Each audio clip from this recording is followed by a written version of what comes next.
The Indian Micro Fertilizers Manufacturing Association, IMA, the apex industry body representing Indian manufacturers of micronutrients, specialty fertilizers and allied crop nutrition solutions, convened its 6th National Crop Nutrition Summit on 5th to 6th February 2026 at the National Stock Exchange in Mumbai.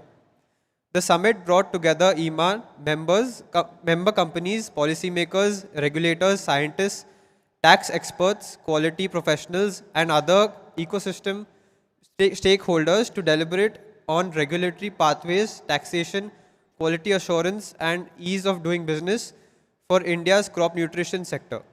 The discussions culminated in a set of forward-looking policy recommendations aimed at strengthening compliance, reducing friction, and enabling Indian manufacturers to scale responsibly and globally.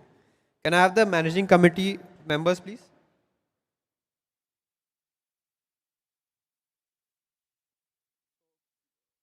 First key policy recommendation is one nation, one license, a centralized FCO data stack. IMA recommends the creation of the centralized digital data stack for fertilizer control order, FCO license covering micronutrient and biostimulants. All licensed companies would upload approved products and license data once on the central platform. State government could securely access the pool data to grant state marketing permissions without repetitive voluminous submissions. This reform would significantly reduce compliance, time, cost, and administrative frictions, while improving transparency and regulatory confidence.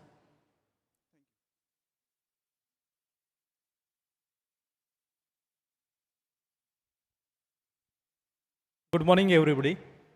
Myself, Kiran Antre. As a IMA committee member, we have finalized key points. Now, second key point is GST 2.0, uniform 5% rate for all FCO fertilizers and biostimulants. To simplify classification and eliminate interpretational disputes, IMA recommends that GST at 5% will be uniformly extended to all FCO notified fertilizers and biostimulants without exception under GST 2.0. Thank you.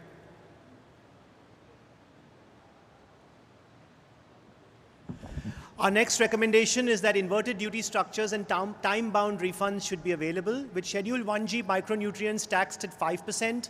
Several critical raw materials attract GST at 18% in creating an inverted duty structure and cash flow stress. IMA recommends time-bound, predictable GST refunds to ease working capital constraints and ensure liquidity for compliant manufacturers.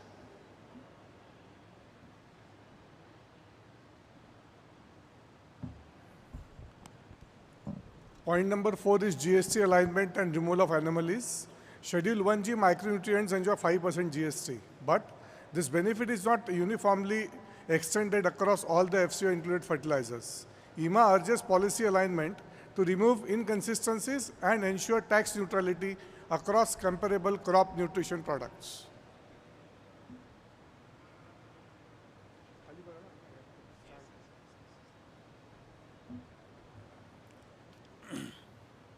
Good morning. The fifth point in our communique is licensing complexity and compliance burden. State-wise and district-wise licensing currently adds friction, cost, and delays.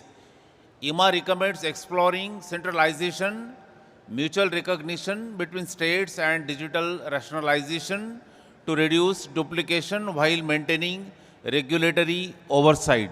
Thank you.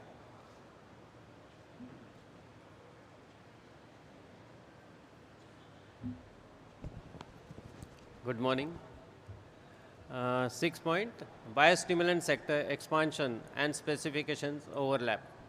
With a growing number of biostimulants having near identical specifications, IMA suggests a policy approach that avoids duplication, rationalizes specifications, and preserves space for genuine innovation.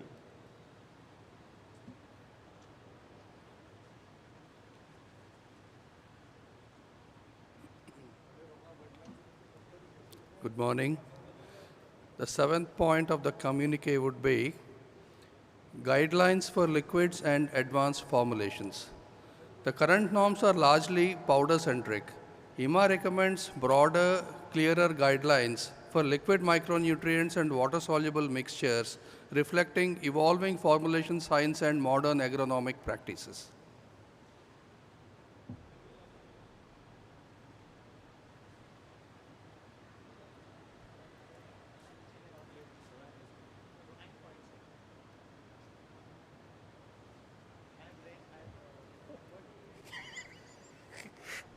Good morning to all of you.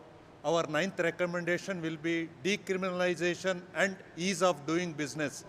IMMA proposes that minor FCO variation offences be decriminalized and shifted to compounding mechanisms, enabling faster resolution without criminal proceedings and improving overall ease of doing business. Thank you.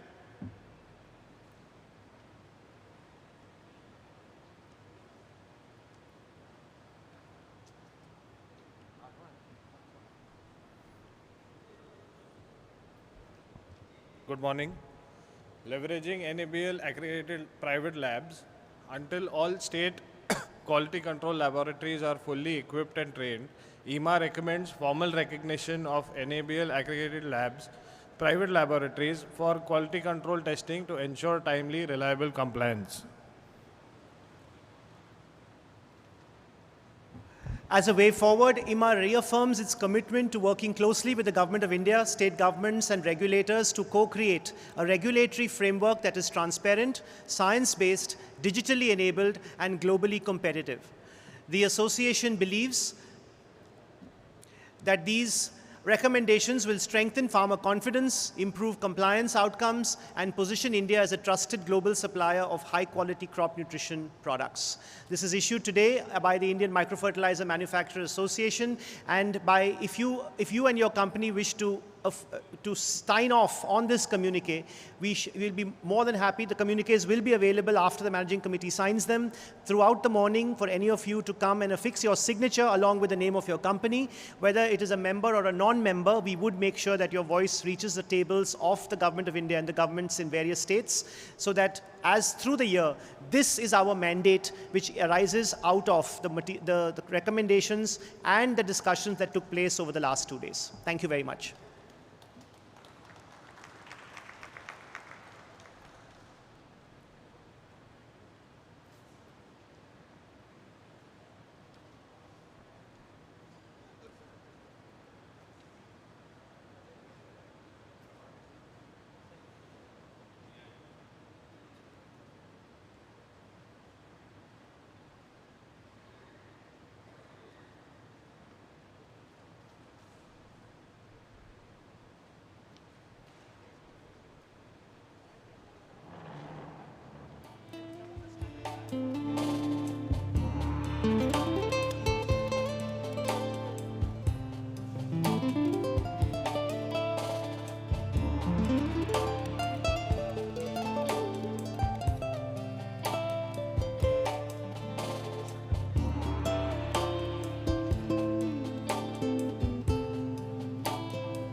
We request companies who wish to sign can just come up on the stage and sign. The next 5 companies, please.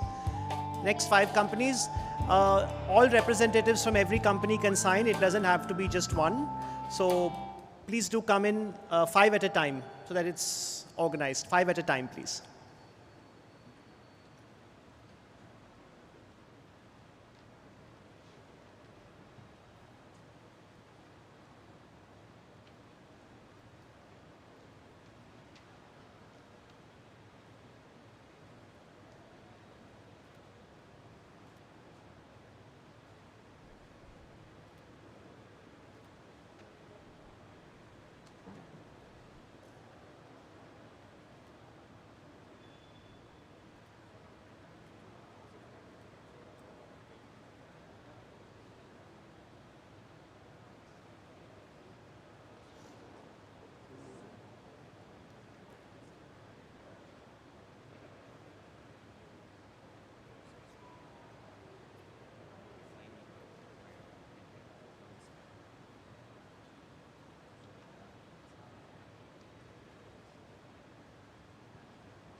Hello, check.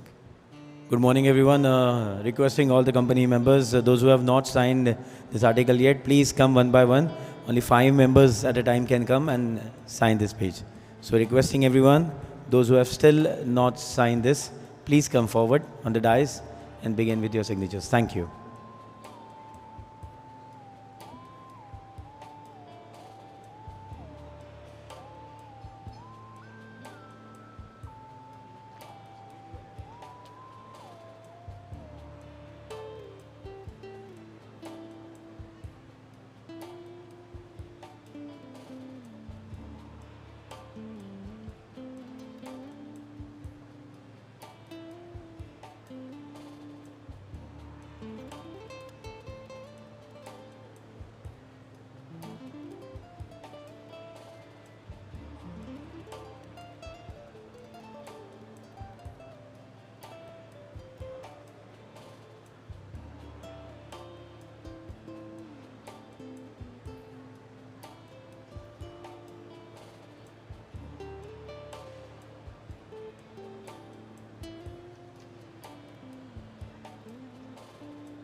Good morning. We will be starting our first masterclass in the auditorium parallelly. Dr. Khandelwal, Dr. Anil Khandelwal, who is the ex-managing director of Bank of Baroda, has reached. He was just here looking at our bazaar at IMA Bazaar at NSE. And he will be discussing his book, The Gym of Leadership. He's an amazing speaker. The session will be starting at the auditorium. If the company has 1 or 2 people who would like to attend that and 1 or 2 who would like to continue meetings, you're more than welcome. Thank you.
somewhere from behind I see my mother hand on my neck and say, look, you are not following this, and I come back. So try to understand leadership is something which must be ingrained inside you, and it doesn't happen just like telling.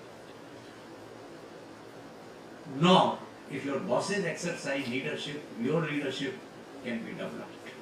Everyone has to undergo his or her part. That is why this book is the gym of leadership. Gym क्या है भाई साहब? एक discipline है, सुबह आप उठते हैं, कई बार मन नहीं करता है, oh my God. Today also, then also you fight with yourself, आप उठते हैं. Consistency है, रोज उठते हैं, फिर जाते हैं, आप कई बार occasionally bruise कर लेते हैं, लग जाती है, ट्रेनर होता है, तो it's a gym. Likewise, leadership is a gym. Why? Her leadership की किताब कहती है, you must listen more. But is it that easy? It's a gym. Listening is so important. आपकी पोजीशन के साथ listening कम हो जाती है. क्यों? आप तो बादशाह हैं, आपको नंबर बना रखा है, नंबर 1 है, आपको कौन क्वेश्चन कर सकता है? तो आप बोलिए, हर मीटिंग में आप ही बोलिए, हम तो सुनने को आए हैं. यही होता है ना ऑर्गेनाइजेशन में.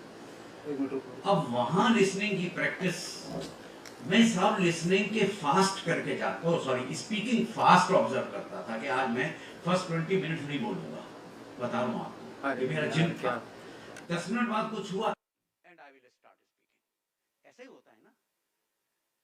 This is how every day in the night I will reflect again. I broke my fast. Why did I do that?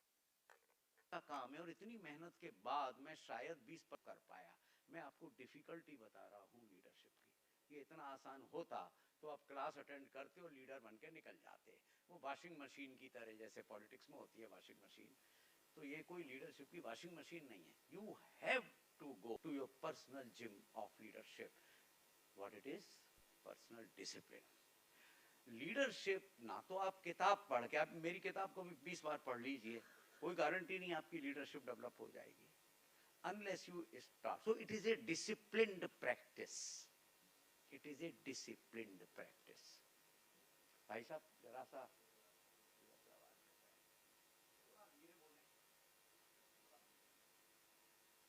it is a disciplined practice. Second, you have to observe very carefully. You look at Rahul last 2 days, the way he is meeting people, maybe the way he is talking, other people, your bosses, other people will see, नहीं भाई इस आदमी में बहुत इस चीज को handle करने की. But I have learned most from people who did not know leadership, who were disruptive of leadership. Why? Position से लीडरशिप नहीं आती है भाई साहब. मैं भी आपको बताऊंगा. जो लीडरशिप प्रैक्टिस नहीं करते हैं, उनका बिहेवियर देख के आप डिस्टर्ब होते हैं. फिर आप सोचते हैं यार मैं कुछ भी करूंगा, ऐसा नहीं करूंगा, मैं कभी किसी को इंसल्ट नहीं करूंगा, इसने मुझे आज इंसल्ट किया है. उससे भी आप सीखते हैं. You learn from good bosses, you learn from not so good bosses, but most I have learned is from terrible bosses who should not have been on those positions. So leadership, disciplined practice. Leadership by gym. Madam, whatever you want to do fast. Do fast. You are disturbing me. Please. When I talk, I'm in a kind of a meditation. Everything small disturbs me. Let her go. So leadership, first I said, is a discipline by observation. So you got to be good observer. ऐसा नहीं आप कहीं गए, देखाए, आ गए organisation में. Good observer. And third is your own gym. ये बहुत डिफिकल्ट काम है. कितने लोग मुझे आप बताइए, मैं भी आपको बताऊंगा क्या उसके वो हैं, और आप सही मुझे उसका जवाब दीजिए. जब मैंने ये देखा कि leadership has become a talking business, जहां जाओ कोई लीडरशिप की कॉन्फ्रेंस हो रही है, जहां जाओ कोई लीडरशिप पे डिस्कशन हो रहा है, जहां जाओ कुछ को, देयर इज डेफिसिट लीडरशिप. इतनी डेफिसिट है लीडरशिप हमारे आसपास कि there is a leadership deficit epidemic. Corona हुआ था ना, ऐसा एपिडेमिक है, लीडरशिप आसपास दिखती नहीं है। आपकी सोसाइटी में जिसमें रहते हैं आप देखते हैं क्या हो रहा है, कोई किसी से पूछता नहीं, जो मर्जी आए कर रहे हैं। आप कॉलेज में जाइए, कई बार आप इधर जाइए। Anyway, finally I studied, did some research and found out that there are 18 skills of leadership, जिसको हमने 4 उसमें विभाग में करके, तो मैं भी आपको ही दिखाऊंगा क्योंकि मेरे पास समय कम है। मास्टर क्लास तो 1 दिन की भी होती है, तो ये तो 25 मिनट की है। It's not even trailer of A trailer. तो मैं आपको देखिए, कल मैंने अपने इसको, भाई साहब इसको जरा कैसे देखेंगे, यहाँ पर कौन देख रहा है, ये जरा आगे आगे। अच्छा, दी 18 लीडरशिप मसल्स। सबसे पहले चीज है understanding yourself. Who are you? आप हैं कौन, क्यों आए हैं इस पृथ्वी पे? Who are you? We all the time watch others, we don't look at ourselves. So first is self-awareness. Purpose, clarity, values, learning mindset, humility. ये बहुत डिटेल की बात है, आपको किताब दी गई है, एक बहुत अच्छी बात है, मैं उसमें डिटेल में नहीं जाऊंगा, आप इसमें पढ़िए, पूरा सेक्शन है सेल्फ अवेयरनेस का। कि आपको सबसे पहले तो अवेयर होना है कि आप कौन हैं, आपकी स्ट्रेंथ्स क्या हैं, और कौन से एरियाज हैं जहां आप भड़क जाते हैं एकदम, कौन से एरियाज हैं जो आपको बिल्कुल पसंद नहीं है, कौन से ऐसे लोग हैं जिनको देखते ही आपको गुस्सा आती है, कौन से ऐसे लोग हैं जिनको आप पकड़ के उनके साथ ही रहना चाहते हो, बाकियों को अवॉइड करते हैं। ये सेल्फ अवेयरनेस बहुत जरूरी है, क्योंकि इसका इम्प्लीकेशन हमारे बिहेवियर पे है। 1 2 इमोशनल रेगुलेशन। एक में आईआईटी बॉम्बे में एक मैनेजमेंट इंस्टीट्यूट है, वहाँ एग्जीक्यूटिव्स की क्लास 5 दिन की होती थी लीडरशिप की, उनको एक एक्सरसाइज देता था मैं, और उस एक्सरसाइज का एक पार्ट था कि आप लिखिए 3 चीजें जो आपको अपने बारे में बहुत बॉदर कर रही हैं, बहुत सिंपल सी। आपको आश्चर्य होगा, 3 चीजों में एक चीज कॉमन थी, दे used to say I am not able to manage my anger.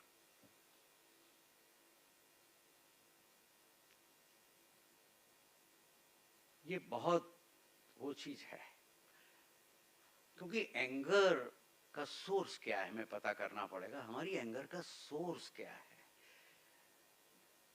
Emotional control. आपने देखा होगा किसी के पास आप जाइए, छोटी सी चीज पे भड़क जाता बिना देखे चीज को। Go to your boss, you say I have this thing and I have this idea. नहीं आप बाद में आना, भी right now I am busy. The way he says, the way he you know, ये डे मैं रोजमर्रा की आपको एग्जांपल दे रहा हूं। Emotional control.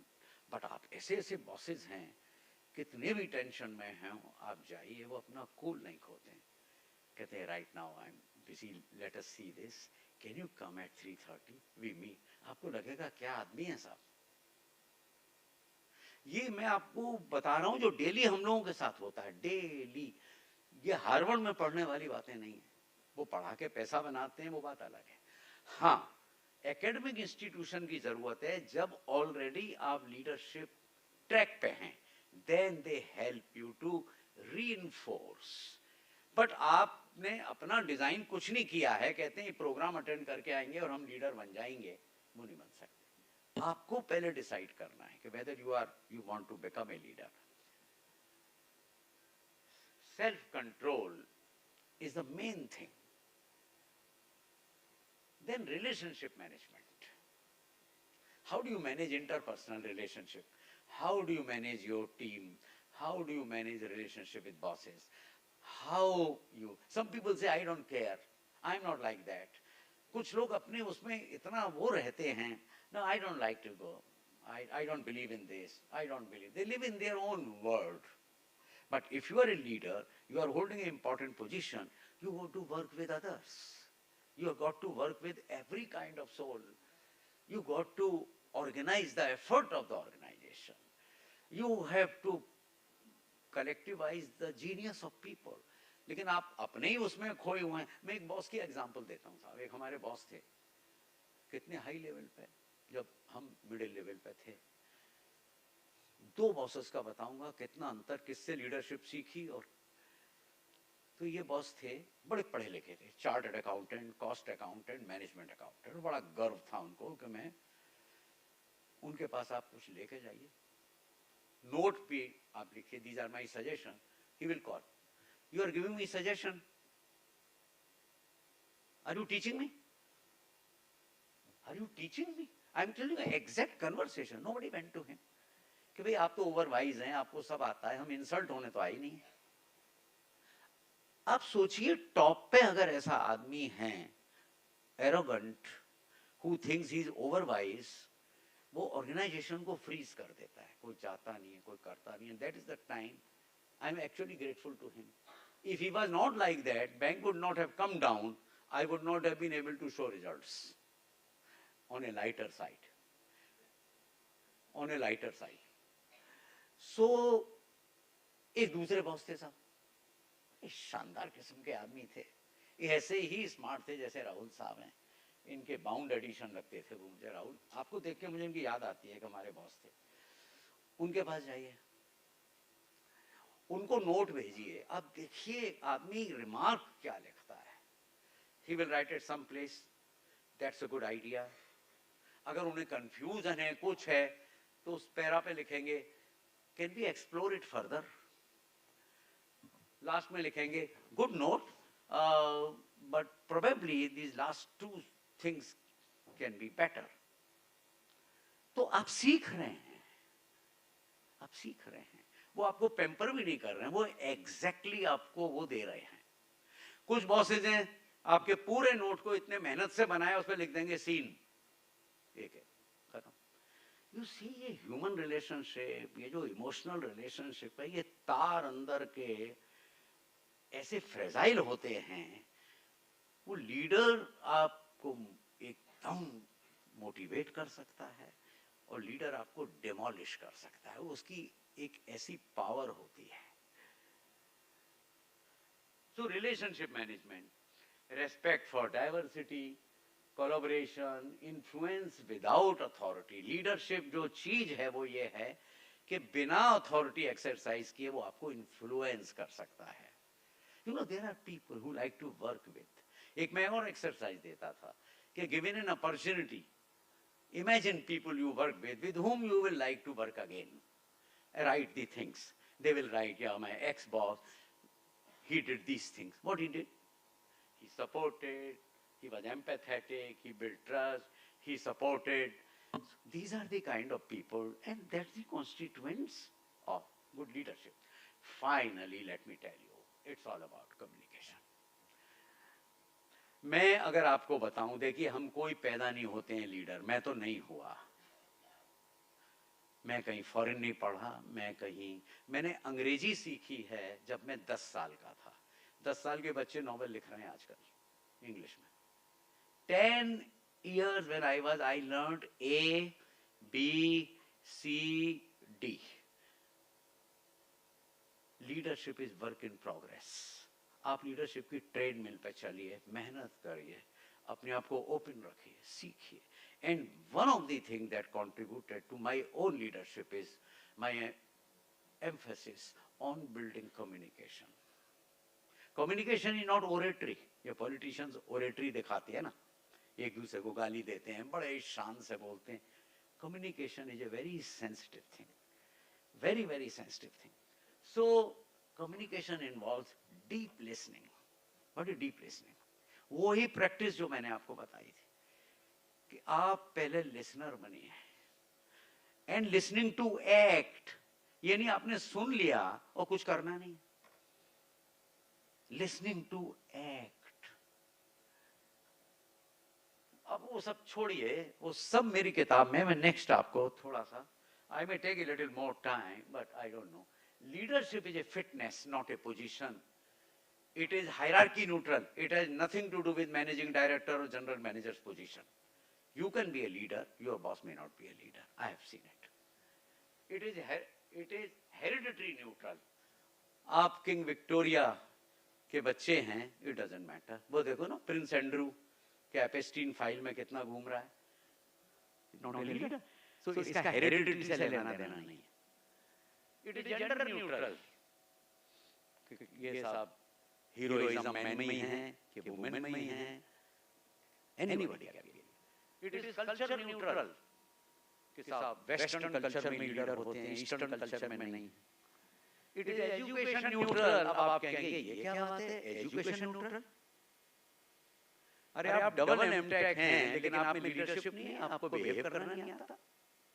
मेरा ex boss management accountant, chartered accountant, cost accountant, तो एजुकेशन का क्या फायदा? सो ये एजुकेशन न्यूट्रल भी हो सकती है if you have not developed yourself. It is country neutral. You can find, I have found some people, great people in a small country like Estonia or elsewhere. So आप देखिए leadership का connection. आप ये मत सोचिए कि वो सफेद स्किन का आदमी वेस्ट से आया है उसमें लीडरशिप है कि हम तो बड़े छोटे हैं, ये हमारी कॉलोनियल मेंटालिटी है. Then it is a muscle that you need to tone up, like building your body muscle in the gym plus diet control. Diet में ये डाइट की बात नहीं कर रहा हूँ, मैं दूसरी डाइट की बात कर रहा हूँ, वो है एंगर, दिस दैट, उस डाइट की बात कर रहा हूँ. तीसरा देखिए, सेल्फ मैनेजमेंट में 4 चीजें बहुत जरूरी हैं. आज अगर आप ये 4 चीजें समझ के ले गए तो I will be very happy कि this master class was worth it. 1, 4 type की fitness: physical fitness, intellectual fitness, emotional fitness और स्पिरिचुअल फिटनेस. Physical fitness. अच्छा मुझे ये बताइए बड़े ऑनेस्टली, आप में से रेगुलर डेली मॉर्निंग वॉक पे कितने लोग जाते हैं? हाथ उठाइए ऑनेस्टली. 1, 2, 3, 4, 6, 5. 40 लोगों में 6 लोग मॉर्निंग वॉक पे जाते हैं. नंबर 2, आप में से कौन कितने लोग रेगुलरली कोई गेम खेलते हैं इंक्लूडिंग कैरम? 3 लोग. आप में से कितने लोग स्विमिंग करते हैं? 1. आप में से कितने लोग, मैं उस पर नहीं आ रहा हूं, आप में से कितने लोग, देखिए स्पोर्ट हो गया, स्विमिंग हो गई, हाँ योगा या एक्सरसाइज करते हैं? 1, 2, 3, 4, 5, 6. So out of 42, even if I take average of 5, 35 लोग फिजिकल फिटनेस नहीं करते हैं. नाउ फिजिकल फिटनेस क्यों जरूरी है? इंसिडेंटली मैं आपको एक चीज बता दूं, ये मैं कोई चीज नहीं लिखता जो मैं नहीं करता. मैं आज भी आपके सामने मॉर्निंग वॉक करके आया हूँ, योगा करके आया हूँ, स्विमिंग करके आया हूँ. I was here eight 10. दोपहर में जाके मेरा टेबल टेनिस का खेल हुआ. मैं बोल ही नहीं सकता था. I am 78 year old. It gives you energy, it gives you enthusiasm. आप छोटा सा आज अगर लेके, मैं ये नहीं करता सब करो, छोटा सा अगर आप अपनी जिम के लिए लेके जाते हैं कि मैं भी आधा घंटा वॉक कैसे भी करूंगा, शाम सुबह दोपहर ऑफिस में ही लेके जाइए. कुछ छोटा लेके जाइए, वो आधा घंटा हो जाएगा. या कुछ और लेके जाइए. मैडम तो स्पोर्ट्समैन लगती हैं, आप कह रही थी आप वॉक भी करती हैं, ये भी करती हैं. मैं दूर से कह सकता हूँ स्पोर्ट्समैन है, वहाँ भाई साहब स्विमिंग करते हैं, शक्ल से लग रहा है मुझे स्विमिंग करते हैं. मैं सही बता रहा हूँ. चेहरे पे चमक देखिए, राहुल भाई के चेहरे पे चमक देखिए, ये करते हैं.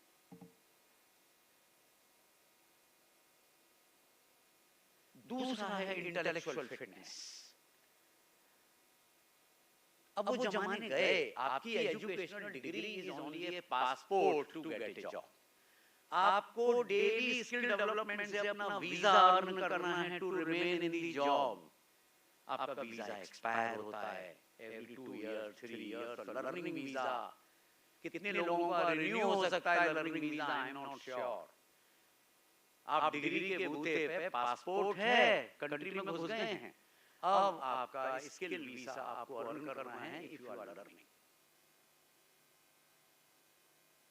आप कुछ पढ़ रहे हैं, फिर ऑनेस्टली बताइए आपने लास्ट 6 महीने में, मैं 1 महीना नहीं कह रहा हूँ, कोई एक किताब पढ़ी है, बिल्कुल सही बताइए, we are on a and nothing wrong, हाथ उठाइए, 1 2 3 4 5 6, 40 लोगों में 8 लोगों ने, score is poor. I expect from them, so score is still poor. एक तो प्रोफेसर है, वो तो नहीं पढ़ेंगे तो उनका तो मेन चीज, उनका तो न्यूट्रिएंट है ये. सो इंटेलेक्चुअल फिटनेस इज, आप कुछ भी पढ़िए, कुछ भी.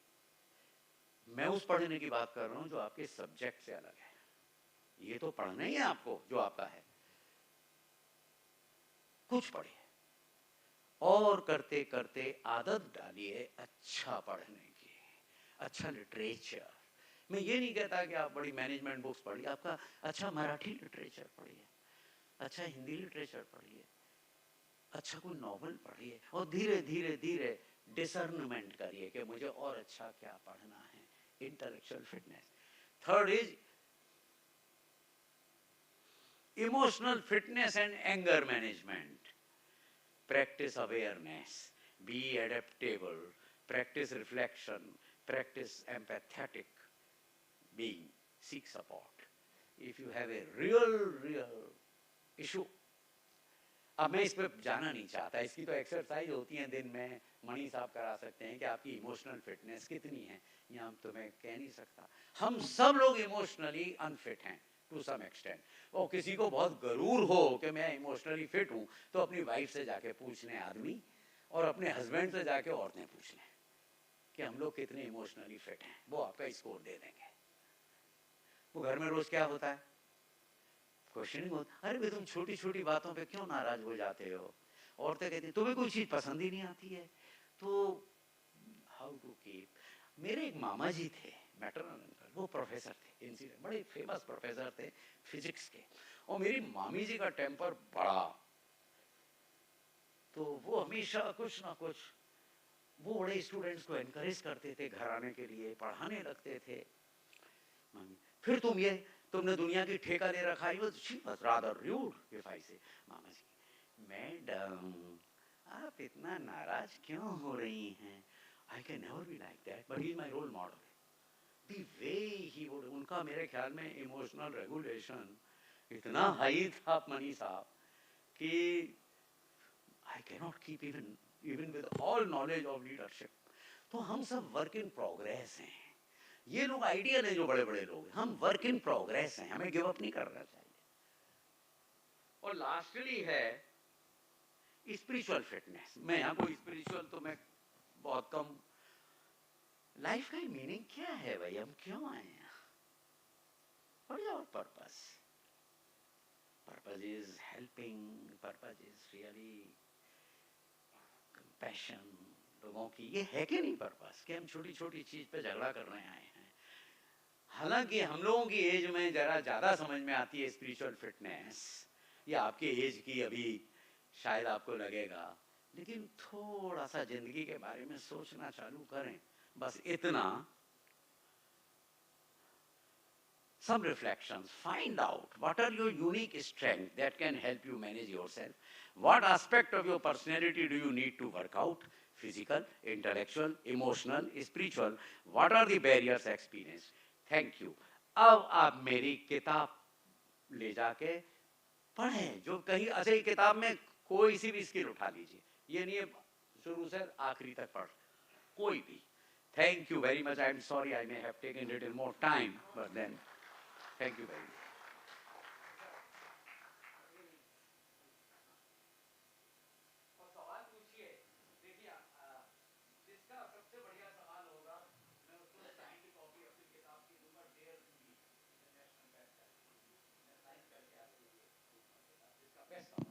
सर मैंने 15 सवाल लेके आया हूँ. नहीं, मैं बुक पे अपना हक जमा रहा था.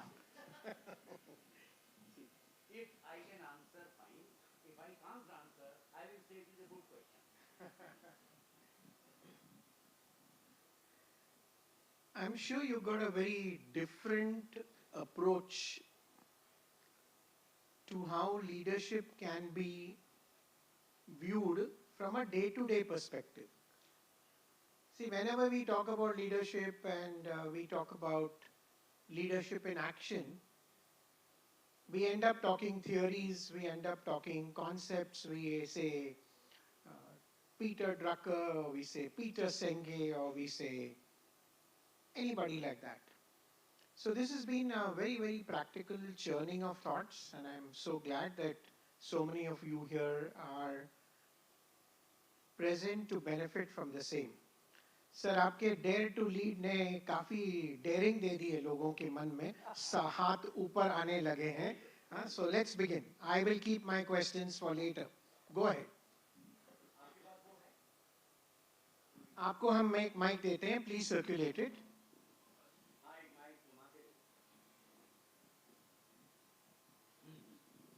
Very good. Thank you, sir. This is really, really encouraging presentation and your talk. Just one question. Who, according to you, in the current set of leaders, one from the business world, one from the political world, whom you consider as an ideal leader whom a young business person or a young youth should follow and bring into practice? One from the business world, one from the political world, and we'll not hold you for that, but according to you, your person. From political world, none. And from business world, it's very difficult to say. Different people have different qualities. Ratan Tata has different qualities. Anand Mahindra has different qualities. And I don't know them enough through one-to-one interaction. But whatever I have read about them, whatever I have seen their organizations doing, these two persons inspire me.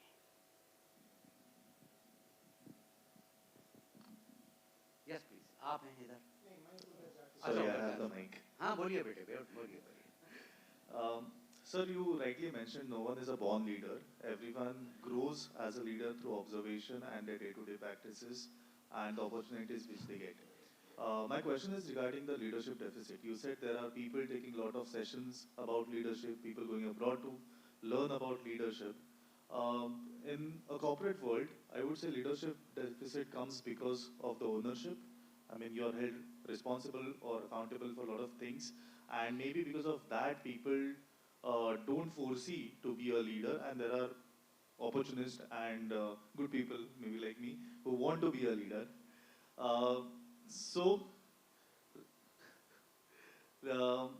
As a top management, okay, my question would be for the top management, if they want to encourage leadership into their employees, what should be their role? Because as an employee, everyone wants to be a leader, but it's not a one-way street, right? So there are certain roles which have to be taken care by the top management. What are those roles or responsibilities should be? One is that, and I will again say, based on our own practice, one is that the credibility part. Because one should understand anybody who's at the top, whether it is my parents or whether in the organization, the big bosses. One small thing is the saying-doing gap. If they say practice cost control in the organization, and you find chairman's office or the top management doing reverse of it, so you think, अरे भाई ये तो हमारे लिए है यार, ये खुद तो ऐश कर रहा है. Very small thing I am telling you is this credibility of the top. Saying, doing, gap. At the top, it is very important. Second, compassion for people. You be task-oriented, you be disciplined on whatever. Like, my principle was tough love, tough on performance, and I will break all rules to be compassionate. But how to do it? Saying and doing difference is very much there. So I started a helpline for 40,000 employees in case of life and death issue to me. Now they want to see कि बड़ी बड़ी बातें हो रही हैं. लोग बात test करते हैं आपको साहब, मैं आपको बता दूं. There are 1,000 eyes who watch you and who want to be convinced. So you have to create a structure. मैं 40,000 एम्प्लॉय से डील कर रहा हूं, 3 करोड़ कस्टमर से. सबसे पहला सवाल होगा मैं कैसे करूंगा? In my own secretariat, I posted a very, very sensitive human resource officer for handling this helpline. And I'll give you one example. The first in this helpline came was a reference from an officer who was working in Ahmedabad, who wrote, "Sir, I want 3 months transfer to Delhi. My 24-year-old son has died in car accident in New York." Anybody would say, "हाँ भाई ये तो बड़ा अच्छा है, इसको तो कर देना चाहिए." But human processes are important. Processes are. I was in Hong Kong on that day. I said, "I would like to get connected to this office." I talked to him 20 minutes. I offered to send him to New York if he's required there. He said, "No, sir, सब कुछ हो गया है. मुझे दिल्ली जाना है." Accompanied with an officer, I sent him to Delhi. He requested 3 months transfer. I gave him 3 years transfer. मैंने सोचा ये ऐसी विपदा है कि 3 महीने में थोड़ी चली जाएगी. As negative news travel fast in the organization, positive news also travels fast. So please understand your humanity. And if you are highly task oriented, but if you are not humane when it is required, then it doesn't work.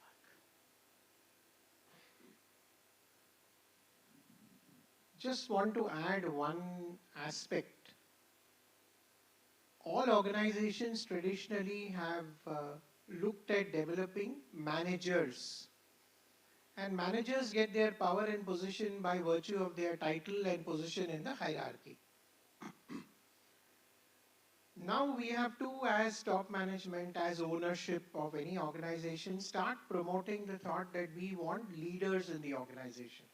And a leader is one who is respected by virtue of their competence, capability, charisma, not because of the position in the hierarchy. So this culture change has to happen. And I can tell you many organizations have stopped having fancy titles anymore. See, in good old days in the banking industry, you suddenly had so many people coming, and sir knows it. You used to have general manager, senior general manager, assistant vice president, associate vice president, senior vice president, and then you used to wonder, kya kare, senior vice president, joint president. So you had so many levels. And then if you actually wondered whether the role had changed, nothing had changed. Only title had changed, and he was ensuring that the visiting card you got the new visiting card. One more thing which Sir said, which is very, very important for all of us, and particularly in the new age that we are talking about, which is high tech. We're all talking about technology, enabled technology, having Zoom meetings, not necessarily deciding to travel, having the entire technology at our disposal. I just have one point to make. In high tech, let us not forget high touch. This is very important. And I don't want to be misunderstood. High touch is emotional touch. Otherwise, you will have a posh case going around. So I didn't mean high touch in that sense. Okay. So high touch is as important. If the emotional connect is built, I think life becomes very, very easy. Right? Arman, the mic can go to the next person, whoever is having it here. Yeah, okay. I thought he was handling it, yeah.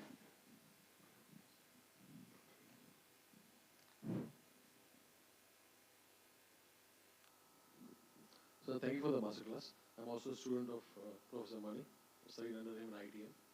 And since we're sitting in NSE, and share market की language में अगर आप 2 tips दे सकते हो to enhance emotional control, which we've been talking about, which I think is the most important of all the 4 quadrants. 2 practical tips अगर आप दे सकते हो तो हमारे लिए. Thank you. देखिए, ये टिप होती तो जिम ऑफ लीडरशिप की किताब नहीं होती. It's a gym, you have to practise. Tip देते देते तो हम यहाँ तक पहुँच गए कि इतनी डेफिसिट है. मैं कभी टिप्स नहीं देता, क्योंकि कल आपको डॉक्टर ये कहे कि जाइए आपको सुबह मॉर्निंग वॉक करना चाहिए, ये नहीं खाना चाहिए, और आप टिप को फॉलो नहीं करें, तो उसका तो कोई फायदा नहीं है. टिप्स तो आप इतनी बिखरी पड़ी हैं, आप उसका जिम करिए. 2 चीज़ें जो मैं कह सकता हूँ आपको, उनको बिना लेवल किए टिप का, कि आप पहले रिफ्लेक्शन करिए अपने बारे में. हु एम आई, मेरी क्या स्ट्रेंथ है और उन स्ट्रेंथ को मैं कैसे बिल्डअप करूँ, और कौन सी ऐसी चीज़ें हैं जो मेरी उस स्ट्रेंथ को उजागर करने में रास्ते में आ रही हैं, मैं उस पर वर्क करूं. तो it all starts with your self awareness. There are 6 chapters in this book on self awareness, और उसमें आधा चैप्टर है कॉन्सेप्ट है, आधा जिम है, मैं क्या करूं. तो आपको बहुत टिप्स उसमें मिल जाएंगे. Thank you. I'm just trying to supplement what sir is saying in the best interest of time. So as I talk about self-awareness, I think the problem with all of us generally is when we talk about training, when we talk about development, we always say, let us start with our subordinates. Right, sir? Can we not say all development starts with self-development? Don't point fingers at people. 3 fingers are still pointed back towards you. Ek to upar wala, call them by any name. Similarly, all discipline starts with self-discipline. That's what he said in some other context. And why I'm repeating some of these things in summary form is this is just simply what we can start practicing today. I'm not even saying tomorrow and day after. If you say long weekend hai, Monday se start karungi or karunga, it doesn't work. It has to start this afternoon. And therefore, let's keep these 2 very, very important things with us. We are talking about all discipline starts with self-discipline, all development starts with self-development. And let us all accept one fact that no one is perfect. We all have some strengths, we have many weaknesses, we have to accept it and start working towards it. I really love this little one line in Hindi, and I'm taking the liberty of sharing this with you.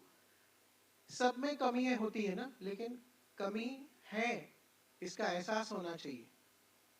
तो एक शायर ने बहुत खूब कहा है, कौन है जिसमें कमी नहीं होती. आई रिपीट, कौन है जिसमें कमी नहीं होती. अरे भाई, आसमान के पास भी जमीन नहीं होती. And this is something we need to internalize, and that's the way to take it ahead. Next question, please.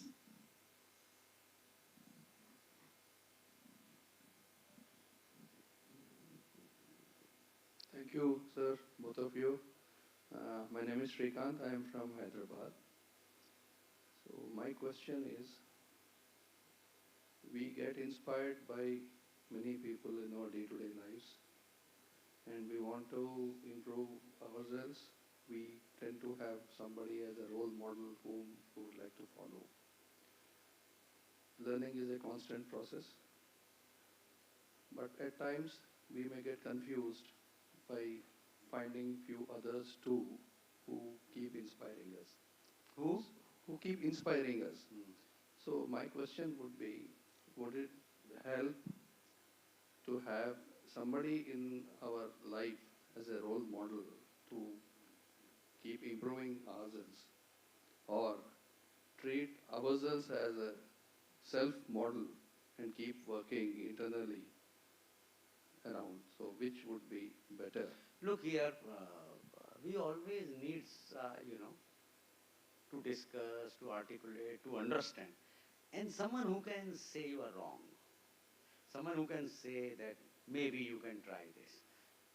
I have a couple of people with whom I check my own ideas, my dilemmas, certain decisions that I think, for example, I'm on some boards and I find sometimes that things are not. I like to discuss with some of my so-called, so it's kind of a reverse mentorship. I give them something, they give me something. It's not a hierarchical relationship. It depends. If you are a student, there is a hierarchy of teacher. But even teachers are these days like friends. You find out who inspires you and occasionally discuss. There are people, अभी तो एक बहुत बड़ा business चला हुआ है coaches का. Every unemployed person is a coach in this country. जिसका title देखो coach. अरे भाई कौन किसको coach कर रहा है मुझे तो पता ही नहीं है. आपके टीचर से बढ़िया कोई कोच नहीं हो सकता, आपके कलीग से बढ़िया कोई कोच नहीं हो सकता. So but anyway this is on the lighter side. आप कह रहे थे डेजिग्नेशंस बदल रहे हैं आजकल. ये ह्यूमन व्हेन आई जॉइंड, उसके पहले एस्टेब्लिशमेंट ऑफिसर कहलाता था. मैंने ज्वाइन किया पर्सनल ऑफिसर, फिर चलिए एचआर, पीपल प्रोसेस ऑफिसर, फलाना ढिकाना. अभी मेरे को एक ने कार्ड दिया और आप बिलीव नहीं करोगे, वो कार्ड दिया है पर्सनल के आदमी ने, चीफ इग्नाइटिंग ऑफिसर. तो किसको इग्नाइटिंग कर रहे हो भाई? So please do not go by this fancy title. You also said है, यू फर्स्ट ऑफ ऑल आपको लगेगा जब आप पढ़ना चालू करेंगे डिफरेंट लिटरेचर. आपको पता है लेकिन मेरी एजुकेशन बड़ी खराब रही है, इंग्लिश मीडियम की नहीं थी, हमको कुछ पढ़ाया ऐसा नहीं गया. मैं आजकल एक फ्रेंड से शेक्सपियर के नॉवल पे लेक्चर ले रहा हूँ. इनमें कैसी क्या चीज़ है, हर आदमी शेक्सपियर की बात करता है. हम तो इंग्लिश स्कूल में पढ़े नहीं हैं. किसी से कुछ सीख रहा हूँ, किसी से कुछ सीख रहा हूँ. मॉर्निंग वॉक में कान में लगा के कुछ आप सीखते रहिए तो आपका डेवलपमेंट कुछ उससे रहेगा. अब जैसे मुझे कोई एक हमारी फ्रेंड है इंग्लिश की प्रोफेसर, उनसे शेक्सपियर सीख रहा हूँ. ऐसे आपके फ्रेंड सर्कल अपने से बेटर डेवलप करिए आप, सबसे बड़ी बात है. Thank you, sir. Yeah.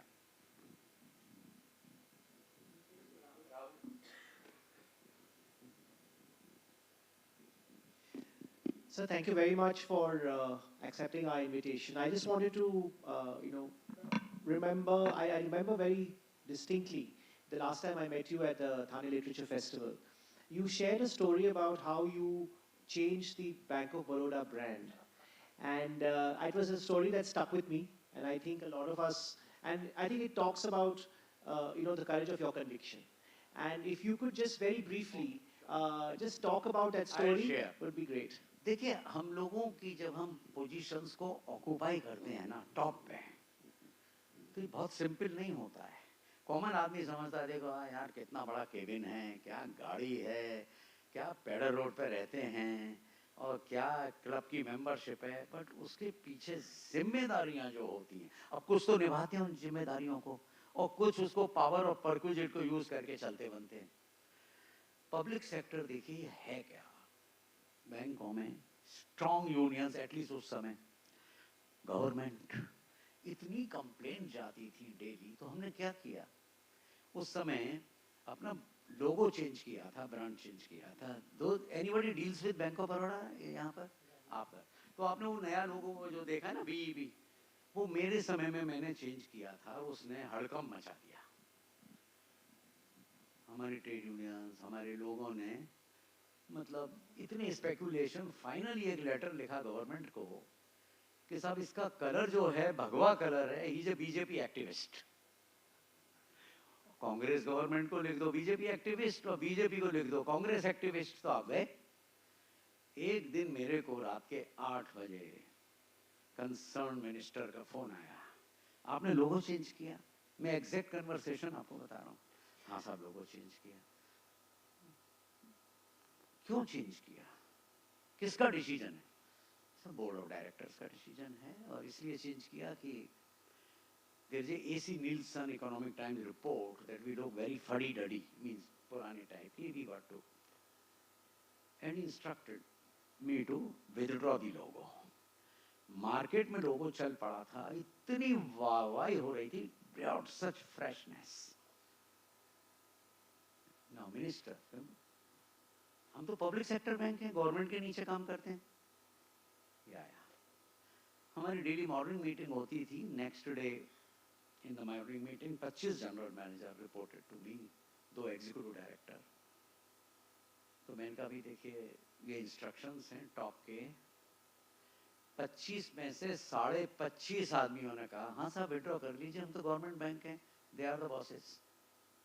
मतलब कोई गुंजाइश नहीं, आधे आदमी ने भी ये नहीं कहा कोई सोच के कि हाँ ये नॉर्मल मेंटालिटी है, this is not being leadership. मेरे मुंह से एकदम स्पॉन्टेनियसली निकला कि देखो भाई, लीडर्स केले की छिलके पे फिसल के नहीं मरते हैं, वो लड़ते हुए मरते हैं। ये हमारा वेल थॉट आउट डिसीजन है, बोर्ड का डिसीजन है, हमारी थू थू होगी मार्केट में, at least I am going to fight it out. क्या है, नौकरी जाएगी, जाए। Anyway, we means what, I went to government. अब देखिए, हमारे बोर्ड पे एक सज्जन होते थे, पॉलिटिशियन थे, वो कई बार पॉलिटिशियन भी काम आते हैं साहब। तो मुझे एक देश के सबसे इम्पोर्टेंट आदमी पे मिलाने ले गए, रात के 1:30 बजे अपॉइंटमेंट। मुझे उस दिन पता चला India runs in the night. उनके पास 3 चीफ मिनिस्टर वेट कर रहे थे मिलने के लिए, बट वो हमारे उसके इतने क्लोज फ्रेंड थे, मुझे बुला लिया और उनको भी बुला लिया। क्या हुआ खंडेलवाल साहब? मैंने कहा देखिए ऐसा है, और तो मैं प्लान करके नहीं गया था, बट इतना वो चल रहा था, अखबारों में आ रहा था, आई स्पेंड 300 करोड़ पब्लिक के फंड को मैं बर्बाद कर रहा हूँ, ये कोई इतना खर्चा कुछ नहीं हुआ। तो उनसे बात हुई, very sympathetic and nice man. कुछ मुझे ऐसा लगा कि अब कुछ मेरा लीडरशिप मोमेंट आ गया है स्टैंड लेने का। मेरे मुंह से एकदम ये निकल गया साहब कि I am willing to withdraw the logo, वो भी चौंके, provided this colour is withdrawn from our national flag. Public sector का कभी नाम नहीं आता ऐसा, क्योंकि हम 3 साल के लिए होते हैं, गवर्नमेंट के बंधक होते हैं कई बार। तो मैं आपको बता दूं, leadership is exercising the moment, listening to your conviction, putting your job at stake when it is required. ये लेसन्स हैं। तो लीडरशिप, हर आप ये कहें, हम देखते रहते हैं, इसने लीडरशिप एक्सरसाइज नहीं की, हम दूसरों को देखते रहते हैं। इसलिए लीडरशिप को मैं शुरू से कह रहा हूं, जब भी मौका थोड़ा आए, देखिए एक बार आप इतना ही ट्राई कर लीजिए, मानो कोई आपको बॉस सुन नहीं रहा है, परेशान कर रहा है, लेकिन क्या करें, बॉस है तो सफर। ये मेरे साथ हुआ है व्हेन आई वाज जूनियर। मैंने एक दिन उनको एक छोटा सा नोट भेज दिया, sir I have something urgent, I will like to meet. ये नोट ने उन्होंने डिस्टर्ब कर दिया, ये 2 लाइन का कि आई लाइक टू मीट। मैं गया, ही वाज वेरी डिफेंसिव, अरे बोलो खंडेलवाल क्या बात है। वो मैंने उनको बताया साहब कि देखिए एक चीज ऐसी है, मैं दिल में रखूं तो उससे मुझे तकलीफ होगी, आप सुनते नहीं, सीधा मैंने। और उन्होंने काफी डेटा दिया, he apologized and after that he became the best boss. इसका उल्टा भी हो सकता है, कैसे, तुम कौन होते हो मुझे बताने वाले। So you leadership is a risk-taking job, but how you say, अब मैं गुस्से में कहता, अरे साहब आप तो मुझे डांटते रहते हैं हमेशा। You have to choose your moment, you have to plan, you have to। आप अपने लड़के से भी कभी बात करें, मानो लड़की है, लड़का है, तो बेटा मुझे बात करनी है, वो एकदम सेंसिटिव हो जाएगा, अरे यार मेरी मॉम ऐसे कह रही है कि मुझे आज बात करनी है रात को 9 बजे, हाँ बोलो बोलो बोलो बोलो, एकदम वो डिफेंसिव हो जाएगा। तो ये एक लीडरशिप की घटना मैं आपसे शेयर करना चाह रहा था। You know, just reiterates what we were saying before, what he just said. क्या at the most क्या होगा, नौकरी चली जाएगी. You have to get out of that manager mindset. The manager will lose his job, the leader will never lose his job. And that mindset one has to really change. And if you look at practical implementation, going back to his question, he was saying, what can the ownership do or the top management do? I'm asking you a question. And please don't answer it, but just think about it. उनके gym में जाइए and think about it. How many of us have developed a person to take over from us if we get promoted? Everybody wants a promotion. You want to be the next level GM, whatever. I'm ready to promote you, but the fundamental question I ask you is, if I give you a promotion, who will take your position? Very often, जवाब नहीं होता है. We all want to go up, but we will not encourage another person to go up into our position. So just think of this as a leadership paradigm. It's not a matter of titles. It's a matter of developing someone to take over. And sir will agree with me, succession planning is the most difficult activity in leadership in organizations. Because no one wants to develop people to take over from them. We are so much in this world of I. And therefore, somewhere we say that the starting point of leadership is to move from I to we. And it's said so nicely by someone. He said, if you move from I to we, remove the I and put the we, the illness will become wellness. Remove the I, put the we, the illness will become wellness. And that's the state of the mind. And that is exactly where we often say in leadership, that leadership is all about inspiring people. Leadership is all about walking the talk. Leadership is all about developing people and therefore producing more leaders. And all this is possible, trust me, in any organization. It is just that we have to shift our mindset from the managerial thinking to the leadership thinking, as we would often say. Sir. एक मैं चीज कहीं आप गलत meaning नहीं ले जाएं जब ये कहा गया कि what if you resign? You cannot resign all the time. Please, I need my job, my family is here. And वो बड़ी extreme. But if you are a CEO, I was a CEO at that time, I can put my job at risk. That is what it is required. I will not advise you people who may be some of you at middle level.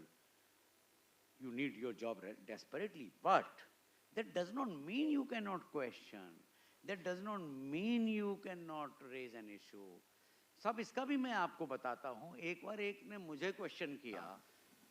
मैं assistant general manager होता था और उन दिनों बड़ा बहुत ही work driven था अपना. और एक हमारा administrative officer, he was absolutely zero. I tell you, मुझे उसकी शक्ल देखते ही गुस्सा आती थी. एक आदमी उस दिन उसने I really appreciate, he confronted me. बड़ा पोलाइटली आया, साहब मैं 2 मिनट आपसे मिल सकता हूँ? कहता है साहब मैंने एक चीज नोट की है, आप मुझे सुनते नहीं, आपको लगता है मुझे देखते ही गुस्सा आ जाती है. In a way he confronted me, which was a fact. हम लोग वर्क इन प्रोग्रेस हैं. ये किताब लिख के हम कोई ग्रेट लीडर नहीं बन गए हैं. हम सेंसिटिव हैं, कंपैशनेट हैं, डेवलप कर रहे हैं. तो आप ये मत सोचिए कि सबको आपको ओबामा बनना है या ये मैं ये नहीं कह रहा हूँ. मैं ये कह रहा हूँ वर्क इन प्रोग्रेस है हम लोग. उस आदमी ने साहब मुझे बड़ा politely, I was on defensive. ऐसे वैष्णव बैठो ये वो कहता हूँ साहब मुझे एक चीज़ पता है कि मुझे एडमिनिस्ट्रेशन बिल्कुल नहीं आता है और आपका गुस्सा होना जायज़ है, लेकिन बस कभी कभी आप मेरी सुन तो लीजिए. वो सही, मैं उसको सुनने को तैयार नहीं था. तो ऐसा नहीं है. उस बेचारे ने भी अपना जॉब रिस्क किया. मैं तो ले नहीं सकता था, बैंक में कोई किसी का जॉब नहीं ले सकता. लेकिन आप देखिए हम चुप होकर बैठ जाएं, लोगों की वो सुनते रहें. आप कहिए मैं आपसे मिलना चाहता हूँ, ऐसा हो रहा है, मुझे तकलीफ है. देखिए साहब सामने वाला भी ह्यूमन बीइंग है. तो जिंदगी में एक्सपेरिमेंट करिए, अपने बिहेवियर से क्वेश्चन करिए, but in a manner that does not hurt. Last एक चीज कहूंगा, understand the hurt of people to reach your heart at the top. Hurt and heart, इसमें कनेक्शन है. Understand the hurt which reaches your heart. That's all. Thank you. Wonderful, sir. I think we have had a very, very engaging, interactive session, and I'd like to appreciate everybody there in the audience who reached out with so many questions. I was actually trying to provoke you when I said that I had a question paper. I didn't. Actually, these were my notes after studying his book. And I had absolutely no questions because I had confidence that the questions would come from you. What we need to take away from a session like this on leadership is always going to be work in progress. And for all of us sitting in this room who are also on the other side of 50 and 60 and senior citizens like me, nowhere can we make the wrong assumption that we can stop learning, because we got to be learning if we have to survive and exist in whatever area of work we are in. And therefore, we often say that never stop learning because life never stops teaching. And that's something we need to always imbibe within us. You may stop your education process, but don't stop the learning process. And this is exactly where sessions like these, and particularly books like these, and Dr. Khandelwal has said it more than once, this is a book which you have to treat like going to a gym. If not gym, at least your own self discipline in terms of managing yourself. Go through it regularly. I'm so glad that all of you delegates have got a copy of this book, so please spend time on it. It's often said all good things come to a pause. I'm not saying come to an end, because the learning journey can continue. You can continue to read, you can continue to learn, and I'm sure if you have the determination, you can find ways to reach Dr. Khandelwal if you wish to. On that note, on behalf of all of us present here, sir, we are very grateful to you for the wonderful session, and I hand back to Rahul and team to conclude this session.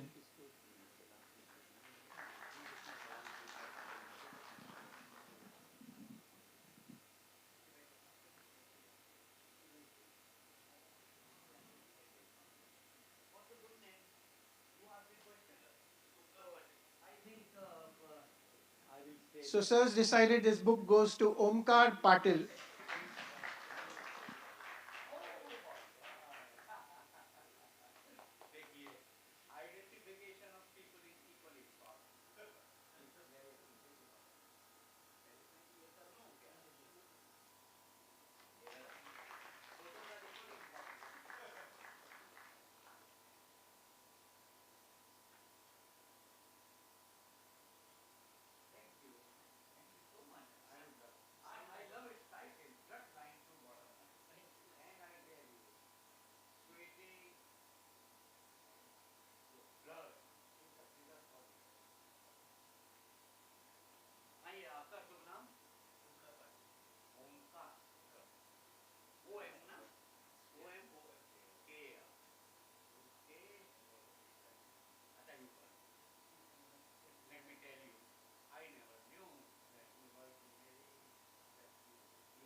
On behalf of IMA, can we have a very big round of applause to Dr. Khandelwal and Professor Mani?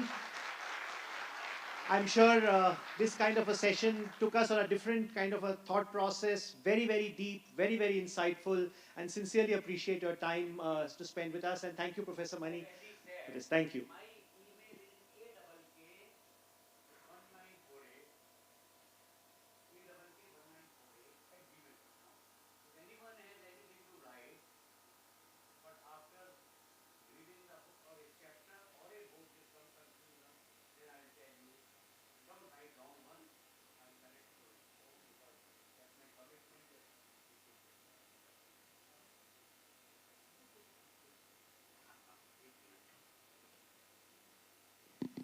Just a housekeeping note, our second masterclass is about to start momentarily. We have our speakers here.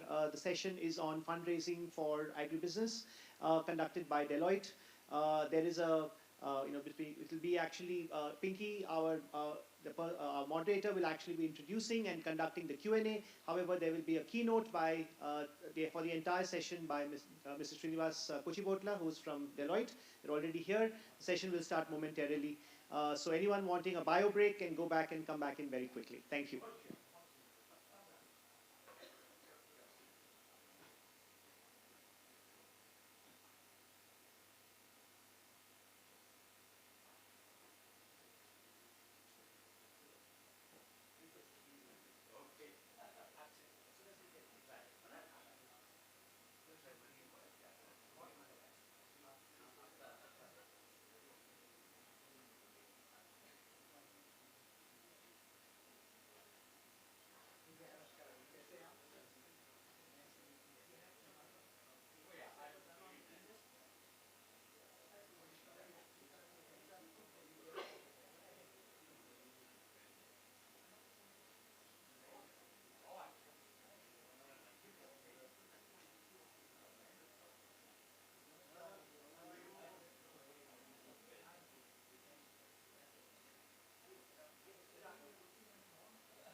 इसको remove कर सकते हो ना कर सकते हैं Rahul sir ये remove कर दे चलेगा it can be remove Yeah, they won't need this. You can use this one. We need one more chair. बाहर होगा.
Yeah, the request from Deloitte is if you can get into groups, your department-wise or company-wise, they have some exercises that they will be making you do. So it will work better if you work in either your team or in your company group or in your department group. So just split yourselves up accordingly. It doesn't matter how many people in a group, that's not relevant, but they would prefer doing it in groups, either department or company wise. Yeah.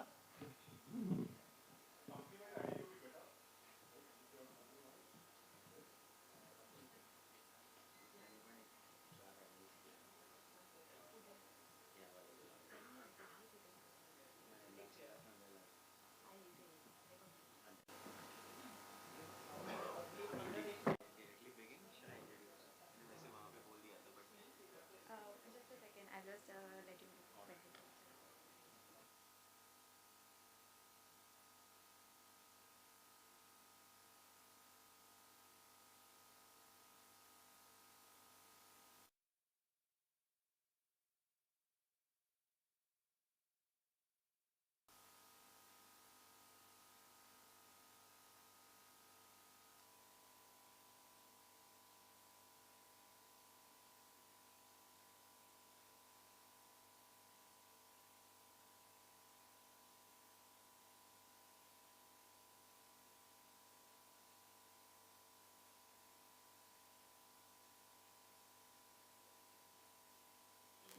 Check.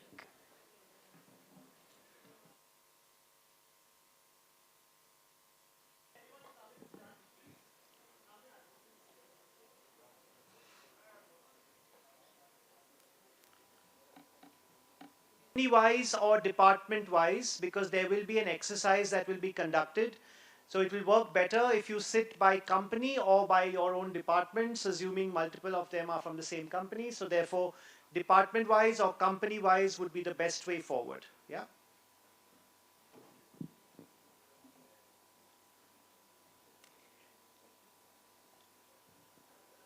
All right, ladies and gentlemen, let's continue with the knowledge sessions. We are now going to present the masterclass 2, which is enterprise value maximization. This session will focus on scaling businesses, enhancing valuation, and building sustainable enterprises. So let's begin. The speakers for the session will be Ms. Pinky Parekh, the partner FinCon's advisory. May I have a big round of applause, please, everyone? And Mr. Srinivas Kuchibudla, the partner and lead agribusiness for Deloitte. Please welcome them with a huge round of applause. Here we go with the masterclass 2. Also, we have Vinay Prabhakar sir with us on the dais. Please welcome him with a huge grand applause. Thank you so much, ladies and gentlemen. Hi, good afternoon, everybody. Thanks for the patience throughout the morning. We're going to start with a little introduction first about each of us so that it's easier for us to call each other by first names then. So I'm Pinky Parekh from FinCon's Advisory Services. It's been 17 years of advisory work. When I say advisory, it's purely fundraising advisory across 3 verticals. One being debt syndication, where I advise through a lot of banking and NBFC and structured finance for corporates.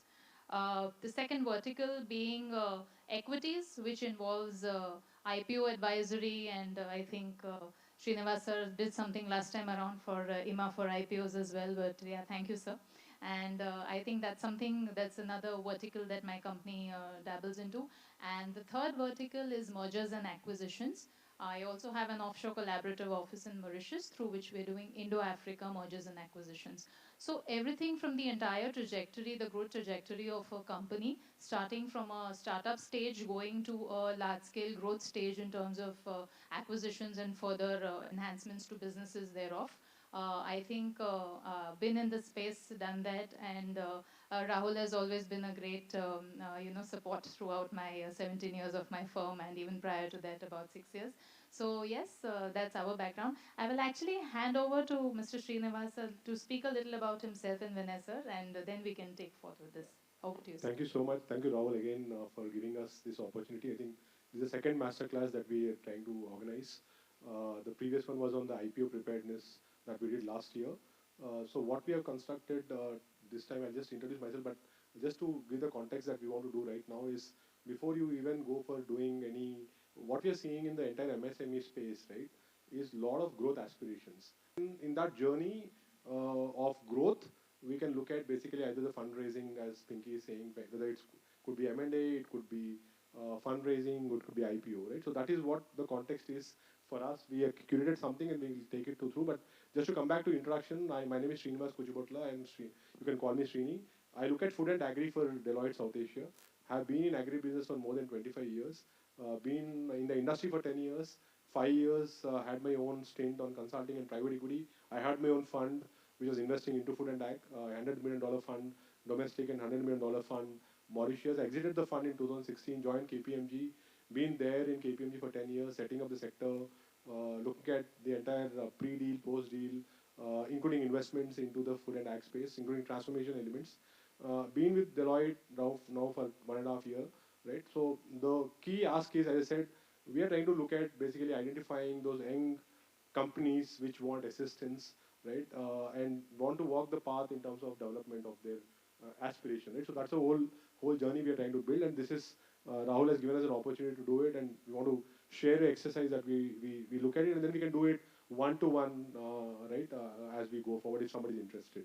Yeah. Well, Thanks for the time. My name is Vinay Prabhakar.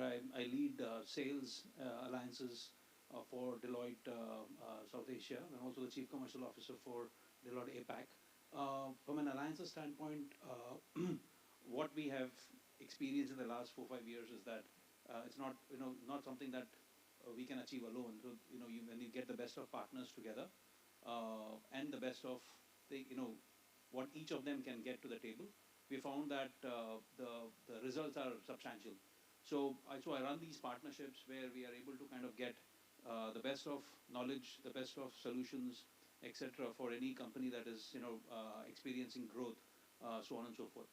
The other portion that we are talking about in this session is the value unlocking, right? Where we're talking about when, in our experience, what we have found is anyone who's having the bold and audacious target that they set for themselves, called as a North Star, there is a process, there's a science to achieve that. There's a pathway. It can't, of course, it is a long-term 2-3 year horizon that we're looking at. But we just want to kind of cover some of them and how the best of thinking can really create value for organization and unlock certain value which is there within itself. So that's the whole theme of this. And by alliances, what I meant also was to make sure that you get the best of, it could be technology, non-technology, or what have you, to kind of make sure that you are able to achieve that North Star. So that's the premise of the partnerships and alliances that we get to the table. So Vanessa, this is it that you've created a skeleton of growth? Is that what you're saying? That there is a specific skeleton of growth which is pan industry and yes. pan companies. So for example, I mean, even we have done it for ourselves as well, and we found it so what do you call? We basically said there is some science to this madness when we're trying to create that. For example, when a North Star is defined and a bold and audacious target is taken, the first thing that you typically do is you try to disrupt the current, right? And there's a journey that you define. End of the day, there's no rocket science to this, right? It's basically saying that anything that you do has to fall into either of the 4 buckets. Either it has to give you revenue, right? Or it has to reduce your cost, or it has to keep you out of trouble so you're compliant. And the 4th one is how do you maximize the assets? So when we start looking at every lever, for example, any organization saying, I want to increase my revenue or sales by, let's say, 3 or 4 times. That's a bold and audacious target. How do you go about trying to get to that? What is the current that you disrupt? What are with all this technology advancement, the AI interventions, etc., which will help you get there in the next 2 to 3 years? And that itself will change the entire culture. What we have found is that alone cannot do it. You have to collaborate, right, with maybe some of it could be your competition as well, but the collaboration will lead to certain growth, and that's what we have seen, and that's what we'll cover in this as well. Oh, very nice. Look forward to this. How do you want to take this forward, Srinivasa? Yeah, thank you so much. So I'll just tell you the context, right? Again, going deeper, when you look at enterprise value, right, it's a black box, right? Because when you look at your peers in the competition, so somebody has sold, for example, you'll find that somebody has raised money at 10x of EBITDA, right? Somebody has raised money at 15x of EBITDA, right? So there is a lot of aspiration between promoters saying that why is he getting a 15x and why I'm not getting 10x or why I'm not getting 20x, right? So there's a lot of comparative analytics of enterprise value, but you don't realize what does it entail to enhance the value of your enterprise, right? So that's what we were going to cover. This is a very high level because we wanted to keep it at that level, and then once we understand which company is interested, we can go deeper and do it, right? So as Vinay is saying, first thing is, right, we'll have some questions on the industry, right? I'll come to the exercise behind it, but if somebody can you go to the next one? And there are a few questions on the industry, right? Do we know the industry in such a detailed manner when we are planning for our own business, right? Do we have all the metrics there, right? So we have a few questions that we have put in on the industry. If you can answer it, then we have a Mentimeter that we'll run it, right? So is the data or is the insight so robust which is going into your planning exercise? Because that is one of the key elements which will actually define your enterprise value, right?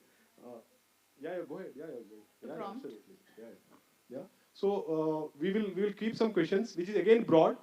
It is not very. We have kept it very high level. We are not got into specifics, but we just said, okay, let us make it a understanding here, right? So that's why we kept it very high level, right? So let's go to those questions. Yeah. Go ahead. Just something in between. Sometimes the 12x and 15x multiple is also defined by FIIs and DIIs. So we'll have to get into that. We'll try and unravel what an investor, right? For example, if I am an investor, I'm putting 1 rupees somewhere, or everyone putting 1 rupee somewhere, we'll evaluate where I'm putting it, why I'm putting it, what is the return I'm going to get it. So all those questions will be there for anyone, right? So the same questions fundamentally is there for any investor or any promoter who is going to put money, right? So we're going to come back with those further deeper questions, but let us start with the first one on the industry part. Yeah. So can you I just put in this question because Rahul might also want to take away at some point of time what the association would want to do. So what is the true growth potential IMA should unlock in the long run? So a lot of go ahead. Yeah. Or you can directly scan the QR code from your camera. Because this association, Rahul has been running it greatly for the last few years. I said, let us also give him back some insights that we're getting it, right? Rahul, you can so have he the can mic redefine anytime. his North Star as an association as well. Right? Yeah. I'm saying Rahul can have the mic anytime he wants. Okay.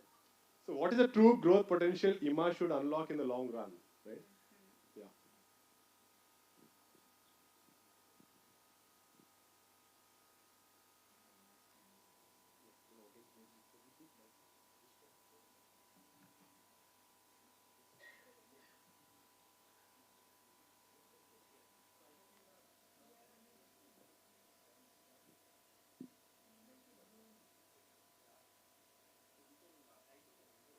Is it visible? It's better?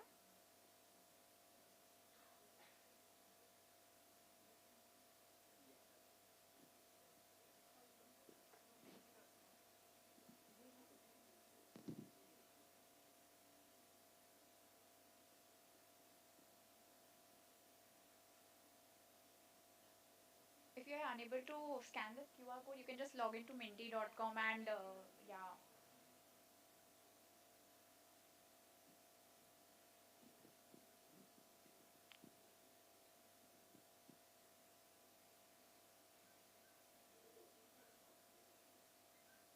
Open, right?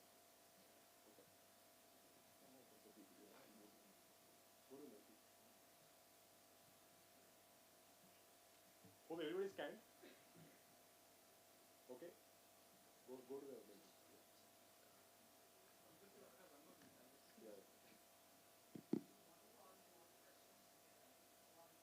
one at a time.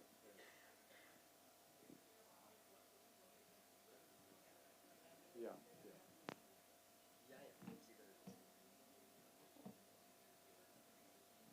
Guys, results will be seen immediately. हाँ अच्छे से answer करना.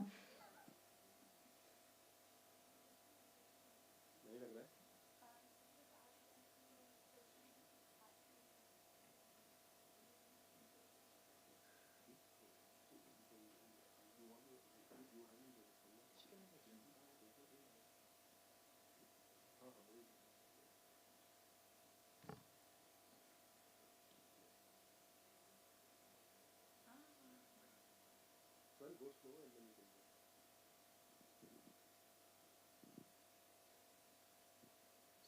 your responses we can see over here that how is everyone feeling. So that was the starting one, just to capture the mood of the audience. Right? Amazing, good, happy and great. True farmer prosperity. So Rahul, I think you can take this snap and say that this, you can put on a website that all the mood is great. Yeah, go to the next. Yeah. 1.5 days. So moving on to the next question about how does IMF Pharma envision the growth trajectory of this sector in the next 3 to 5 years. We can observe that 69% is of improved product quality, consistency and farmer trust, and yes, it's increasing. Yeah. Yeah. So what we created is, I think, if you want to look at the industry growth over a period of next 3 to 5 years, as an association, we picked up 5 pillars. One pillar is expanding the adoption of micro fertilizers across regions, because that will actually, why I'll relate to the enterprise value that construct that we want to create, but I just said, let us put 5 objectives for the association. One is on expanding adoption, which will actually promote the industry growth. Second is on improving the quality, consistency, and farmer trust. The third is achieve sustainable revenues and profitability of the members. Again, the dealer and the distribution network effectiveness, because in the micronutrient space, you need the dealer and distributor to also be knowledgeable enough to communicate back to the farmer and build the market, right? And lastly, build long-term industry credibility and compliance. Again, this industry is also having a lot of issues in terms of the perception, right? In terms of what is being given as quality to the farmer. So I think, can the association, all these 5 levers will help build the whole industry growth, which will again sustain the enterprise value. I'll talk about the enterprise value again, but can the association start pumping in the growth agenda or the North Star that the industry wants to look at in the next 5 years, right? So we said, okay, this is the 5, and that I think we have related expectations, probably. I think we can take it back and then work on it. But these 5 pillars are very important for us to see in the next 5 years where this industry will move, right? As an association also, it is important for us to set that North Star and with the core members that are there, right? Can you go to the next one?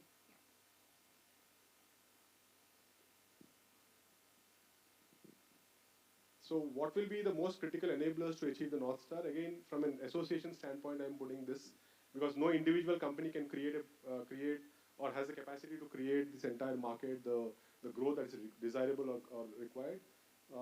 We again said stronger market access and farmer and awareness initiatives, product innovation and differentiated formulations, operational efficiency across manufacturing and supply chain, financial discipline, working capital management, and capacity building.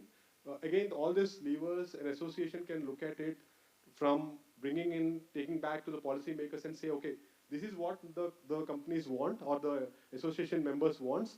Can we curate the agenda to actually achieve the North Star for the industry? Again, I'm talking about the growth of the industry, right? Because the growth of the industry will determine, there is a part of the growth of the industry and the levers operating in the industry which will determine the enterprise value of a company as well, right? The industry which we are operating in, if the levers are good, the enterprise value also will be higher, right, compared to the industry which is not performing. So again, the association, as an association, you can play a lot of areas where once the industry shows the market access improvement, the innovation, the efficiencies, the discipline, right? I think it also will enhance the enterprise value of each individual enterprise as well. Yeah? Can you go to the next one?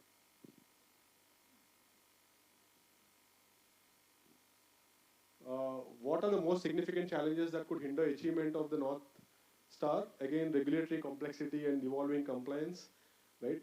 That is the topmost element that the entire industry believes here. Lower farmer awareness and trust gaps, price pressure and margin constraints, inconsistent quality, and credit risk, right? Again, we can pick up as an association, right? The members, the power of voice that is coming in is to again create the size of the market and the growth of the market, right? So we can again pick up these levers, all these challenges. Again, when somebody is investing into an enterprise and if determining enterprise value, he'll also look at what is the kind of related challenges that this industry and the company faces, right? And whether the company where I'm investing or whether the North Star targets that the company has set up, whether it's able to achieve it, overcoming these challenges or not, right? Yeah. Can you go to next one? What single factor would make the biggest difference in accelerating achievement of the North Star? Industry-based standards and stronger regulatory advocacy, right? I don't think everybody has completed. Just see and if you can join the.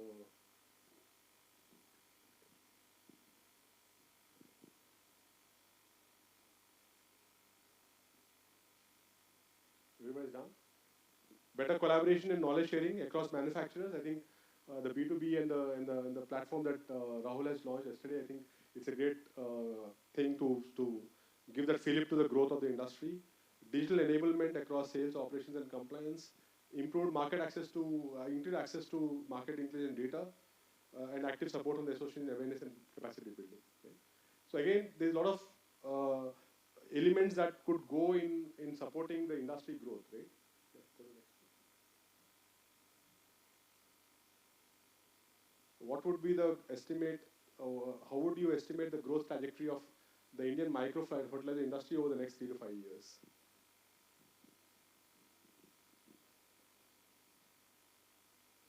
So again, everybody believes, I think, the overall ecosystem of the investor community, I think this segment, right, investor community also believes there's a lot of potential, untapped potential that is there, right? And there's a lot of traction for companies to grow and attract investments and fill in the growth further. And I'll come back to the segment next, where have you captured all this into your North Star ambition, which Vinay will speak. But when you come back and take those triggers back into your own business, and when you set your own revenue ambitions and profitability ambitions, have you taken back what the industry is saying? This is again qualitative. We can go quantitatively and do all the numbers and stuff, but we just put it qualitatively today, right? But as we go and do the North Star ambition in our own businesses, it's also important to relate to the industry and the size and the growth and the data that is required, right, out there, and come back and work towards it, right? And that's one of the parameters of how do you relate your industry with your own situation. Yeah? Can you go next? What single factor would make the biggest difference in accelerating achievement of North Star? Again, the most important part is the industry-based standards, which is again a concern. Better collaboration. It's already done, I think. This is done. Can you go next one? Okay. So I think what we have asked is more about related to the industry aspects of it, right? We have captured this in a very, very high level, but when some investor is looking at it, right, he would like a very detailed commercial diligence of the elements that are operating in the industry, whether it is size, growth, who are the players, how is the related, so it could be a return on capital employed, return on investment, return on equity, right? So there are a lot of comparisons. So if everybody is investing in rupee, and there is no, as equity, everybody is investing into a business, and the growth numbers are same, so then the return should be same between the players, right? But my rupee and somebody else's rupee, the return is different on capital employed, but both debt and equity together, and I'm giving a higher return, my valuation should be higher. So there is a lot of, I'm talking about pure financial outcomes right now here, whether it's ROC, ROE, ROI, right, which the investor looks at. All that depends on related performance with the industry, right? So whether if the industry is growing at 8%, I'm not going at 8%, somebody else is coming and taking that share, right? If I'm beating the market, the industry growth, right, then I'm actually performing better than the industry growth. So all those levers will come into play.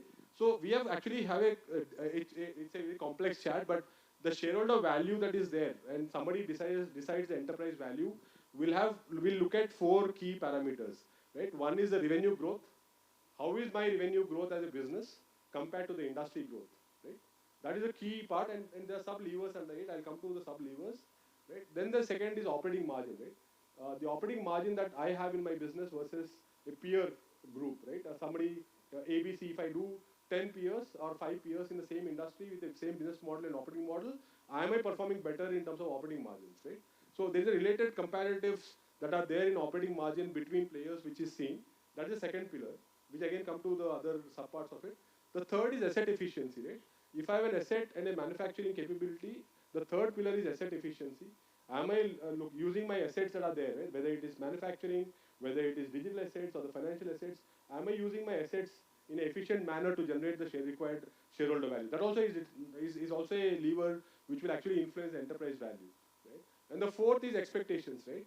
Expectations in terms of external stakeholders, right? Whether it is the investor community or whether it is your bankers, whether it's your auditors. So the expectations around your company, right? So that's the fourth pillar. So these are the four broad pillars which actually will determine your enterprise value, right? Whether it is a listed enterprise or an unlisted enterprise, the enterprise value will be determined by these four broad pillars, right? And then there's a lot of relationship. You want to? No, I was just going to ask you, sir. So the efficiency that you're mentioning, it talks more about unit economics, or it's talking about overall efficiency of the company? So it again depends on which stage of the business you are, right? If you are early growth stage, right, it will be more on, are you looking at your ARR covering your investment that you're doing, right? So it depends on the stage of your enterprise where you are, right? But asset efficiency broadly into three parts. How are my receivables and payables, right? That is basically how is my working capital management, right? Is it efficient compared to my peers? So somebody, so when you look at working capital, it could be the DPO, the DIO, or the days payables outstanding, days sales outstanding, or days inventory outstanding. Right? How is my related performance with my peers? Right? Am I better off? Right? Am I in the top 25 percentile? So my related comparatives will actually influence my enterprise value. Right? So you want to add anything? Yeah. Just go back, zoom out, or zoom in, whatever. So we are consultants, so we have to make everything look complex. Right? Otherwise, how will we get paid? So see, what it means is that whenever this through experience that we have found, right, that working with the organizations, whenever there is a what we call as a North Star that we are defining. So for example, if you were, let's say, that experiencing a 2x, 3x growth in any case, like that is the ambition that you have had, then you are still working with the constraints that you have today, right, around the constraints. So you're always working around, oh, this issue always exists. It has always been there since the inception, so hence we will live with it and work around it. But what we have observed is that whenever we take a bold and audacious target, which is like, something much beyond that what we perceive that we can do, we have in our experience found that, if all the boxes that you look at it, let's say revenue growth, as in, 3 times or 4 times the sales, and you go every box by box, each of these boxes will lead to a revenue increase or a sale increase, because it has an impact. Each of these boxes have an impact on your sales, overall sales. So what it means is that when you start looking at in a different manner, when you start looking at with a different number in mind, then you basically say that I'm going to break all the constraints that I have today and kind of relook at how can I do the same thing. For example, if I were to look at pipeline today, right, and I anyway have a good pipe, so hence I am in a position to say that I will achieve the sales number that we have. But however, if I were to disrupt the target and say that I'm going to have 5x, then the same pipe actually is not relevant to you, because then you will start looking at different ways of increasing the pipe to kind of achieve that target. So what we are trying to say is, anytime you set a target for yourself, and it has happened in our case as well, in our business too, within Deloitte, when we said we'll have a regular growth trajectory for ourselves, we behave differently. But the moment we went into something which we felt was not achievable, our behaviors changed, not just at the leadership level, but also at the organization-wide level. And that's basically the premise of it. Similarly, you go to the cost and say, today, if you look at a CFO function or a cost function, you will always look at it from how do I save cost? But can I wear a lens or wear a hat of sales into the cost as well? Is it possible for me to kind of attain cost efficiencies, but in the process also increase the sale? That's a different way of looking at it, which otherwise you will never look at, because you're always wearing the hat of saying, how do I reduce the cost? But have I also put a lens and says, will it help me increase my revenue? And that's a different way of looking at it. So in effect, what we are trying to say is that each of these boxes helps you look at it totally differently. It's not as complex as it looks to be, because when you start looking at each of these boxes and your relevance to your business, it starts making a lot of sense. So in the process, what we're saying is, let's really revamp or disrupt the current to see if there is a bold and ambitious target that we can take for ourselves. So generally the disruptor, just coming to your revenue growth, your disruptor would come from a non-linear sales model or more from a linear brick and mortar model? And how was... All of it. It could be acquisitions too, which otherwise we would never have seen it. For example, Absolutely, that's something that is, really adding investor value now. exactly right. So, for example, today, uh, I'll give you one example of an organization where we said, does trust have an impact on your shareholder value? It sounds very theoretical. What does trust actually mean? Does the customer trust me, or does our own employees trust us, so on and so forth? But when we started looking at the lens, saying that I really want to see how trust can be seen differently, then we started putting the whole brand aspect to it. We said, since we are moving into a trustworthy organization, can I now actually put a brand layer to that? And hence, suddenly the whole organization was seen differently from the investor perspective, right? Because now you started building a brand around that trust. I'm going to be 100% trustworthy, and hence I will build my brand around it. So what we're saying is, to answer the question, was that basically, to answer your question is, each of these boxes are looked at differently, linear, non-linear, and what have you. Just to I think summarize it, I think we will go to the exercise that we have created in the next as to Mentimeter to understand the levers. What we are saying is every company in terms of whatever size, whatever growth, whatever profitability, right? There is a value accrual accrual that happens. It is not that the value is not there, right? But it also depends on what kind of value you want to achieve over a period of the effort that you're putting in, right? So that is the whole construct that we are trying to say, right?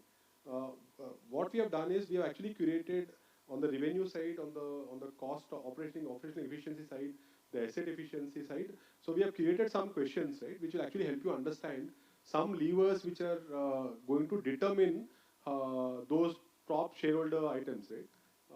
So these are the 5 broad pillars that we created as. So when you look at the transformation levers and looking at the blueprint for excellence, you can aim at achieving these 5 as ambition for your enterprise. One is market leadership. So can I be the market leader? Can I take that? I'm saying the North Star as market leader in a particular segment, or a market leader in innovation, right? Or market leader. So anything on market leadership could be one of the themes that you could look at, right? Second is cost leadership, right? So can I come back and say my company is known for cost leadership? I'm the most efficient cost producer in a particular category, right? So can I achieve cost leadership as an ambition, right, or as a transformation lever? The third is long-term value creation. So now I'm in for a long term. Can I look at innovation and look at 5-year, 10-year horizon, right? What is the kind of ambition which you could look at? The fourth one is on creating brands, right? So today, I think when you look at the related brand between in our own environment of Tata's, Birla's, Reliance, right? You would have a related brand equity that is there, right? So can I look at creating those trusted brands, right, which will actually give you enterprise value or as an ambition, right? And lastly, on your own organization as an innovation organization, right? So what is the whole? These are the 5 top pillars that we created, which will actually look at overall as a transformation elements to your business. Now there are questions that are there. Can you go to the next one? Yeah. So yeah, this is sample one. So what we have done is we created an exercise which I think company-wise you can take that Mentimeter or this exercise, right? You have the sheets. So we have some cheat sheets that we have created. You can actually choose, right, on those 5 transformation pillars, what is the kind of ambition that your company has, and then we can come back and present it here, right? So those 5, go back to the 5 ones, right? And yeah.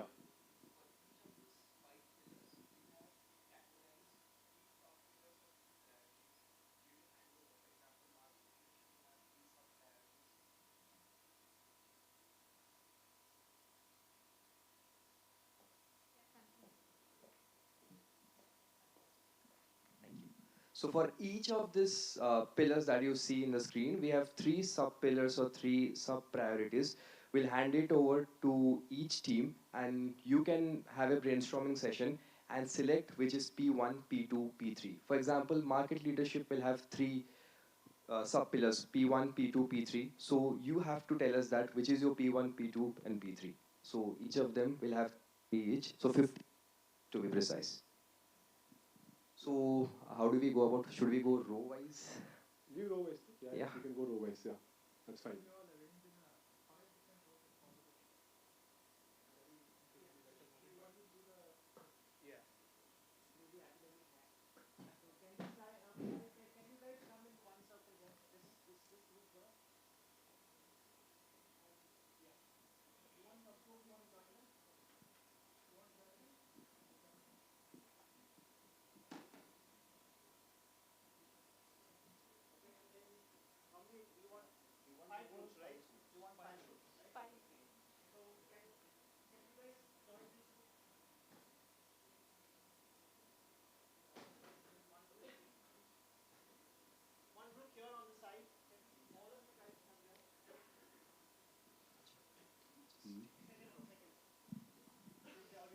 So while all of you rearrange, I'm gonna also do a little chat here. On the fostering innovation part, it always comes at a cost, right? So what is the right, whether that's really a transformational pillar, and to what extent can that be? So that was something I was asking him. Yeah. So, what our whole premise is that it should never be considered a sunk cost. It's an investment. Yeah, it is an investment. If you look at it as a sunk cost, then the return, the ROI will never be there, because there are certain times when it will never yield you anything. But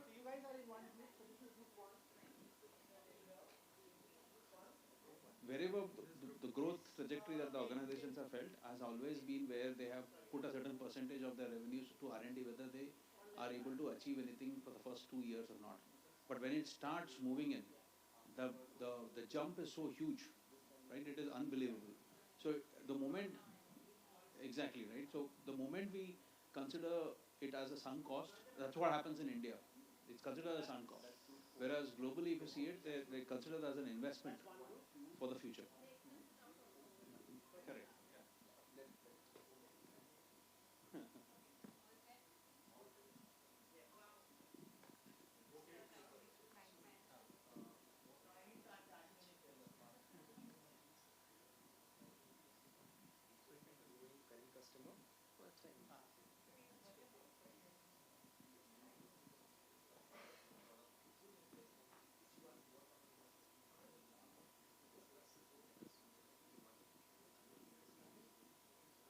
So now we will be Murthy, you distributing want the to cards. explain there? Right.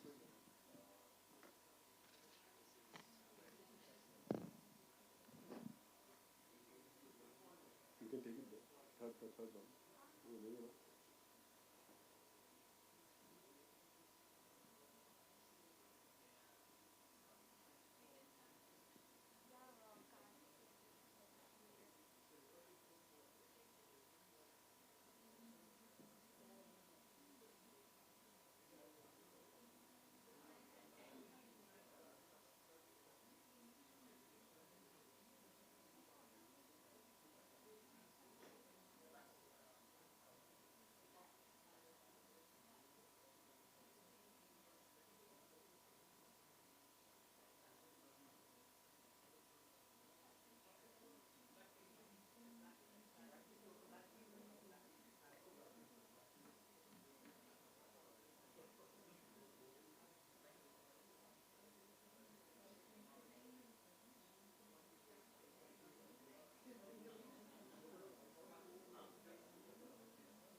I think. So take your time, discuss, and as a group, nominate one of your group leaders who can come and uh, explain why P1, P2, P3.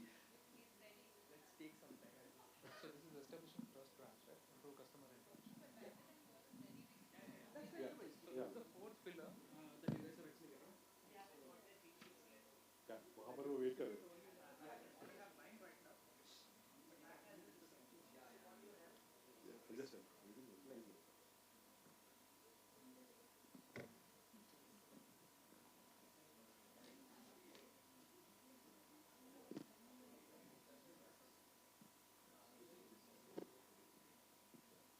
Just extend करो ना.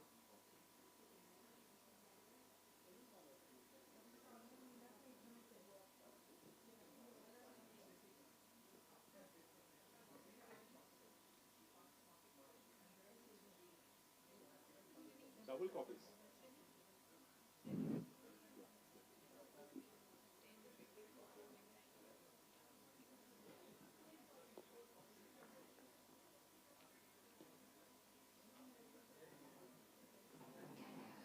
So Vanessa, by the time the paper is getting distributed, just a quick one. In your mind, while they will answer this, in your mind, is there any single factor which could be a pillar, or is it always a balance of all these?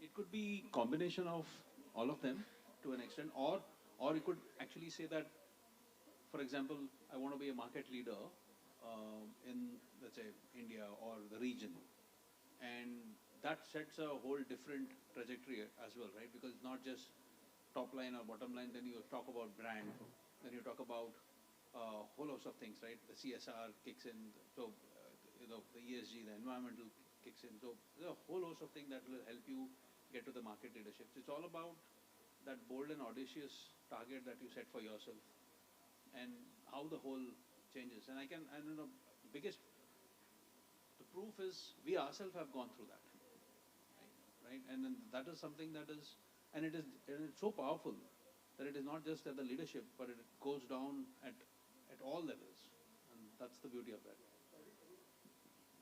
The most important factor is I think the entire organization should speak that language once you have decided, right? If I have decided that I would be a market leader and I've created an ambition around it, the entire organization should live that as a DNA, has to talk the same language till the reorientation happens, right? So I think that that's the most important part of it.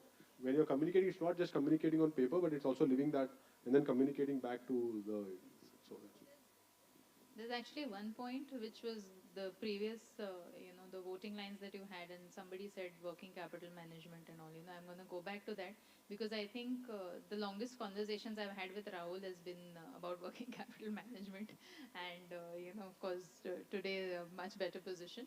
But yeah, I think that does form a major part. Of course, funding, but at the right, like you mentioned, what is the right investor ratio and all that. So while investor point of view is different, you have to also see your efficiency in terms of what the company can perform.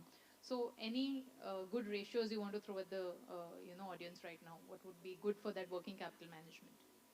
I think WACC is one of the key parameters. So it's called weighted average cost of capital. It's cost of equity and cost of debt. So it's a combination of both. And I think you should actually look at leveraging and unleveraging the debt position that you have, right? So how are you trying to look at you are managing your WACC, which is very important compared to peers where I am in terms of using my capital and getting back return. And then second is how do I leverage and co-leverage my or re-leverage my debt position. So a lot of times, a lot of companies operate on debt or operate on equity, but they don't balance out both equity and debt together. So how do you?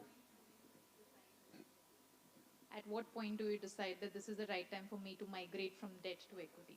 Or what is the right balance? And again, sitting in this environment also, I'm asking what is the right cost of equity? So from day zero, I think you should have a combination of equity and debt. Unless until nobody gives me debt, that's a different situation. But ideally, it should be a combination of equity and debt. Right? If somebody is giving, I can borrow money from the market, it should be a combination of equity and debt from day zero. Right? Unless until somebody is not giving me money. Right? So that's the first bottom line. Right? Second is the return on equity is upside of 23% net of taxes. Right? So that is considered as the best position. Right? So lot of enterprise when you go and look at evaluating it, the return on equities will be sub 20, right? Which is then coming back to the return on debt, right? So return on debt will be somewhere between 12 to 16% IRR, right? But return on equity should be more than 21% at least, That means I'm saying if I put a rupee in any enterprise, it should get doubled in 4 years, right? So that is the thinking that most of the investors have. So can I make my money in 2x in 4 years? Right? So 21% is what the basic, I think bottom line is, expectation is net of taxes, and return on debt I think should be 16% IRR that we could do. Right? Yeah. I think the audience is ready for you. Thank you. Yeah. I think we can start off. Yeah. Okay. But I think let's go by group wise, like from the initial itself. I think that would be much better. Yeah, let's go. Is the market leadership team ready? Yes. Market leadership? Yes. Yeah. We would like to hear P1, P2, and P3s from you. Yeah. The pointers, what we have got, basically retain and grow current customers. Second is basically acquire new customers. And the third is strengthening pricing. As per us, basically the first pointer is retain and grow current customers. In any market, when you want to grow or you want to become a leader, how you become a leader is very important. For that, you need to have the customers base, a very strong customer base, which is very important for all of us. So that your existing customers are not happy, you're not going to create a new customers. So our first pointer is making your existing customers satisfied, make them happy with your product. So that's your first pointer, basically. That's why we put it as P1. Yeah. The second point is when you become existing customers happy and satisfied with your products, the next pointer is price strengthening. Price strengthening doesn't always mean you reduce your cost. It doesn't make sense. See, many times, who's your target customers? Take an example of Apple or iPhone. They have never reduced their prices, actually. They have never reduced. They've always been increasing. Who are your target customers? Are your target customers are the luxury customers? Then definitely the price strength is only the pointer which needs to make it more appealing, because in many times, not only the lower cost will help you, but the cost which will help you to improve your operating profits. What we looked at, the enterprise value will always increase when you look at your operating profits. So in our point, the second point is the P2 is the price strengthening. Then the third point, when you have your existing customers and price strength always in place, then the third pointer, you will always make the new customers, acquire new customers with a much more strengthening way. That is our point one, P1, P2, P3. I think give a big hand. I don't know your name. I think if you can. Prabhakar. Prabhakar, thank you so much. I think he has summarized it beautifully, but just want to reiterate it, right? When you look at the market leadership, all the three elements are important. What we wanted to convey is the robustness of data there in organizations to actually capture it, right? And to what level of when somebody is coming in and assessing your enterprise value, a lot of times the basics are there, but to prove it, you don't have the data to prove it, right? So do we have the attrition data? Do we have the customer retention data? Do we have the CAC, right? The customer acquisition cost, right? So when you look at commercial diligence, when you go and start and going deeper, while the thoughts are there in terms of retaining the customers, pricing it appropriately, acquiring new customers, what we've meant when you created this entire framework of EVM is actually the data backbone to actually capture it, retain it, and then grow it, right? So that is a missing piece which is there. So when you look at EVM and the root cause that we have created as a framework, I think the most robustness that we need to build in organizations is the data capture, right? And live the data, look at the data, analyze the data, and live it in the organization to show that we're actually moving it. So a lot of times it gets retained in the promoter or the CXO, it doesn't bottom up. So more horizontal and vertical transformation is required to meet those market leadership positions. Yeah, thank you. Can you go to the next one? Cost. Yeah, that's it.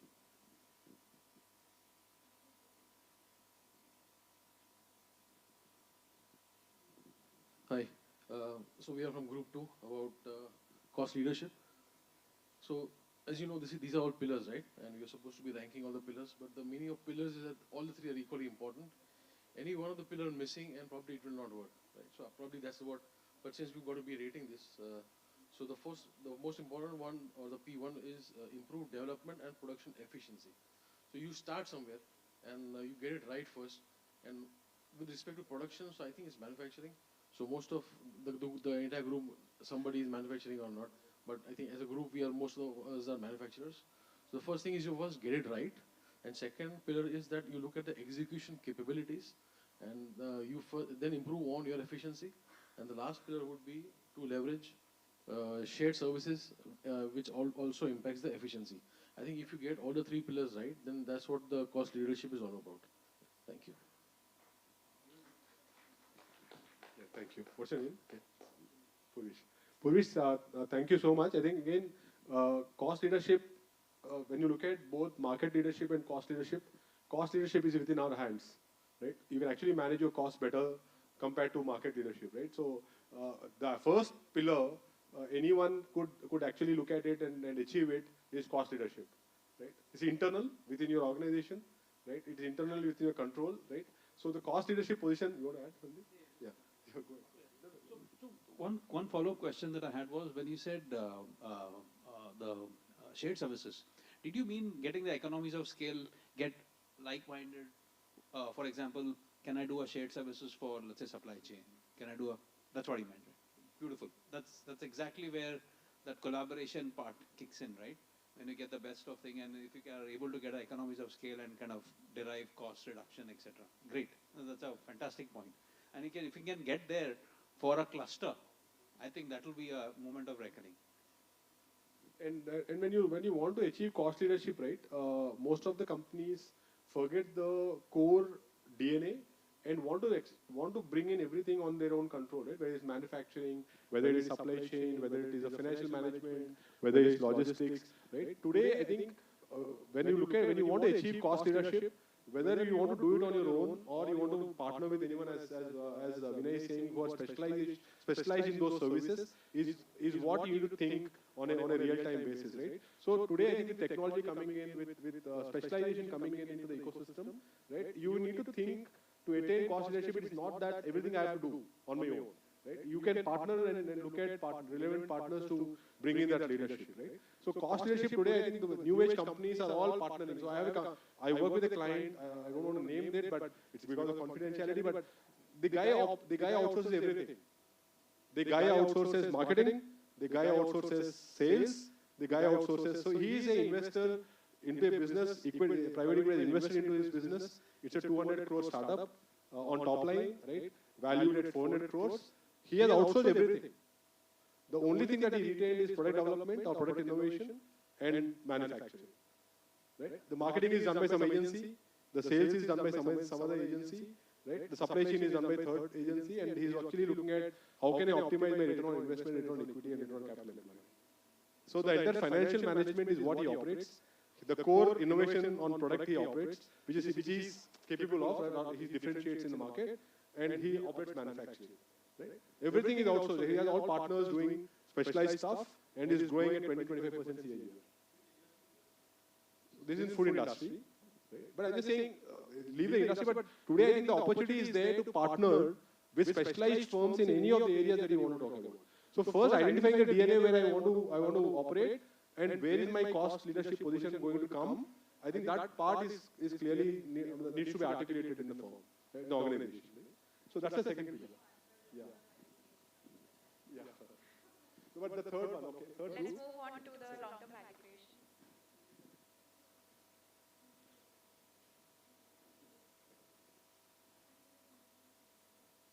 Good afternoon. Our group has been working on the transformation pillar of long-term value creation. So among the 3 points, we have prioritized first point as improve business management and governance effectiveness. Second point is improve property, plant and equipment, that is PP and E efficiency. And third is improve inventory efficiency. Why we have a sequence like this is because the other two, that is inventory and then plant equipment, is basically utilization of resources. So it doesn't essentially talk of long-term value creation. So for long-term value creation, you have to improve the overall business management and also have effective governance so that the organization grows in the longer run. And that is how we have sequenced all these three.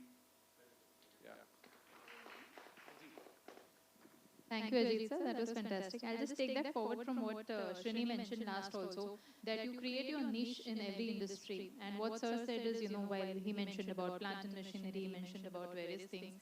And of course, I will link it to even customer acquisition from your first market leadership. What helps the most is if you can build sustainable growth stories over a period, right? And when I say your organic business should be able to, of course, get you that, kind of growth, and that is a part of the value creation. But also, how do you innovate further? That will probably be blended with your last point of fostering innovation. But yeah, that's all about it. Yeah, also on long-term value creation, I think when you build the enterprise value models, right, whether my business is going to live for perpetuity, right? What is the perpetual value that I'm trying to create, right, is the question that we need to ask compared to the short-term 5 year, 10 years. So a lot of time when you raise capital, right, it's all short-term windows that you look at 5, 7 years. But when I'm looking at enterprise value from a long-term perspective, it is a perpetual value creation that I'm trying to aspire or look at. Second, when you look at long-term valuation, long-term value creation, it also depends on the peripherals of the business, right, in terms of governance, right, in terms of your brand, right, in terms of your whole financial management, right, who are the ecosystem partners that you have as agencies, right, so who are your customers, the quality of customers that you have, the quality of revenue that you're generating, right, the quality of earnings that you have, right, so the sustainability of all this will actually determine the long-term value creation piece, right. Yeah. Definitely. Let's move on to the next one, establishing trusted brands.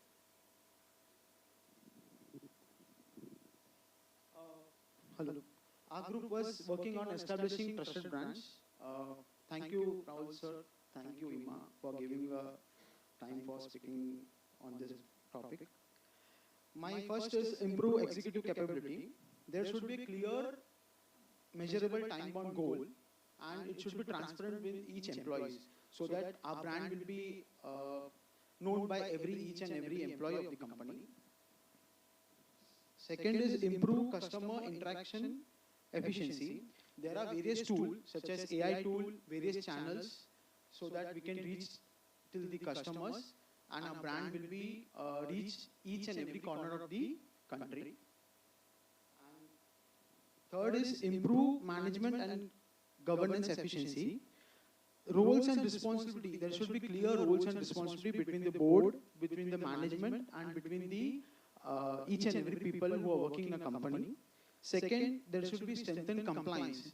Without compliance, the company will be like, it's a window dressing company. So there should be a good compliance.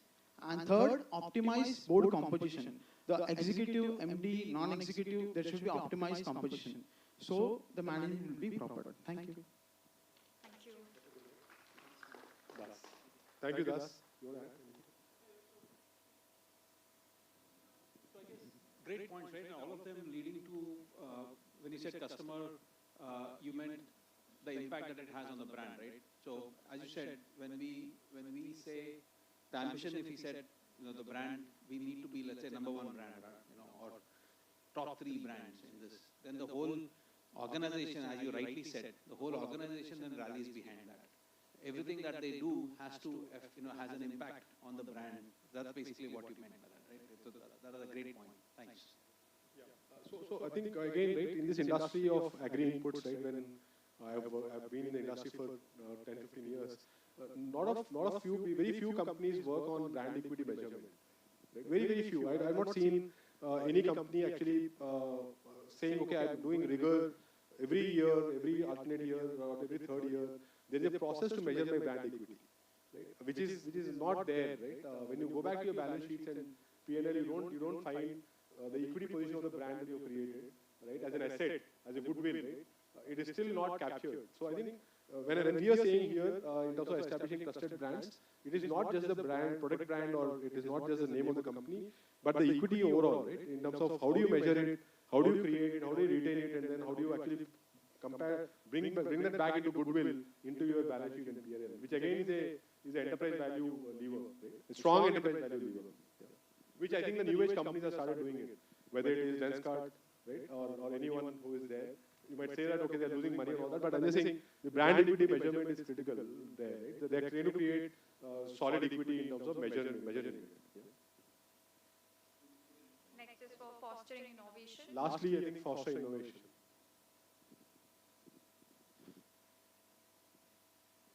Again, this is all high level, right? We have a detailed workshop which we work with companies which is more micro, but we could take it later. But yeah. Good afternoon, everyone. So my team ranked in this position. P1 will be improve corporate shared services efficiency. So in this, I will use the example of my own subsidiary. So Aries launched a subsidiary called Mirabel Agro. So first, the approval had to be taken by from the board to have a shared service agreement, because the Mirabel employees are also Aries employees. So a clear divide had to be set between both of them. So I think that is the first step. And then comes to improve development and production efficiency. So now, after the HR, IT, all those departments are segregated between the two companies, then it comes to the production, like making that more efficient. That should come second, ideally. And then leveraging income and generating assets. So after the production facility has been made, leveraging that to its optimal use and then gaining margin from that. That is the ideal. Thank you so much. Okay, when we are saying fostering innovation, again, we can go deeper in the next one. But when you look at Indian companies and the spend on R&D, right? When you look at the R&D spend to the business that we have, right, we'll hardly do 1% or 0.5%. Right? And that's where I think the Western world versus us, there's a lot of difference in terms of the spend in R&D, right? Creating the IP in a company, right? So again, when we're looking at it and we're trying to, as a firm, we are trying to do that with the government of increasing the spend on R&D so that our whole positioning as a country first, and then we're looking at enterprises below. I think actually spare money to fund innovation, right? Once you start innovation in terms of whether it could be a product, new product development, or whether it's a technology, right? Your valuable, in terms of enterprise value, it will be significantly different. It could be 70x or 80x of EBITDA compared to 10x or 8x. So I think the spend is a big problem in India right now, and it has to come from the DNA, from the government to the large corporates to the small corporates. And there is nothing called a small or large, but I think innovation is very important for us to generate enterprise value. I guess, again, just changing that terminology from spend to invest will make a big difference. I invested in R&D versus saying I'm spending in R&D. Because if you spend in R&D, you feel that it is sunk cost. But if you invest in R&D, you're expecting something in return. So I think that's just a change of semantics, but then it makes a lot of difference. This is the last slide that we'll use. I think this is a complex one, but I think... Yeah, no, thank you, Srini and the team. I think that was fantastic. Thank you, Srini and the team. I think that was fantastic.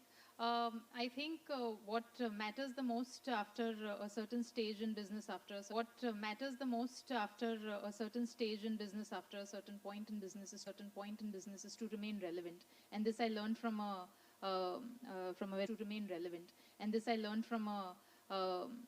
very beautiful actress who was traveling next to me in a flight, and her biggest problem with the media industry was to remain relevant. And that's when I realized that that's actually true for a lot of companies as an entity also. You remain relevant, you grow, and you use and keep reusing these strategies that have been mentioned today, and continue to remain relevant and grow. Right? And continue to remain relevant and grow. Right? Closing comment is, I think we are saying the headline item is rethinking value. It is beyond profit. It is actually towards purpose, right? So if you want to have a purpose to your organization, so redefine your objectives. You have to have a purpose that will actually define your enterprise value, right? Yeah, and reinventing yourself. Thank you, Rahul. I think great opportunity for us to come every time here and share our thoughts. But I think this might have been useful for you guys to at least open up some thought process The idea was to trigger something, and thanks Rahul for the opportunity. Thank you. Thank you for the time and the extra time. I know all of you are hungry, but thanks for that extra time there. Thank you everyone for your valuable perspectives. Thank you.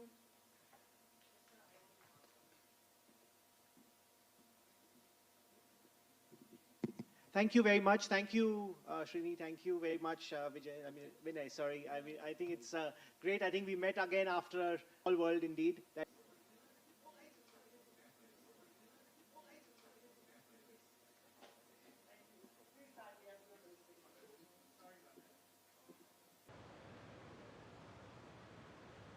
Check, check.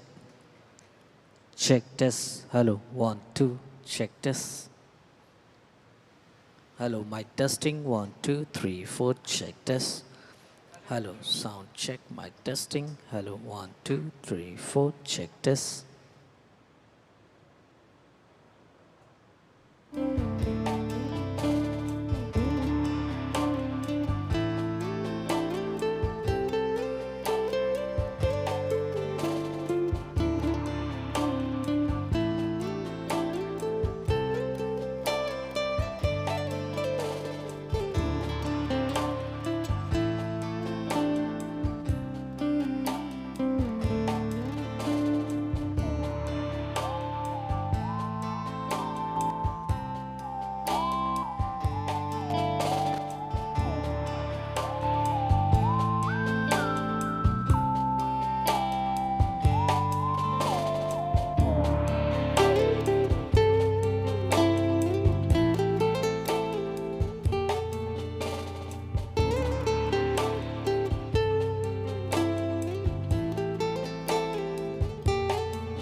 good afternoon. We are going to be starting the next session in 3 minutes. May I request everyone, you can be in your seats, you can be spread out wherever you are, doesn't matter. We would be having the consul generals who will be coming in, so if you have a booth or if you have a table, when they walk around, if you want to have a chat with them, you're most likely to do that before the session starts. Yeah? So, I mean, feel free, and I hope that all of you will take maximum advantage of this. If you have not had your lunch or you want a bio break, you can. In about 3 minutes, we will be starting the session. Thank you.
Good afternoon, everyone. May I request you to please take your seats? Please take your seats. You can sit in the front here. There are seats in the front here as well. May I request everyone to please take their seats? Idhar aa jao. There are seats in the front. And those who have their company tables can stay with the company tables. Completely fine. No problem. We are going to start our final masterclass for today. This is a session on a very interesting session, which is on the use of artificial intelligence and machine learning in the manufacturing sector and also in agribusiness. I think all of us with this new age technology are very, very keen on learning about developments in the AI and ML in manufacturing, and I'm going to request our moderator, Dr. Tanvi Azad, who is the VIA Executive Council here in Mumbai and also Vice President at Avendus Wealth Management. Tanvi, welcome. Come on, guys. And we also have our speaker for today, Mr. Avinash Nahar, the co-founder and director of Ad Bureau Analytics Private Limited and a faculty at the Indian Institute of Technology in Bombay. Avinash, thank you very much for agreeing to do this session with us, and over to Tanvi to conduct the session.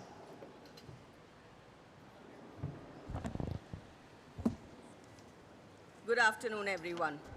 We are at a point where farmers are using data, factories are learning partners, and decisions are being made faster than humans can blink. The real question today is not whether AI will impact agribusiness and manufacturing, but whether it genuinely creates value where it quietly fails.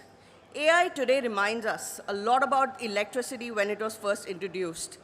Everyone knew it was powerful. Very few knew how to use it properly, and almost no one knew where not to use it. In sectors like agribusiness and manufacturing, where margins are thin, variables are messy, and reality is unforgiving, AI doesn't give us the luxury of hype. It either delivers or gets rejected quickly. What I really like about today's session is that instead of buzzwords or theory, we are going to see 3 real-life cases which is going to be conducted by Avinash. Not what AI promises, but what actually AI survives in the real world. Because AI only matters when it works on a Monday morning and not just on slides. To take us through this, we have someone who works at the very sharp end of data and decision making, Mr. Avinash Nahar, the co-founder of Ad Bureau Analytics and also a visiting faculty at IIT Bombay, which means he just doesn't build AI systems, he also explains them to the people who ask difficult and practical questions. He operates at the intersections of algorithms, accountability, and outcomes. Where models don't get applause, they get judged by results. Today, I'm really looking forward to a grounded, honest session, not about what AI can do in theory, but what it's already doing in the agribusiness and manufacturing. Avinash, over to you.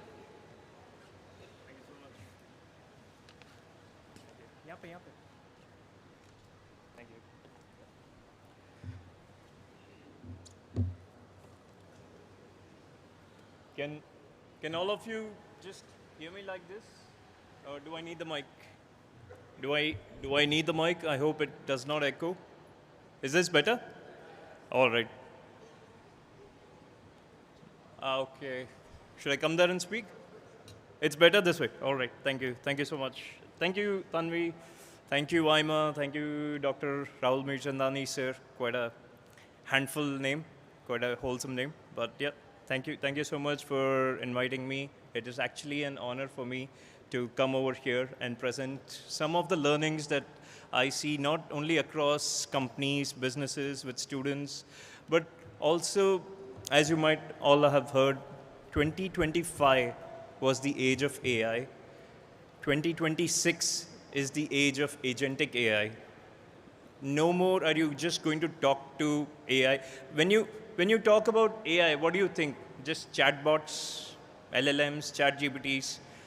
That's not just the tip of the iceberg, that's tip of the iceberg.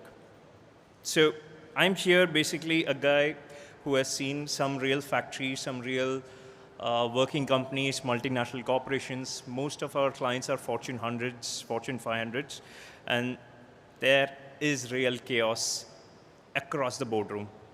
So every factory that I walk into, or whether it is automotive, FMCG, or chemicals, I see a very similar or clear pattern.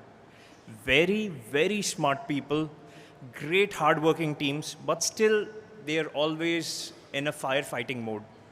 By firefighting, I mean something broke, there are some downtimes, there are stockouts, and now they are reacting. Some accident happened, and now they are acting. So that's the tagline, from firefighting to predictable operations.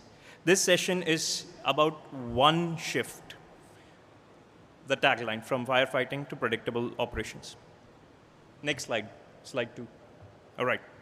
So I want you to think of the last, all the people present here who can hear me, I want you to think of the last 30 days.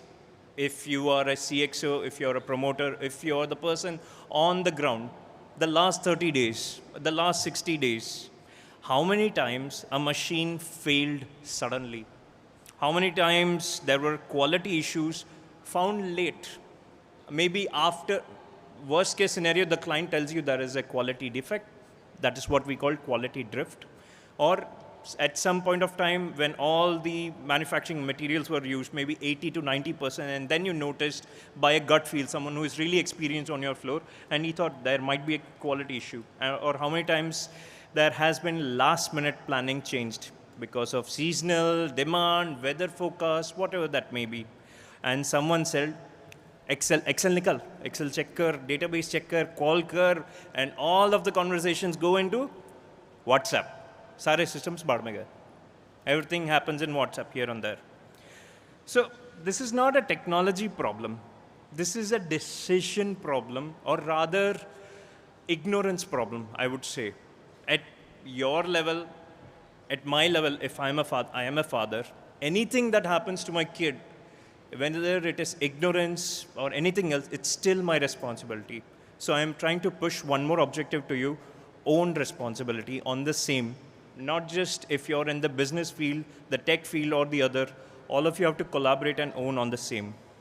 So lean process, any kind of lean optimizations can process, but AI is here to optimize decisions when you have uncertainty. That is what I plan to give real quick over here. Next slide, please. All right. So ERP systems are great. SQL is great. Dashboards are great. But most of the time, they all tell you what happened, hindsight. There are some good ML models which might give you some kind of foresight, but how much are you ready to say, okay, we will follow this particular forecast or dashboard? Not so much. You will still go back, you will check. It is as good as driving a car by looking at the back seat. Now, the real cost when it hits, as I said, one major line, according to my research, can be 10 to 50 lakhs, and that is just the visible cost. What about operations, then rehandling, then replacing? That goes a lot. Next slide, please. All right. So here, when people hear AI, as I wanted to ask you, do you think only of ChatGPT or Anthropic or LLMs? No, that's not the case. The real AI, the use of real AI comes in plant efficiencies, in supply chain, in sales channels, in optimizations, and most importantly, in business decisions, immediate decisions where you need to take. AI here is not to replace anyone. AI is here to reduce your blind spots and make you efficient. Anyone using AI will definitely replace you if you are not. That's the main idea or objective. Next slide. Let's have a quick readiness checklist before I dive into a few case studies that I have. So before I ask about AI, ask these 4 uncomfortable questions to yourself. You can take a screenshot. You can ask it later. Think about it. Most companies fail not because they don't have good systems or anything. They don't fail because of bad AI. They fail because no one owns any kind of good outcome. With any kind of leads that you have in your company, marketing lead, sales lead, operations lead, supply chain lead, compliance, which is a big bottleneck, because they come at the end. जब product ship हो गया, compliance will come and say, no, latest compliance, कल पिछले हफ्ते आया तो कल क्यों नहीं बताया, परसों क्यों नहीं बताया, नहीं पिछले हफ्ते आया, mails में buried था. So many processes. There are very tiny AI optimizations that I can definitely tell you as well, which is not a part of the big case study. Like right now, I don't read my mails, I don't read my messages. There are AI systems in place which every single day reads, replies, automatically replies, and if required, there is a human in the loop system that I've put into place. If required, they can also send quotations. That's where I've made it to stop, based on every single human or researcher. All right, let's move into some proper case studies. Next slide, please. All right, so there is a client, Toyota. All of you might have already heard, Toyota operations. So I walked into the plant one day. Everything looked perfect, great, open floors, clean floors, organized lines. But the plant had told me one very important thing. We lose 1 to 2 days every month due to unexpected issues. The correct, like quality, downtime, drift, Excel dependencies, and most importantly, planning breaks. The breaks are not planned much well. You might think the best of the best companies still have issues. They do. There is a myth that clean data will solve everything. The reality is data is always messy. By messy, I also mean untitled Excel folders here or there, or data is not captured properly. That is the actual reality. That is where everywhere it is there, whether it's here, US, Germany, everywhere. The good thing what they've done is they've identified, realized that this is a problem. Even with wealth management, you get customer invoices for adding more funds or removing more funds. So that is always there. So thousands of man hours are usually planned in people running, calling, fixing, whether it is a major stop line or work or any kind of safety excess or stocks. That predictive systems, what we planned in this particular system was to keep the manufacturing, take one SKU or one line at a time, identify if this works at scale. Each machine or each machinery would work differently. To give you a clear understanding, we not just use your data, what you have stored, which is great, but there has to be external data as well. Remember some time back I said weather patterns.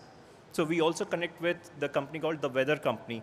We take in daily weather data, precipitation, hue, gust, dew mount, because all of you are in agri industry, I'm pretty sure you are doing that, but at a zip code level, not just at your factory level, where it is going to. There are easily 23,000 zip codes under my utensil, which we are tracking on a minute-by-minute basis, just like the stock market. If you feel stock market data is great, come to weather. It is even larger. There are multiple more fields. Now, let's have the next slide, please. Now, looking at the systems, what we did, like any company or anyone would do, we collect data, basically. Instead of waiting for failures, we started listening to machines. And when I say listening to machines, we listened very clearly at sensors, at logs, at quality data, at planning signals, and then we introduce external data as well. The key moment here is AI doesn't say something is wrong. It will not say that. It will never say that. The real question I wanted to ask you, all of you use some kind of weather app, right?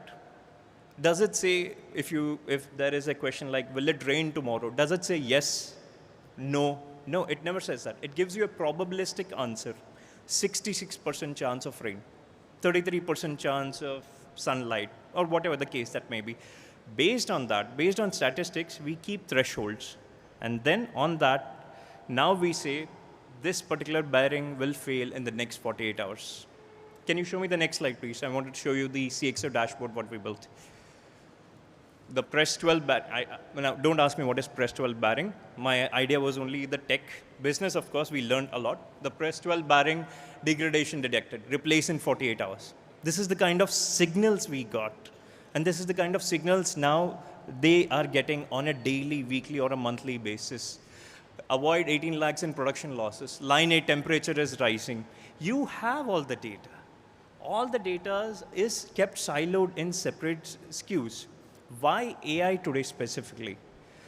AI, what do you think AI is? AI is basically LLMs, data science, statistics, mathematics, good programming, all put together in a simple word so that you as business folks can understand. Can AI solve this? Definitely yes. What do I need? All of your data, because I'm going to add more external data on the same. I'm going to even add the compliance and the legal team as well. Is this in our bracket? Is this, can we prevent quality drift in the next batch? What does this give you? It gives you the clarity. It gives you trust. It gives you faster decision-taking authority. And that is the most difficult job I've come across. Because you have to own the decision, whether it is right, whether it is wrong. With AI, it can give you trust. No, based on this, for each decision, we will give you percentage also. If it comes above 80, you can directly trust. If it goes below 70 to 80, then you give your common sense approach. So AI is here to give you a second brain. But that brain never sleeps. It is open and it can see everything. It talks to every single department system and it is back at you. Now, so here's the dashboard as I told you. Let's go to the next slide quickly. Some good impact that we saw. That in terms of if you're asking any kind of like, this is where promoters of your company will get really interested. Downtime reduced by 25%, yield improvement, fewer emergencies, and lower safety feedback. In terms of payback, 3 to 6 months on a positive ROI. Now, if I have to ask you a question, what is the production cost of one line or one SKU in your case, if that fails? That is the cost of implementing AI in your entire multi-line solutions, multi-factory solutions. That's a simple way. This basically translates, this was of course Toyota that I'm talking about, but this translates to processing plants, batch quality, cold storage. You see there's a similarity, right? Same physics, same economics, same processes can be applied to agri-manufacturing as well. Very similar, same processes. Let's have a look at the next case study. This is supply chain for Walmart. Every supply chain head that I speak to has one real nightmare. Stockouts of fast products, they're gone. And godowns are filled with products which are slow. This big problem is always there. Hotcakes have gone, people are calling, they want to give money, we don't have products to give. On the other hand, now we want to sell this, which are slow-moving products, no one wants to touch, or they're waiting for the correct season. It will move, it will go, but not right now. Both problems in real world come at the same time. You don't have the stockouts or the slow problems. Both problems come together. What's the main failure? You won't ask me what is the main reason. Forecasts. You had forecasts, but those forecasts were on historical averages. No real-time signals, no overrides. And most importantly, your gut feel. You'll say, no, this would go better or that would not go better. Somewhere in the boardroom, there is a gut feel. No, product ABC is much better than XYZ. Whatever the case that is. Imagine all of this is traditional planning, which predicts slightly past movements, maybe 3 months, 6 months, or the last year. But AI will sense not just the present, the upcoming ones. The present it will sense with great accuracy, but the upcoming ones also, it will give you clear signals where to lean forward with. Now, let's start with reading. Can we have the next slide, please? Yeah. Now, let's start reading this. We start reading demand signals live, whatever the market signals that we get. Like, for example, POS or weather systems or promotions or any kind of logistics and constraints. We try to give you demand spike detected maybe in West region, ship more, East region, ship less. For example, with Walmart, we had shampoo SKUs in the West region, additional demand. These were live signals that we gave. And like this one particular line, the final line, what you see, 6.5 crore revenue loss over the next weekends, if we avoid those potentials. If we ship 15% inventory now, that one line has thousands of lines of code on the back end. Multiple machine learning models, multiple forecast, classification, regression models, multiple models to test, retest again, getting the live signals, that one single line. And that is where CXOs, promoters, or US company owners, that is where you're really important. What can AI do? As I said, AI 2026 is all about taking decisions. If you give the complete decision to send an email, yes, ship 15% more inventory now, it can do that as well. What it will do on the back end, if you guys know what is Slack, it is something like WhatsApp. It'll give you, a Slack bot will give you a message. Shall I send this email?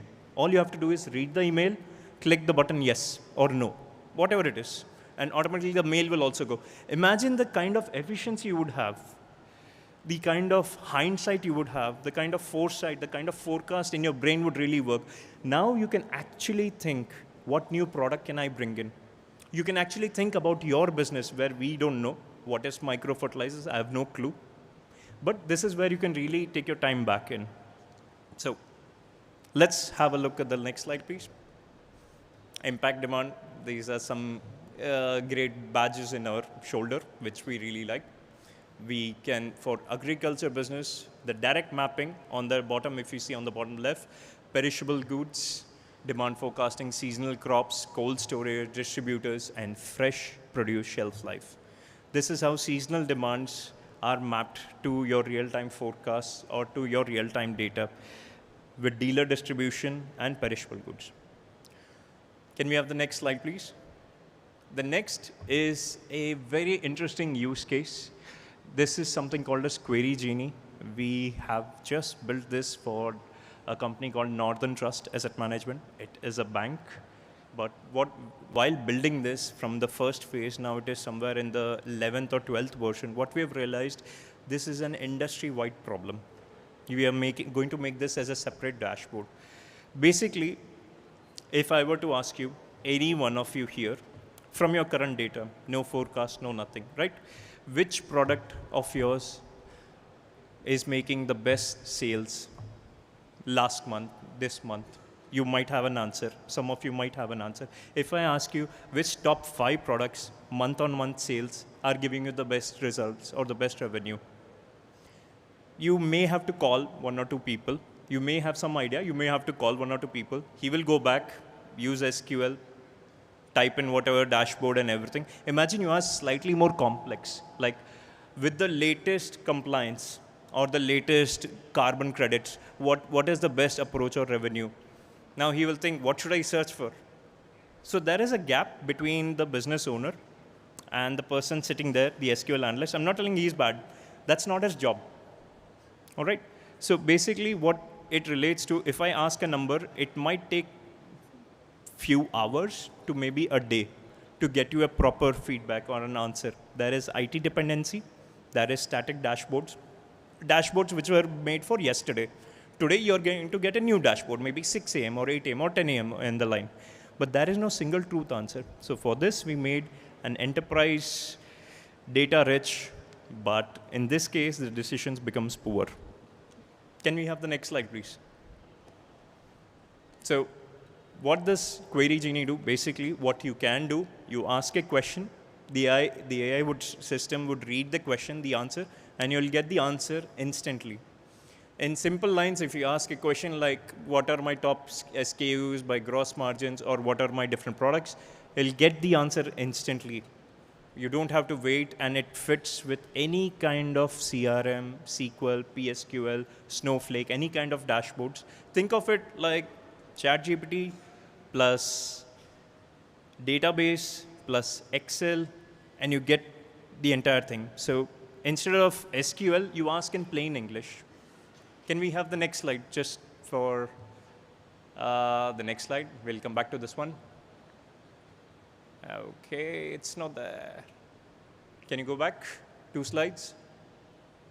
I actually had a screenshot. Can you refresh the screen, refresh the link that I give you for the PPT? There should be 1 slide in between. Yes, please.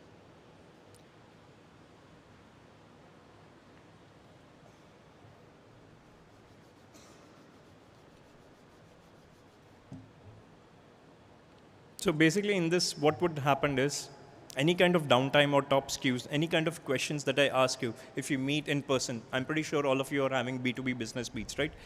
Any kind of question you want about your business, jahan data hai, I'm not talking about magical thing. Yeah. This is how the actual product looks like. This is, of course, for a multiplex sample data that they gave us. The question we asked, total sales by category. The other question we asked, active customers.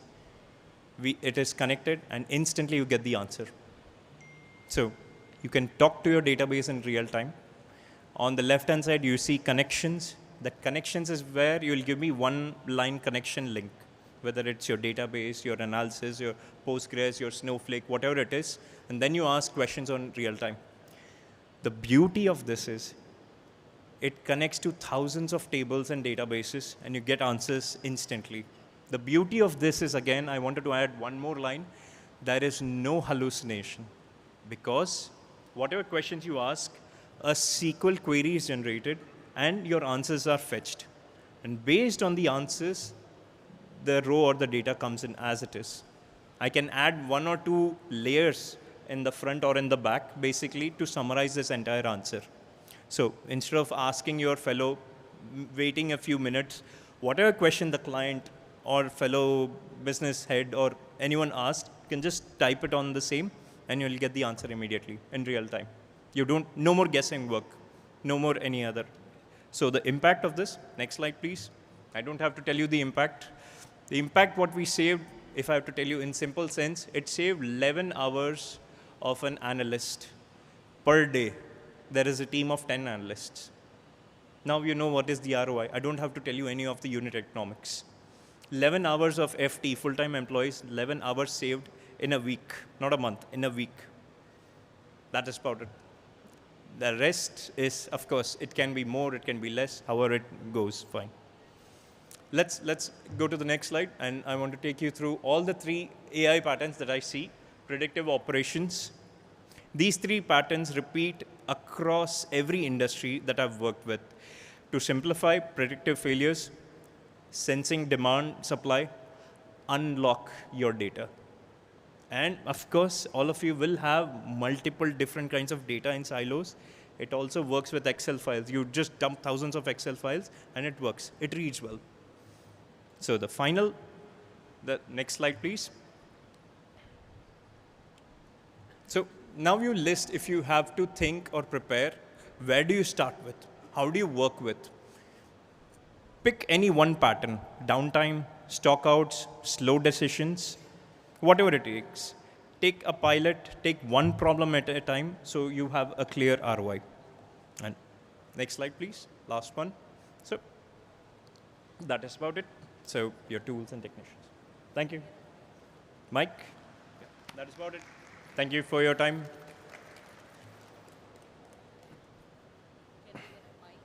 Mike? Mike? All right. Thank you so much.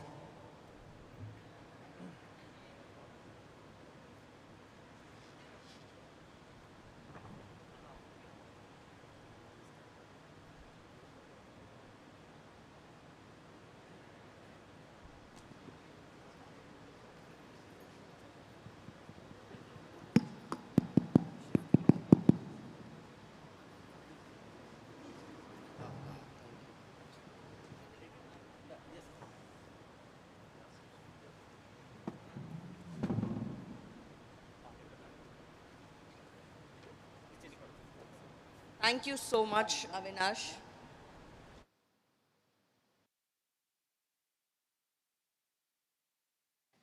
Thank you so much, Avinash. I'm so sure everyone will agree that this was a very intriguing session. But everyone loves AI success stories. And let me just start with the uncomfortable bit.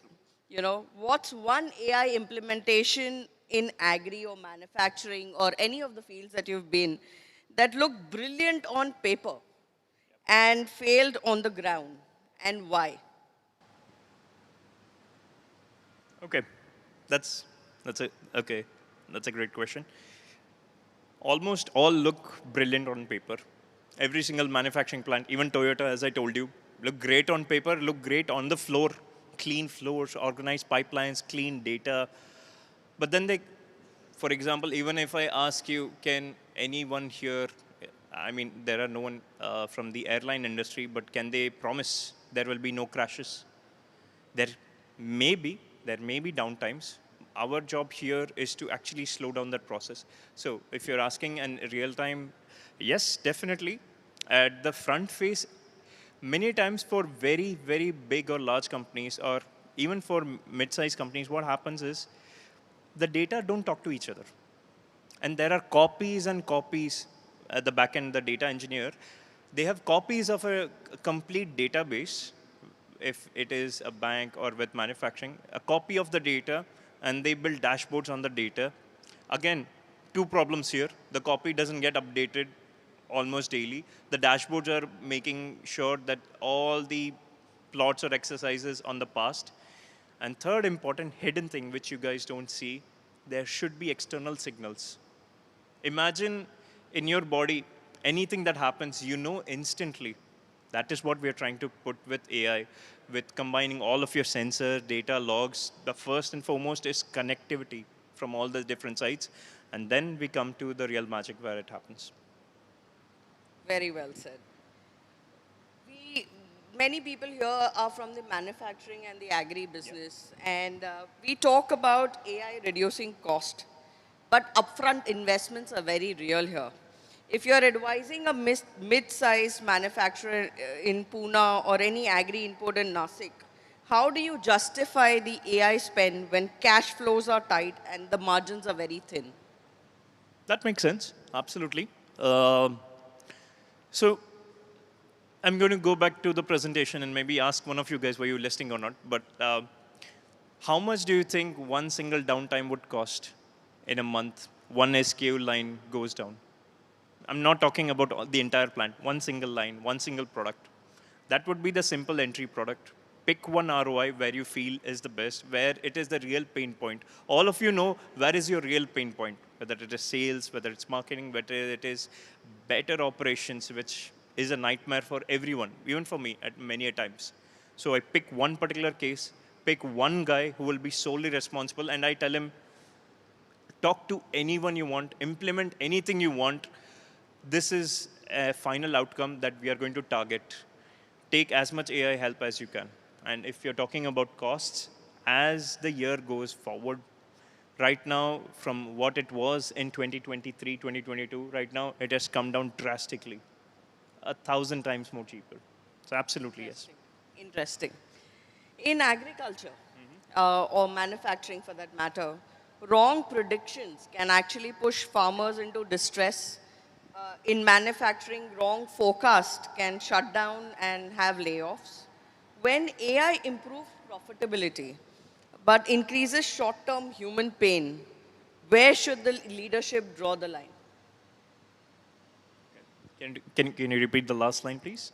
Where should leadership draw the line? No. In terms that when AI is improving your profitability, but increasing the short-term stress because your margins are thin, it can lead to farmer suicides and everything. So where should leadership draw the line? Two things.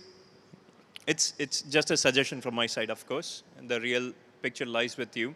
You can have two separate visuals, or rather dashboards, or rather app screens. One which you can showcase globally to all the farmers. What is the actual reality at the back end? Where are we in terms of margin? In not exactly margin. Where are we in terms of production? Where are we? This is where the demand and sees. Through AI, we already know so many external signals, from CIBIL cards to weather forecasts to upcoming government reforms to upcoming budgets. AI basically cleans your narrative to focus one target at a time.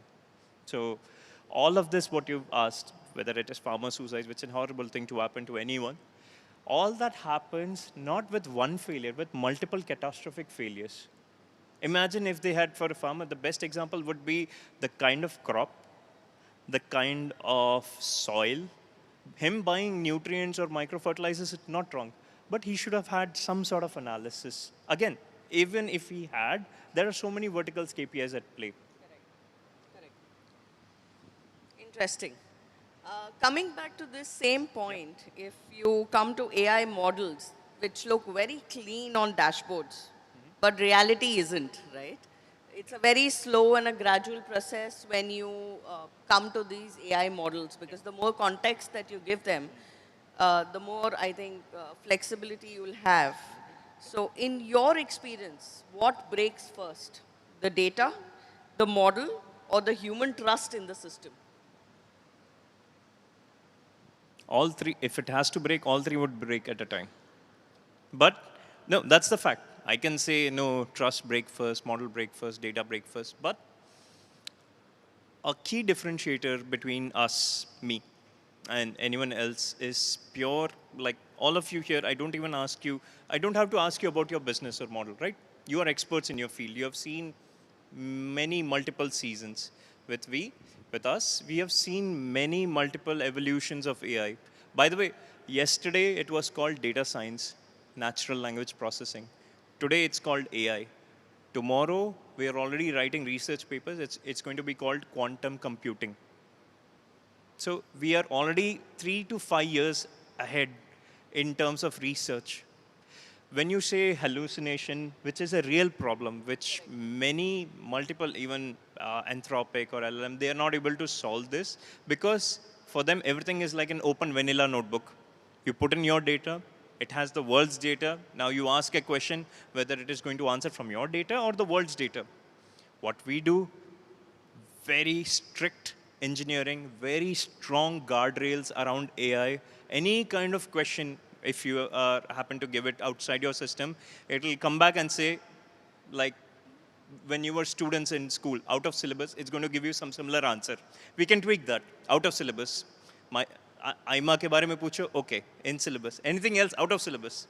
It's not going to give you answer. Simple as that. But we on the back end, what we'll do, we'll track. Ye kisne pucha tha? Acha. Something like that. Similarly, in your case, would model break first, data break first, human trust break first? It's, I understand what you're trying to put in. I've just given the model and everything works. It doesn't happen that way.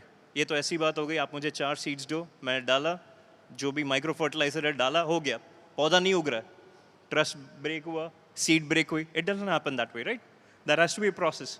Similarly, there is a very strong data engineering team, data analysis team, business analytics team, multiple teams which work, and actually I should not say teams. There's one guy and 5 agents with him.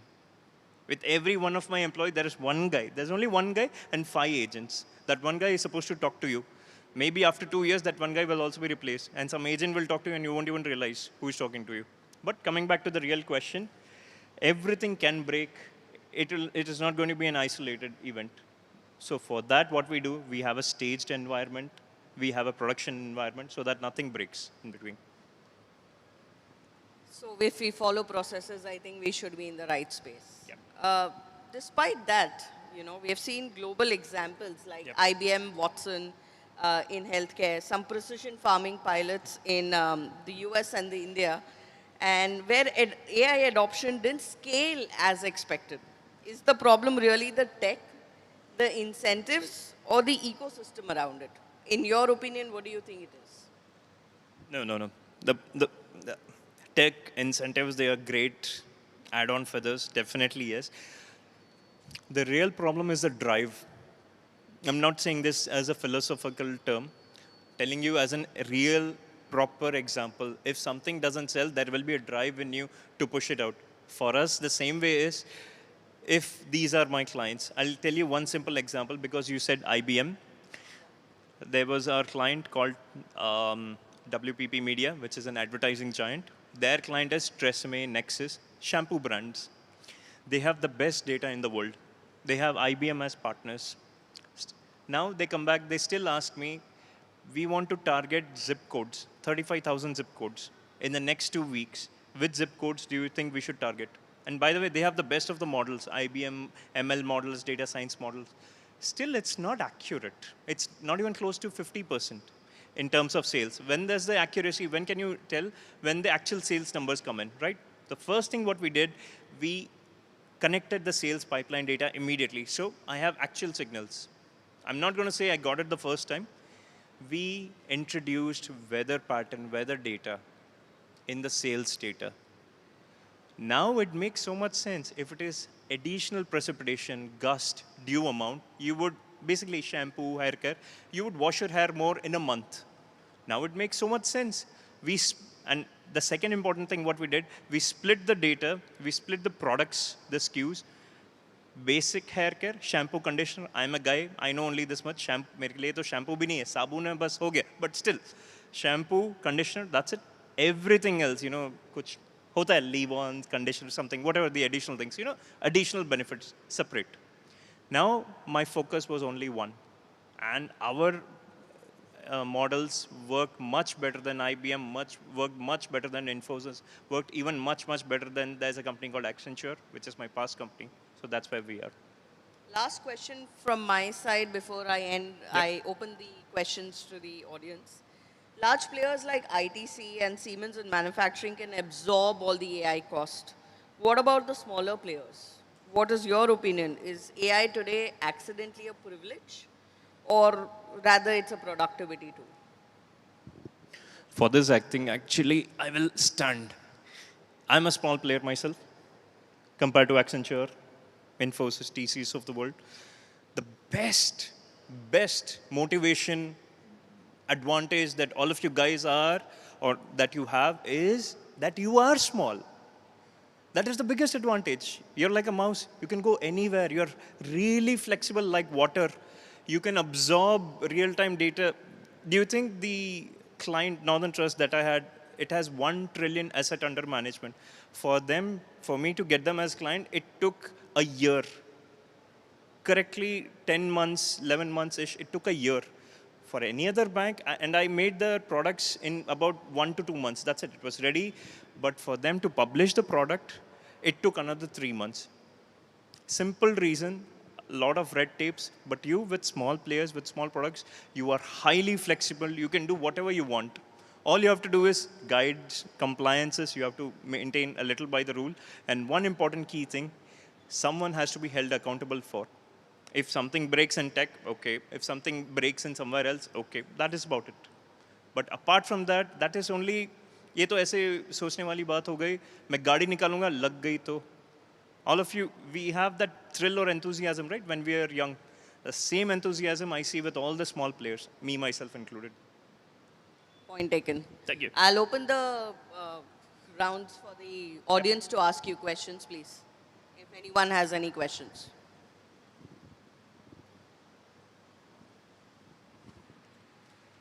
I'll pass. I'll pass.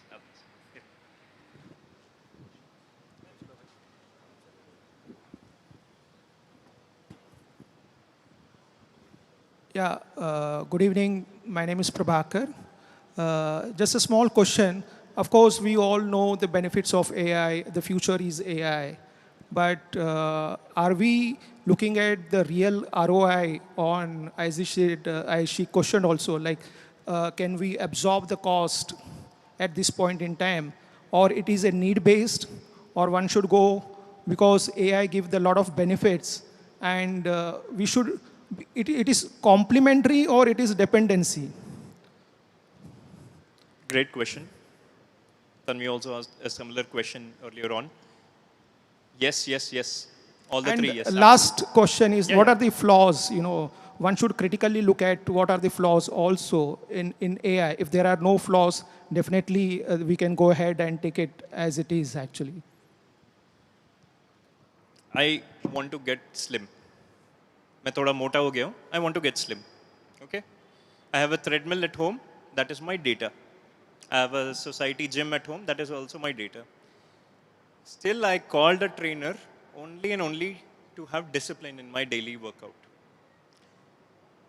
I know the benefits and everything, right? I'm still thinking it's not the cost, it's a mindset. But I'll come to your question directly. The cost, as I mentioned, if you feel the cost of entirety, you are right to think about that. You should take one step, one process at a time to actually understand what is the real ROI. I'm not joking. It is going to be at least 5 times more than anything that you can think of. AI brings discipline automatically to your data.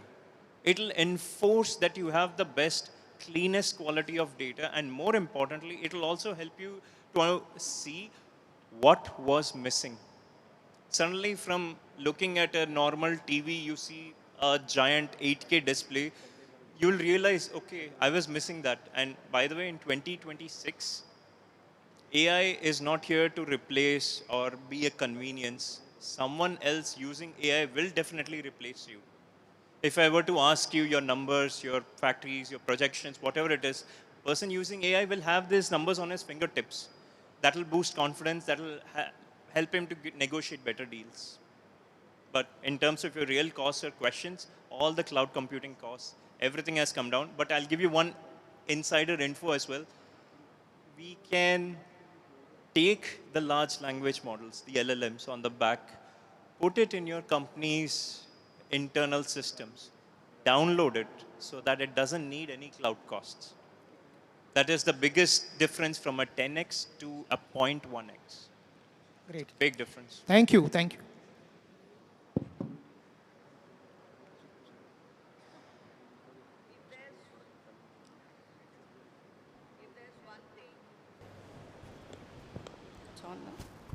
If there's one thing in today's session that has become very clear, it's that AI in agri or manufacturing or any other business is about being futuristic, but it's also about being less surprised. Across the case studies we saw today, whether it's crops, whether it's factories, supply chains, AI didn't magically create value. What it really did was reduce uncertainty, waste, and bad timing. And in systems like this, timing is money, and sometimes it's dignity. We also heard, very important, that AI works beautifully in PowerPoint. Reality, however, has bad data, human emotions, weather, labor issues, and legacy system that refuses to retire gracefully. Which brings me to my favorite takeaway. AI doesn't fail because it's artificial. It fails because the world is very real. Thank you so much, Avinash, for an insightful session, and thank you so much, the audience, for being such a gracious host.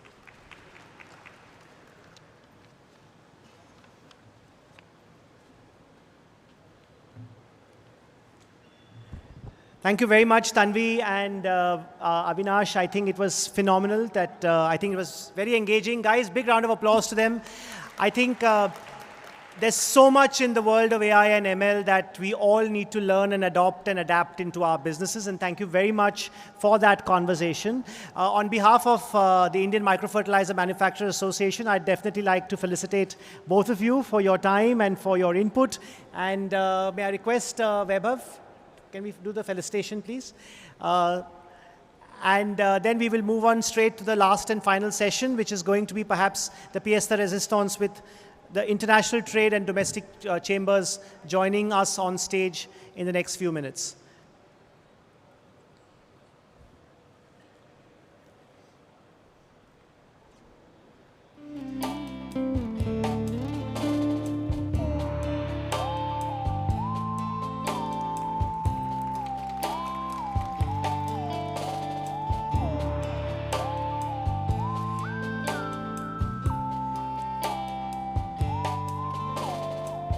This is the beauty of tradition being bound with a person who speaks about AI and tech, right? So tradition and tech together.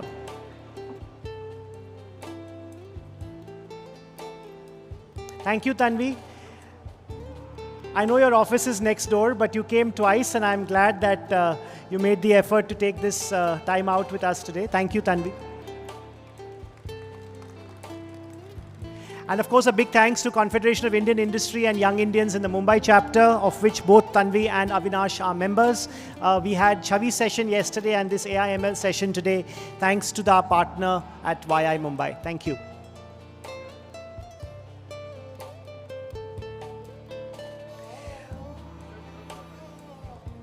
So we're just going to take a minute to set up the chairs for the next session. Can we quickly put up the chairs, please? So our final session is a CEO roundtable, but it more looks like a CEO open house, which is okay because we are adaptable.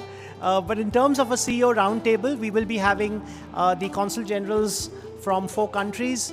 We're also going to be having chambers of commerce from India and Maharashtra, and also from other parts of the country, who will be talking to us on how each of them can enable trade domestically and internationally.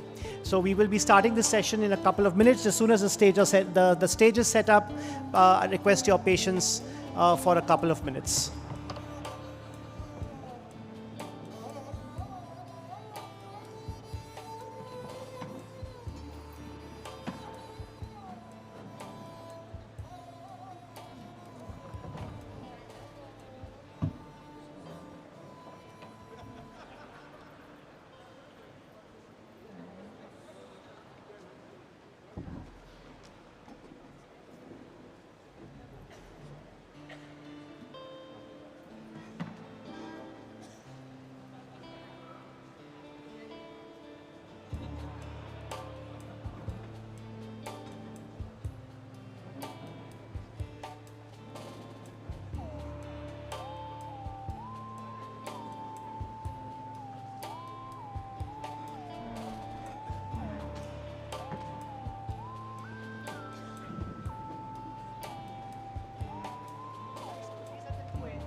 Great, we are ready to start. Can I have everyone's attention, please? This is our final finale session.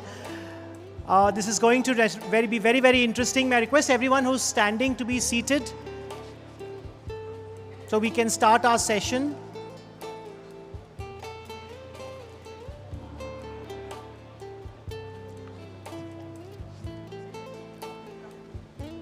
It's great to have a packed stage. Do not worry, we do not have death by PowerPoint. There is no death by PowerPoint, but there is ignited conversations that are going to take forward. So there's no death by PowerPoint, that's an assurance. At the same time, it is going to be a true example of collaboration on stage.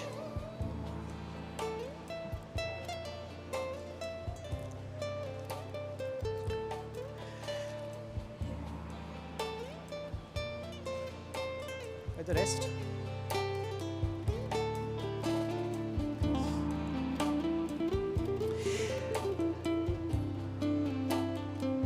Welcome to the Industry Roundtable, now called Industry Open House.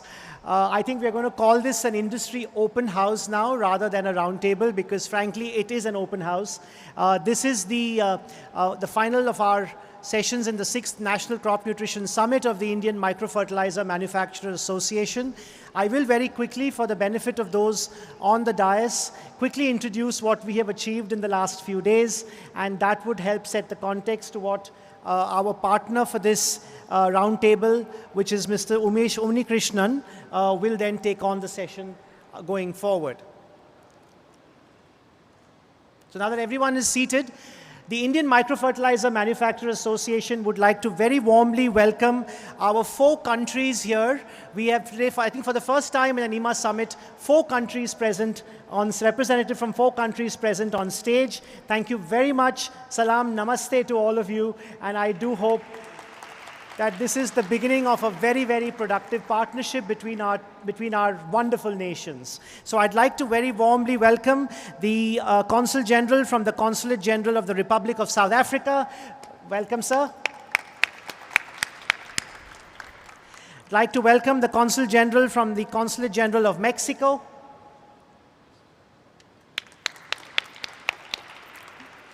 I'd like to welcome the Consul General Economic from the Indonesian Consulate General. And I'd like to welcome the President of the Indo-Vietnamese Chamber of Commerce and Industry. In addition, we have representatives from the Maharashtra Agribusiness Network. We have representatives from the International Chamber of Investment and Business, the Maharashtra Chamber of Commerce, Industry and Agriculture, the Exim Farmer India Chamber of Commerce and Industry, the Mahatma Phule Backward Class Development Corporation, the MSME Development Facilitation Office, and the FAI Western Region, the Fertilizer Association of India Western Region, also present on this occasion. So with this, without any further ado, I just want to quickly introduce the Microfertilizer Association to all of you. The Indian Microfertilizer Manufacturers Association, I had the privilege of leading this association now for the last 5 years. This is an association which was founded in 1983 and represents the industry which consists of micronutrients, specialty nutrients, and water-soluble fertilizers. So what we look at is very, very specialized, customized, high-impact fertilizers which are sustainable, environmentally sensitive, and very cost-effective. We do not deal in bulk fertilizers. We do not deal in fertilizers which are harmful to the environment. And this industry is a niche industry. It has been in existence in India since the 1970s. Many of our companies had the privilege of being founders of this particular industry, still here today, and you have 80% of this industry present in one room today. So 80% of our industry is today represented by the Microfertilizer Association. You have representatives from all these companies present here. All of them are manufacturers. We very proudly make in India, and we make the best products for the world. The purpose of today's session is to look at how we as an association can enable trade across borders. I think the first step of trade is to learn to talk to each other. We're starting that today. After we talk, we will trust each other, and that is the next level of engagement. We start trusting each other and our partnerships, and third, we trade with each other. With the spirit, therefore, of talk, trust, trade, may we invite all of you to present how India can be the preferred sources of specialty fertilizers to your nations, and how we can also source some of the world's best from your nations to our great land. More importantly, we have representation from the Indian domestic chambers as well. These are chambers that facilitate trade within the country. And today, with our theme of converge, collaborate, and co-create, I don't believe there is a better example of convergence and collaboration as you see here on this stage, right here, right now. I also like to request members of the IMA Managing Committee to be present in the first row so that you can facilitate the discussion on behalf of the Indian Microfertilizer Manufacturers Association and the interests of all our members. You are truly our leaders and representation, and we have right here on the first row members of the Indian Microfertilizer Manufacturers Association joining us on stage, joining us on the first row. Can I also have a quick round of applause for the benefit of all of them? Also, show of hands, how many of you are manufacturers? Can you please put your hand up? Manufacturers in this room, please put your hand up. I'll put both my hands up. All manufacturers in this room, please put your hand up. So that's the representation. We have manufacturers, Make in India companies, companies who have created excellence in this opportunity in a very, very niche and significantly important area of Indian agribusiness. Thank you very much, and I want to hand over now to our partner, the session chair, Sri Umesh Unnikrishnan, the Director of Theistic Business Consultants and VSpark Startup Association. Umesh, over to you to take up the session. We do have two moderators, one for domestic, one for international, who will help keep the session in order. There is no death by PowerPoint. There is freewheeling conversations, a lot of opportunities for questions and understanding between all the chambers and how we as IMA and our member associations can work closely together. Thank you very much. Thank you, Rahul sir, for setting the whole context. Good evening, everybody. I hope you're not all sleepy after the lunch time, because it is. So he asked a question, who all are manufacturers here? I would like to see who all wants to export, because this is a session where we are looking at export. So who all wants to export to international markets? So now that's the basic target that we are looking at here with this session. Myself, Umesh Unnikrishnan, I am the director and the founder of Theistic Business Consultants. We represent a network of 100 countries to India today, partnered with more than 200 industry associations working in 20 sectors. Our whole role has been to bridge the gap between international and Indian industries, bringing government together and have all the stakeholders together to identify a strategy or implementation path where we can look at the outcomes that the industry is looking forward to. So with the help of the association, with the strong team of IMA, and I would like to thank them to organize such a beautiful summit and giving us an opportunity to get all the stakeholders together. First of all, I'd actually like to thank all of you who have been patiently being here. Some of them reached very early, and a big round of applause for them to take out time for this summit. This is a very different kind of a setup. Of course, Rahul sir said that we'll try to do something different. So I think the next 2 hours I'll be standing and grilling all these experts on behalf of all of you. As you said, the theme of the program is strengthening crop nutrition markets through trade. And today we have the Deloitte report also, which has been published, where we are looking at different numbers. We're talking about global trade of $6 billion in 2024 going to $10 billion in 2032. With Indian exports looking at least 2x into next 2 to 3 years. So looking at it, there are some specific markets that has been highlighted in the document, which includes Latin America, Africa, Middle East, Asia Pacific. We're glad that we have some of the representatives here. But before we look at exports, one of the primary role that we have is of the policy makers. We have from the Ministry of MSME here, Sri Praful Umre sir. He is the Deputy Director of MSME DFO Development and Facilitation Office in Mumbai. Looking at a lot of MSMEs that we have here, sir, I would like you to first start and share the initiatives that the ministry has in terms of export promotion. What are the support that we have in terms of the ministry giving through schemes, a lot of funding and credit opportunities that is required by exporters. If you can put some light on that, and then we set a context on how government is dedicated towards the MSME development, especially looking at the micronutrient segment.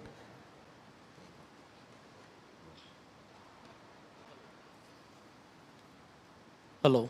Yes. Thank you, Umeshji, for this very good opportunity to share all that the things available on the platform of MSME for the export purpose.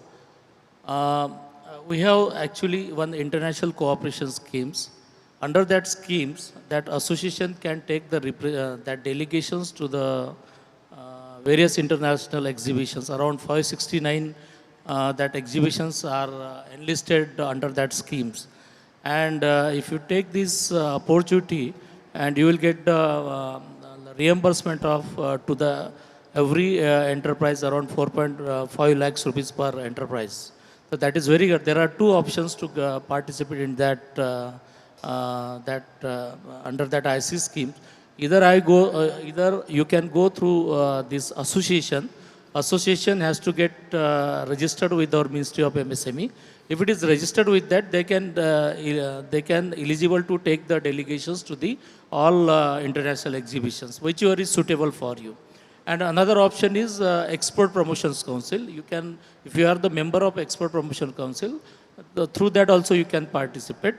There are two things are there. If you participate through Export Promotions Council, you will get the 50% advance. And if you participate through that association, first you need to spend that amount, then you will get the reimbursement. This is a very good things for the export promotions. और इसके अलावा बाकी ministries जो है they are giving lot of things to that various facilities for the MSMEs for the export promotions. That comes under the foreign trade policy that is specifically reserved for the MSME sectors.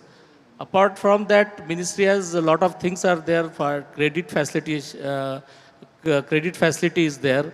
Like we have recently that 1st April of 2025, that you can get the benefits under that CGTME scheme. Up to 10 crores you can get the credit without collateral facility. That scheme is introduced for the benefits of micro and small enterprises. Apart from that, there is one SRI fund, self-reliant fund, that is basically fund of funds. Around 50,000 crores are there. Those who have good growth potentials. If they want to come out from the bracket of MSME and they want to go for the SME IPO, under that funds you can get the equity funding to that. So that activities also we are regularly organizing in our office. Just like matchmaking, we are inviting the daughter funds, those who are registered with them. If they find suitable that proposal, they will go for the equity funding. So that way we are helping to the MSME sector. There are so many schemes are there. There are a lot of things are there that is not possible to tell everything right now. So we can contact to me in my office, so that cluster development program is there. Under that, you can set up the common facility centers. For that, 70% government of India's grant is there. You need to, and state government is also offering around 20% grant, and 10% you have to spend on that. Under that common facility, if you find any challenges, issue, and other things are there, that facility you can set up under that common facility center. That is very good, cluster development programs from the Ministry of MSMEs. These are the basic things there, and there are so many things like that. If you have any patents, domestics or international patents are there, we are providing the subsidy around 1 lakh rupees for the domestic patents, and for international patents we are providing the 5 lakhs rupees. And that way we are supporting, and domestic market access also we are providing. There are also scheme that is a PMS scheme. Under that PMS scheme, if you participate in MSME registered that domestic trade fairs, so you will get the reimbursement of towards stall charges, conveyance, and other contingency expenses around 1.5 lakhs rupees in A-class cities, and other cities 80,000 rupees are there. These are the basic facility to promote for the market access nationally as well as internationally. Thank you. Thank you very much, sir. Yes, we have done multiple workshops of MSME schemes with different sectors. I would request IMA actually to organize a separate session on only MSME schemes applicable for all your members. I think it will take 2-3 hours to explain and take you through all those schemes. One of the opportunities that we see is that, the schemes are there, the government says we want to give money. And then you go to the industry, they says government doesn't give us the money. So there is a bridge that we need to have. That is where an association like IMA can play a role. We have been trying to do that with different associations, and that's one opportunity that we want to execute. Maybe set up a help desk specifically for MSME schemes with IMA. Praful sir has been very proactive, very accessible. You go to Sakinaka MSME office, anytime he'll be available there to handhold you and help you. He has been a very good support to all the industries. And thank you very much, sir, for sharing that information. Going forward, we have Prashant Gedam sir from Mahatma Phule Backward Class Development Corporation. The corporation comes under the Social Justice Department. So Prashant sir, I will request you to kindly share a brief about your organization. The reason I'm specifically requesting him to continue is that there's a lot of schemes for the farmer community itself. They have taken initiative related to soil testing, giving funds for FPOs and FPCs to take up new technologies, but they are also facing a lot of challenge in the terms of adoption of these technologies. I think there is where the market opportunity is for the association members. Sir, if you can just share a brief about MPBCDC and your initiatives towards farmers for technology adoption.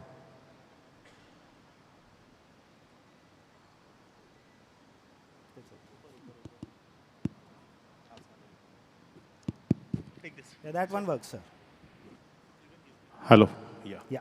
Thank you so much, first of all, to invite me here to give information about the MPBCDC. That's a Mahatma Phule Backward Class Development Corporation. This corporation is under the Social Justice Department, Government of Maharashtra.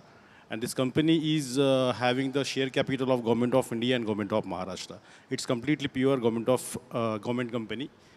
This company belongs to develop the socio-economic development of the backward peoples. We provide the various financial support as well as the grants to the marginal community, especially in the rural areas, women and the other peoples. We know our country is a farmer country. We need to give much more support to them for the forward linkages and everything. But still, the farmer is not able to get their double the income, and we are struggling since last around 17 years to give the provide the various type of supports to them. As far as the concerned MPBCDC is the Mahatma Phule Backward Class Development Corporation. We have some bank linkage schemes. Most of the time, banks sanction the proposals, but they don't have their own contributions. MPBCDC will take a breach for them. We will give around 20% contribution with a very 4% rate of interest. And out of that, 50,000 is completely grant for the particular farmer. There are some margin money schemes that is done again through banks. We finance for the 5 lakhs for the farmer. The contribution is 75% is a bank contribution, 20% is an MPBCD contribution, and 5% is a beneficiary contributions. So this scheme will help beneficiary to stand their small level business in the rural areas. Another is we have the NSFDC, that's a National Scheduled Caste Finance Development Corporation from Government of India. They have various schemes up to 50 lakh rupees, and different type of rate of interest are there. Product is not the important. We can start any type of businesses for that particular schemes. As well as there is another department called National Safai Karmachari and Finance Development Corporations. We all know Safai is a very difficult in our India. We are still struggling for the hygiene and everything. So there are some community called the Safai Karmacharis and manual scavengers. People are not, हम लोग अभी देखते हैं हमारे यहाँ कचरा वाला आता है. Whether he is a कचरा वाला और सफाई वाला, हम लोग घर में उसको कचरा वाला ही बोलते हैं, but कचरा वाला वो नहीं है. I think we are the कचरा वाला because we are making the कचरा in our home and they are the सफाई वालास. So वो बहुत अच्छा काम करते हैं, लेकिन स्टिल उनका लाइवलीहुड और बाकी उनके हाइजीन को लेके बहुत सारे प्रॉब्लम्स हैं. तो वो प्रॉब्लम्स हम लोग किस प्रकार से सॉल्व किया जाए, और इसको एग्रीकल्चर और ये दोनों भी अलग अलग पार्ट हैं, इसको हम लोग नेट ज़ीरो कैसे अचीव कर पाए. नेट ज़ीरो को हम लोग ऑलरेडी प्लान किया है.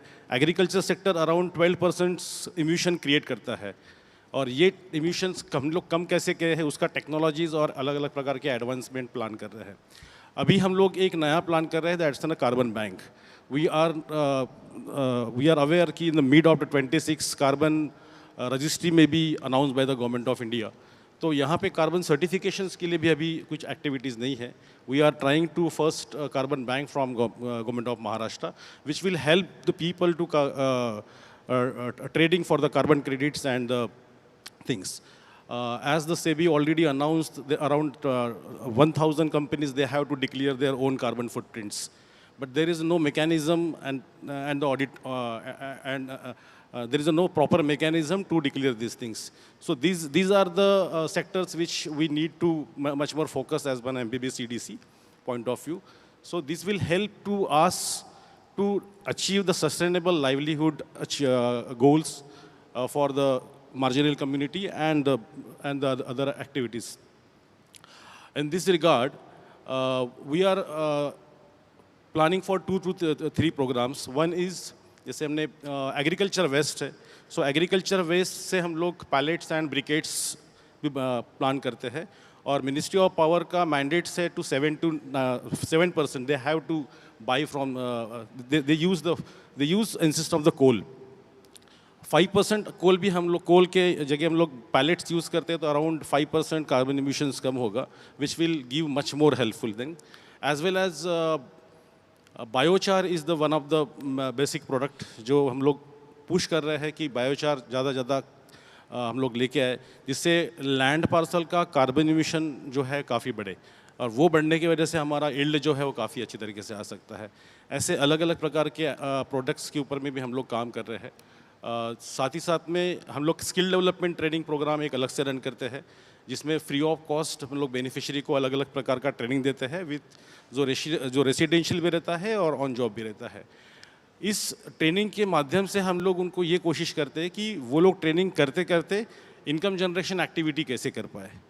और दूसरा हमारा जो पार्ट है जो इंफ्रास्ट्रक्चर के अंदर में, रूरल के अंदर में प्रोडक्ट को वैल्यू एडिशन करने के लिए इंफ्रास्ट्रक्चर की बहुत ही आवश्यकता है. अभी भी हमारे पास में कोल्ड स्टोरेज वो लेवल के नहीं है जो कोल्ड स्टोरेज की आवश्यकता है. तो MPBCDC प्लान कर रहा है एक वैल्यू एडिशन प्लान करे, जो कॉमन फैसिलिटी कम कोल्ड स्टोरेज. तो जहाँ पे 100 एकड़ के एरियाज़ के अंदर में जो फार्मर्स है, उनको हम लोग प्रोडक्ट लेके एक उनका वैल्यू एडिशन क्रिएट करें, उनका खुद का ब्रांड बनाए, और वो ब्रांड फिर हम लोग प्रॉपरली ब्रांडिंग करके कैसे हम लोग उसको इस्टेब्लिशमेंट करा के उसको उसका फ़ायदा कैसे मिल पाए, जिससे farmer can earn much more amount from that things. Same मैंने पायलट्स मैन्युफैक्चरिंग बताया था, तो अराउंड बहुत सारा डिमांड है पावर प्लांट्स को जो लगता है. स्टिल उसमें रिक्वायरमेंट बहुत कम है. अगर हम लोग एग्रीकल्चर वेस्ट से अगर हम लोग उसको बना सकते हैं, तो उसमें एग्रीकल्चर जो फार्मर्स है उससे उसका इनकम काफ़ी अच्छा बढ़ सकता है. तो वो भी हमारा एक फोकस एरिया है. So I think this is sufficient for right now. Again बाकी डिटेल्स के लिए हम लोग बाकी और बात करते हैं. Thank you so much. Thank you very much, sir. Again, Maharashtra has a population of around 12 crores or 13 crores. 10% of them comes under the scheduled caste category, and a huge number of people are employed in the agriculture sector. MPBCDC has been trying to actively pursue adoption of micronutrient technology, export support to these farmer community also. And I would also request IMA to also see if how can we collaborate with the state government itself in their mission to upgrade the farmer community, specifically because we have different corporations dedicated only for this cause. Also, there is a lot of funding that the government has to develop projects on this basis. And as an association, there might be a possibility that you, along with some other associations, specifically into the agriculture sector, can develop some projects at a implementation level. That's where we can think of collaborating with somebody like MPBCDC and all. Thank you very much, sir, Gedam sir, for sharing it. I think from the government, we can jump on to the international counterparts also there. Some of the countries that were mentioned in the Deloitte report include Indonesia. We have a representation from Indonesia today. Large-scale cultivation is also a big opportunity which provides Indonesia as a market. I would request you to, sir, suggest how are we looking at India, the Indian micronutrient industry, and the trade between India and Indonesia? How are we looking at what are the next steps we need to do to take it to the next level?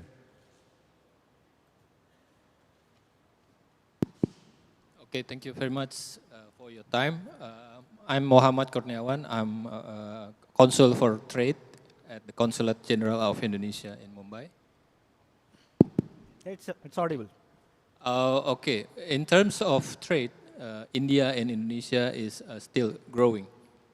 Last year, we note about $26 billion US dollar in terms of trade between the two countries. And we aim, because of the two leaders of the country already aim for $50 billion commitment. and we are trying to make it happen in the near future. In terms of fertilizer, Indonesia is one of the countries that support food security to the world. You know, Indonesia is a country with the major exporter of edible oil to India, palm oil, and one of the largest exporter of palm oil to the world. And in terms of energy, we also exported coal to India. So the two largest commodities that was exported to India for last year is palm oil and coal.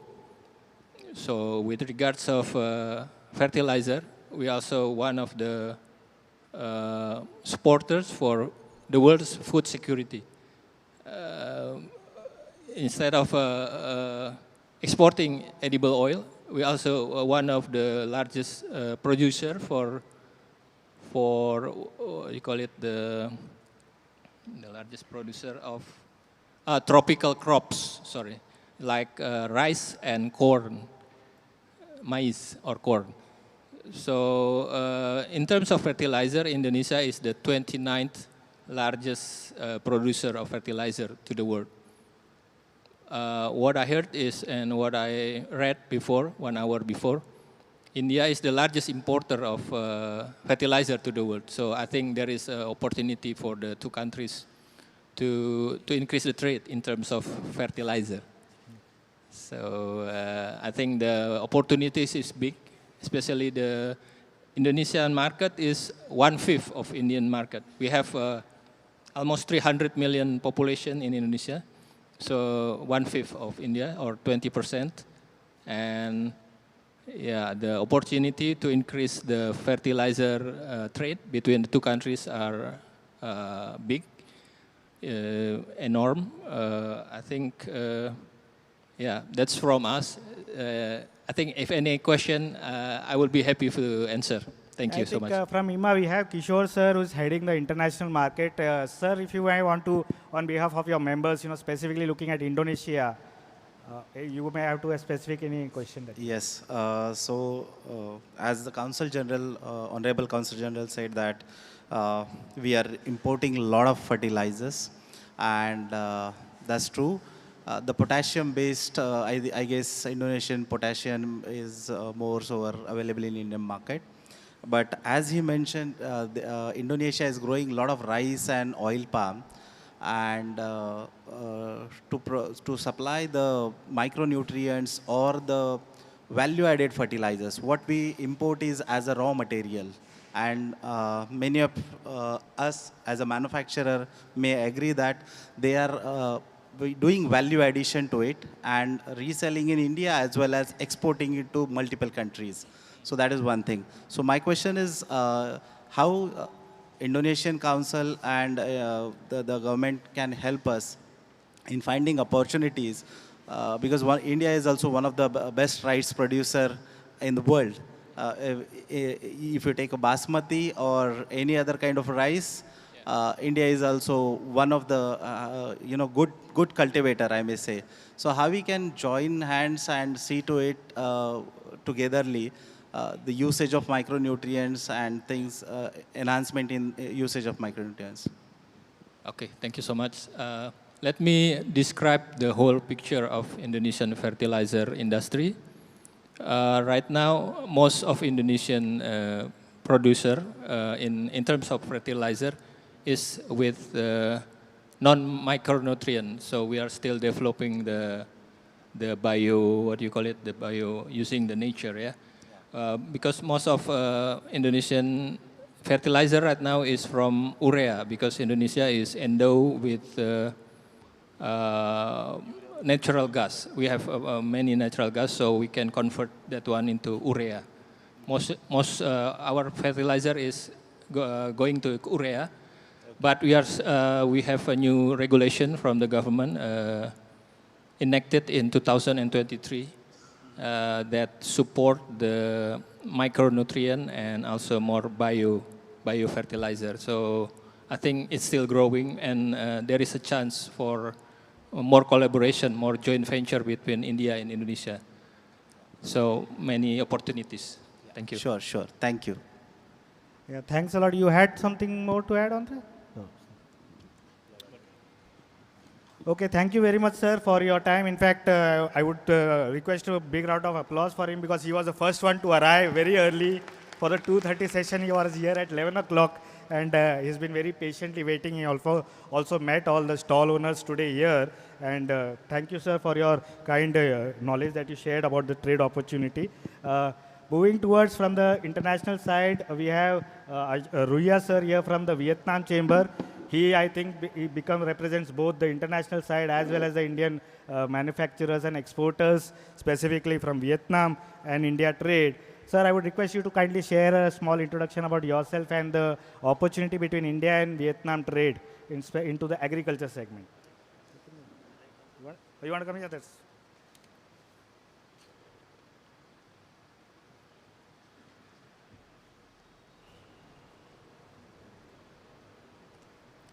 Good afternoon, ladies and gentlemen.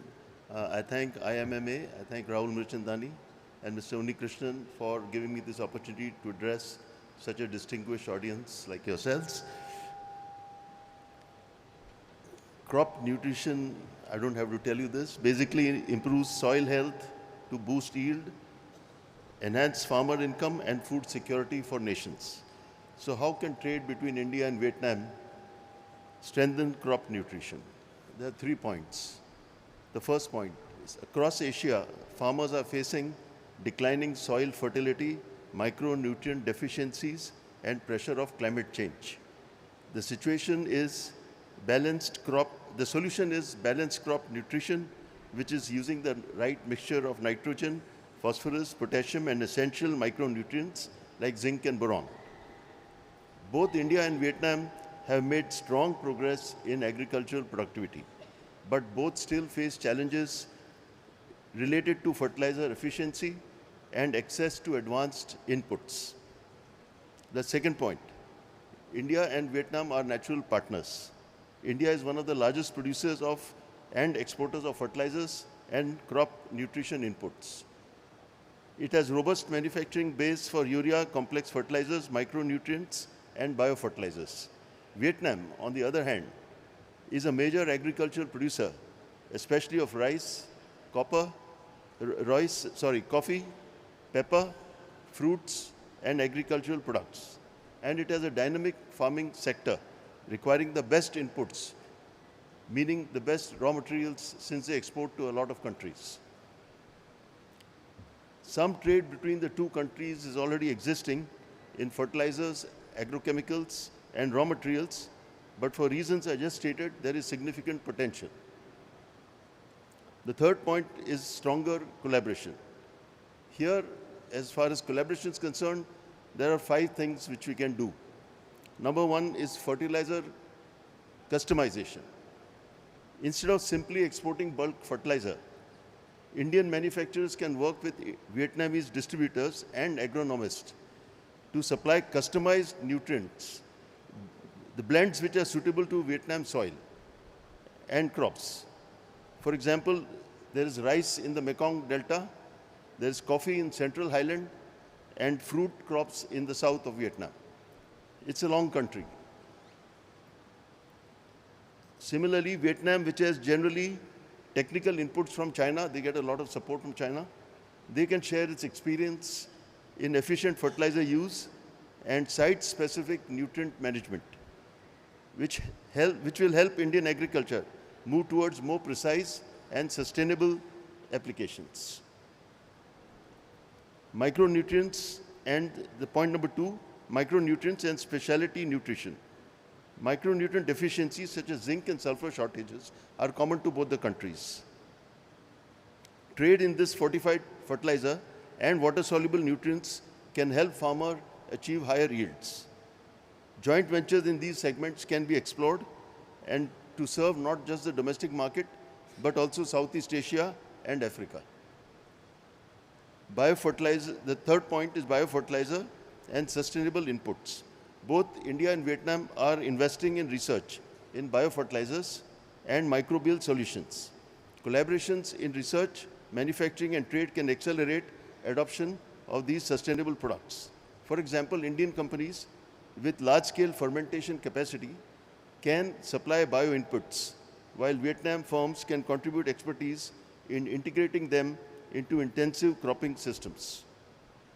Fourth point is logistics and supply chain, where both governments will have to play a role. Strengthening port-to-port logistics, long-term supply arrangements, and regional distribution hubs can ensure that farmers in both countries have stable access to essential nutrients at predictable prices. The fifth point is knowledge exchange and digital advisory, which means joint training programs, digital soil testing services, and farmer advisory platforms, which can help ensure that nutrients are used efficiently.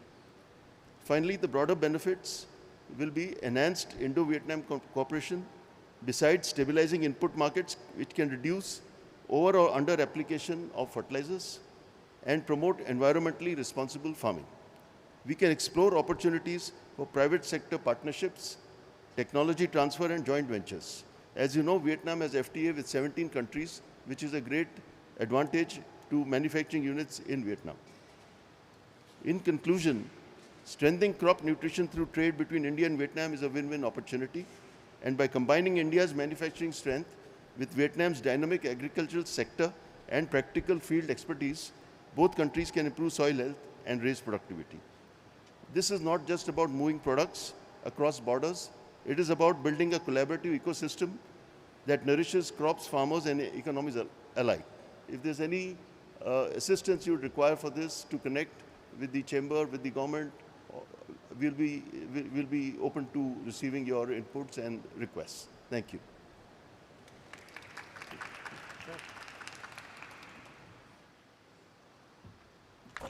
Thank you very much, sir. In fact, he told me that he'll have to do some research to come. I think he's done definitely some good research to join us. Any specific questions on the international team from IMA wants to ask on the Vietnam? I think Rahul sir just shared that he had a delegation to Vietnam very recently. And also Ruya sir suggested to have a joint meeting and to review what can be done to the next level. Yes. Yeah. So actually he has covered almost all points regarding crops, geography, and the collaborative approach between India and Vietnam.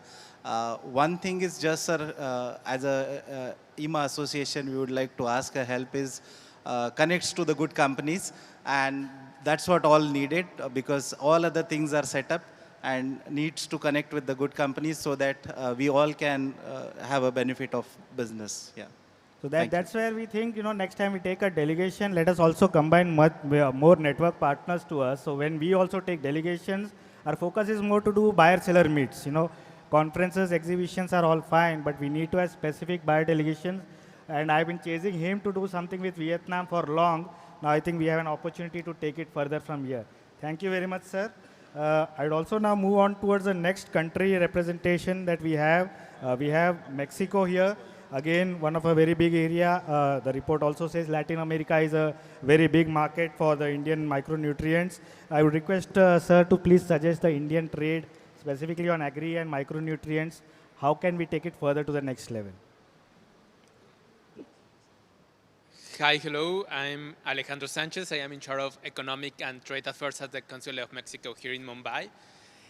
Thank you for the invitation. And I want to start asking you, all of you, how much do you know about Mexico? Have you ever been to Mexico?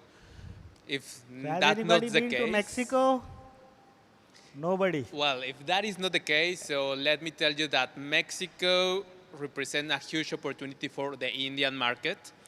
I always say that Mexico and India are quite similar, not only because we have the same taste, like we love spicy food and we have colorful family-oriented traditions, but also because the market are quite similar. I'm gonna put an example on this. Recently, for example, TAFE, the tractor manufacturer, just invest in Mexico because the market is similar. We might be closer to US, and we can be part of the free trade agreement with Canada and the US, but the way that Mexico produces in the agricultural sector is really similar to India. So I am talking about TAFE because for Mexico it doesn't make sense to have a huge tractor when you have small farmers. So Indian technology is more suitable to Mexico. So one of the first aspects of collaboration that I believe we can start between India and Mexico is in these kind of technologies. Technology oriented to the small farmer, that it is affordable and can help them to automatize and to increase the production. The second part is that Mexico doesn't produce enough fertilizer. Actually, we are quite vulnerable because we import a lot of fertilizers. Most of the fertilizers that Mexico is using are based in nitrogen and phosphatus. And right now, Mexico is looking to be more environmental friendly, and this is the opportunity for the micro and the biofertilizers because they are like more friendly and they pollute more, they don't pollute that much, and they are compatible with what the Mexican government is looking in something that we call Plan Mexico, that is our industrial policy just launched by the President Claudia Sheinbaum. So it is not only a matter of exporting from India to Mexico, but there is also opportunities for investing in Mexico. Because as I mentioned, for the government, we want to have food security. And we cannot have food security if we are importing a lot of fertilizer. So also for producing in Mexico, fertilizer, there is a huge opportunity. There are incentives. We have specific economic zones with incentives that if you are interested, we can talk about that. You can ask for my card and we can have like a further conversation. And not only for serving the Mexican market, but Latin America is quite similar to Mexico. So if you establish in Mexico, it is a gateway to Latin America, to the Caribbean, and to Canada and United States. So we have like a free trade agreement with most of the countries in the Americas, with the European Union, and with the Trans-Pacific. So we also have like some trade with Asia Pacific. So if you have any question, I am here, or we can have like a meeting afterwards. I will be happy to answer all the questions. Thank you very much. In fact, I am a partner with the Latin American Chamber also. And, a couple of years back, we had brought a delegation from Panama and Costa Rica, and we had taken a delegation of a few members from here on the government invitation. If that is something that we can explore with IMA and take a delegation from here, to get into a market, we need to see the market first. So that's where I think one is the time duration and the distance is a bit far.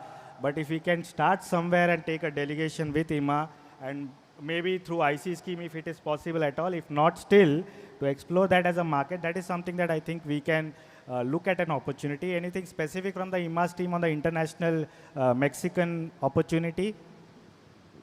Yeah, it's a good opportunity to have micro plus bio-based products for Mexico. We have a lot of research products, and I'm sure few of IMA members are developing those kind of products. So we would like to we would love to develop that kind of industry delegation to Mexico and see the opportunity. Maybe few of us can invest and see how the Latin American market is. And to the first question, maybe they have not been to the Mexico, but many of them have a taste of Mexico, like Mexican nachos and burritos. I'm sure many of them have tried. So yes, definitely a very good market in Latin America, Mexico, along with that Brazil and those countries. So thank you. Thank you very much. One of the points that he touched was technology collaboration to increase production. In fact, we have one of the technology company here from IoT Tech. We have Mr. Nitin Sonavne. He has been working with the state government using drone technologies and various projects. I think better than me, you can introduce yourself and what are exactly that you are doing, and how do you see what the future for this trade itself? Thank you. Good afternoon all. I am Nitin Sonavne. Being agriculture engineer, I'm just seeing one futuristic approach here. A person traveling to Himalayas and his farm is in Maharashtra. His farm is getting plowed or getting cultivated on the click of a button. His crop is being sprayed with fertilizers and PGRs through drone, and his crop is being irrigated on the click of a button through automation. So this is one futuristic approach which is currently happening uh, in tranches. There are many developed farmers who are using automation technologies, drones, and high-tech agriculture equipments. I am coming from a background from last 16 years. I am seeing this agriculture industry. I have worked with technological partners. Currently, I am doing a project-based working with Kirloskar engines as we are introducing, or we had used automatic depth and draft control, automatic steering systems, GPS tracking systems, and electric tractor systems in our tractors. Indian tractor industry is around, there are around 15 crores farmers in India, and there are only 70 lakhs tractors they are using. So it's a huge gap. Farmers want tractors, but due to land holdings or funding availabilities or government support, there is a huge gap of supply in tractors. So it's around 20,000 crores of industry, tractors, implements, machineries. So there is huge gap and opportunities also. Government has many facilities to fulfill this gap. India is highest user of tractors and implements in the world. There are schemes like High-Tech Agri Hub, which is being run in Madhya Pradesh. 1 crore for each High-Tech Agri Hub, and 80% of subsidy is being given by 80 to 90% by Madhya Pradesh government. So there are another schemes like Agri Infrastructure Fund, in which Indian government has allotted 1.20 lakh crores of rupees for this Agri Infrastructure Fund, in which non-collateral, very low interest rate, and flexible repayment facilities are provided. But due to lack of awareness and lack of mediator consulting people, these schemes are not being used. So this is about tractors, farm machineries. Drones, there is a scope of almost 5 drones per village for the services of spraying, surveying, mapping, and broadcasting and all. Apart from logistics or other commercial applications, agriculture is the great opportunity or great place to deploy the drones and maximize the production. So the graph says before 7 years there were only 3 to 4 drone companies registered in India. Right now there are 70 plus drone companies in India. So India is highest growing market of drones also in agriculture, apart from defense or commercial applications. And third one, I have been a part of actual studies and actual deployment of sensors, AI and IoT sensors in India for grapes, pomegranate, sugarcane, and other horticultural crops. Those AI and IoT sensors used to reduce the production cost by 50% and increase the quality of product up to the international market level. So these three things which I emphasize upon, and I started my session on one visionary approach that a person can operate his farm remotely and do multiple activities, sideline businesses also by using these AI technologies. Government is supporting. There are many people or many consultants or advisors like me there are in market, but upliftment of these people like me, or there are many experts in the field. I must say that Magnet, Pokhara, Smart, Mahatma Phule, Mahapreet, like there are 18 Mahamandals in Maharashtra. They have highest quantum of funds to be deployed into this agriculture market. And I am very hopeful that this entire forum will be looking for making it a successful show. Thank you. Thank you very much. Since you also said of utilization of drones, yeah, I was supposed to come to Omkar sir on the domestic market. what I have read, though I'm not a technically from your industry, the reservation of farmers using micronutrients comes to the cost perspective. So you want to, sir, put some questions to him specifically on the experience of the farmer side. Good evening. So before that, before getting into that, I just wanted to let you know there is a lot of representation from domestic companies here. We are talking about international collaborations and from these dignitaries about international business. But I represent them. So on speaking on their behalf, India is one of the most populated country. I mean, 140 crore plus people. And for the world, they look at us as a potential market, which, yes, we are. But also India is blessed with different agroclimatic zones and different geographies. So we hold expertise in growing growing or cultivating in different and various agroclimatic zones, be it arid soil, black soil, clay soil, multiple soils in different terrains. So we possess that expertise, and as the world looks upon us as a potential market, they should also look upon us as potential partners, because we have a kind of expertise of growing in different areas. Agriculture, yes. In agtech, sir just explained how we are taking a leap in agtech sector, be it drones or AIML solutions. And we have indigenous companies, domestic companies who have built this system in-house. And what the dignitaries who are present here can offer us is a synergy between their trade industry and our industry. We can collaborate on technology, we can collaborate on technology transfer, and also on good agriculture practices. So that kind of collaboration is why the people sitting here are here for, I mean.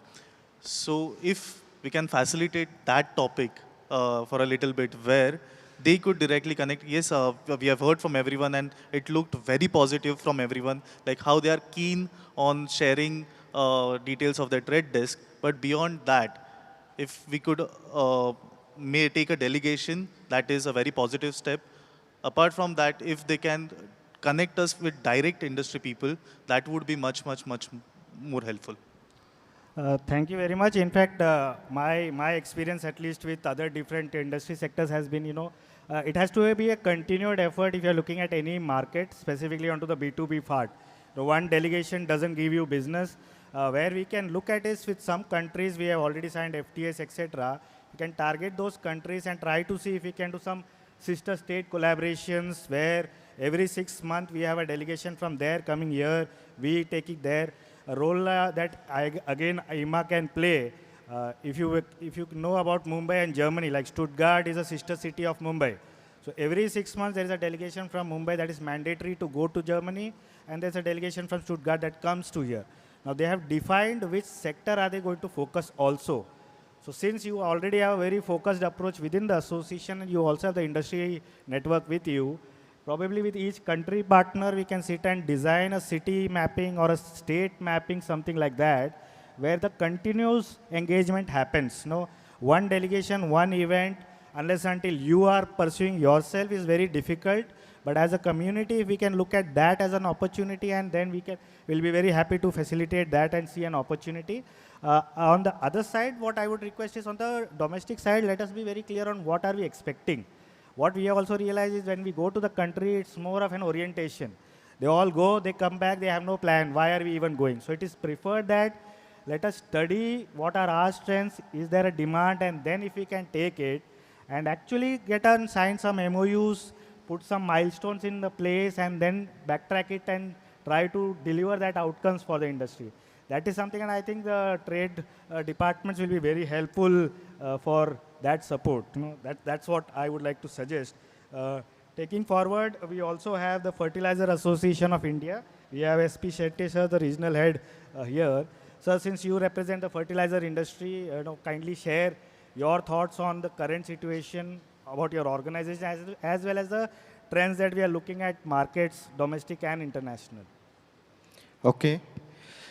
Good afternoon, ladies and gentlemen. Myself, Suresh Shetty. I'm a regional head in Fertilizer Association of India. I'll say big brother, elder brother of IMA, right? So Looking at the broader picture, first of all, I'll tell you about EFI. It was established in 1955 with basic objective of promoting balanced fertilization and efficient nutrient management. So that is our tagline EFI. So it's a no profit, no loss organization, having representation from the manufacturers, importers, traders, distributors, suppliers, researchers, policymakers, and all. So I'm looking after the western region, western India part, especially Gujarat, MP, Chhattisgarh, Maharashtra, and Goa states. So when we talk about larger picture, friends, I always say we have surpassed China in case of population. We are more than 140 crores now. And when we look at our agriculture, the major challenges that we are facing, it's, climate change is one of the major challenge. Then the biggest challenge, more than climate change that we look is depleting soil health.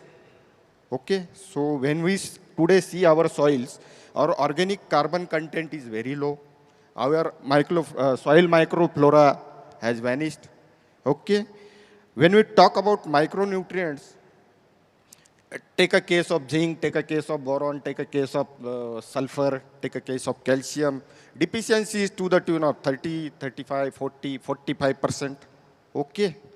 So with a country like India having huge population of 140 crores and so many challenges in front of the agriculture, so how we are going to feed the population? So that is the biggest challenge.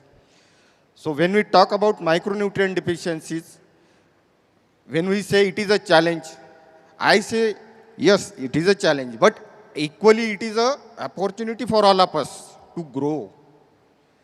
With the 220 million hectares of gross cultivated area in India, if we can mitigate the deficiency, say to the tune of 30%, 40%, see the large market potential that today we have in India. Okay. Export is another story. You have to, prepare policies according to that specific country. You have to plan your marketing strategies. You have to take your licenses and approvals and everything. You have to, comply with their standards. But as far as Indian market is concerned, when 30, 40% deficiencies are already there, and it's not only about soil, it's not about only crop, it is related to human health also. It is related to your animals also. So this is the broader picture that I would like to share, and where we are missing the bus. Our micronutrient sector, when we talk, it is growing at an average compound growth rate of 5 to 6% every year, right? So when micronutrient sale is increasing, everything is there. So why there are deficiencies? क्या miss कर रहे हैं हम? What is the link that is missing? The first thing is, I think, first part is creating awareness among the farmer who is ultimate user of micronutrients, right? So we have to start with concept promotion, not with product selling. No, don't tell him about the product. Don't tell him about the zinc sulfate, right? Tell him about the zinc. Why zinc is needed? What is the role of zinc in crop cycle, right? And it is supplementary for uptake of major nutrients. Tell him about boron, tell him about zinc, tell him about manganese, tell him about calcium, sulfur. Then only, so we have to work on conceptual promotion basis. So that is my viewpoint. Second part is, dealer is very integral part of our business. We cannot ignore this pillar of our business. So instead of promoting products to the dealers under various promotional schemes, why can't I have a refresher courses for, dealers? Day before yesterday, I was having a dealers conference at Khandwa. So I always, wherever I go, I simply said, urea DAP बंद करो, ये खत्म होने वाला है, because आज urea की efficiency अगर हम देखते हैं, है ना, 300 million metric ton urea India में यूज हो रहा है, उसका इफिशियंसी 30%, मतलब 100 किलो यूरिया जब हम डाल रहे हैं तो उसका 30% ही क्रॉप में जा रहा है, 70% is lost, and highest subsidy उस प्रोडक्ट पे है. Why government is promoting nano urea, nano DAP, है ना, और फोर्टिफाइड कोटेड. अभी फार्मर तो माइक्रोन्यूट्रिएंट हमारे देने से लेता नहीं है, ठीक है, जो भी इशू होगा।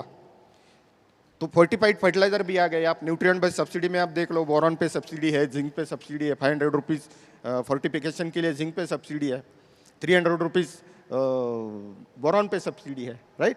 तो फोर्टिफाइड फर्टिलाइजर्स तो है, बट हमारी जो main line micro nutrient products है, how we can project this product to mitigate our soil deficiencies, क्योंकि सॉइल की डिफिशियंसी अगर हम करेक्ट करते हैं तो वो हमारे पौधे में आएगा, पौधे में आएगा तो हमारे खाने में आएगा, खाने में आएगा तो हमारे human deficiencies we can cure. जैसे हम बोलते हैं कि आज इंडिया डायबिटीज़ का कैपिटल बन गया, क्यों बन गया? Because we don't have zinc in our food.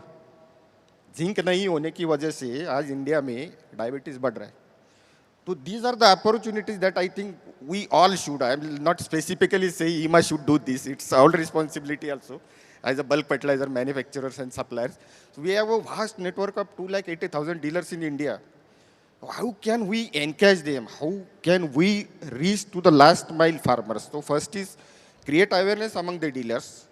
Second part, like just we were discussing, कि ये cost factor भी आता है कि वो farmer ये सोचता है कि ये ऐड करूंगा तो मेरा खर्चा बढ़ेगा।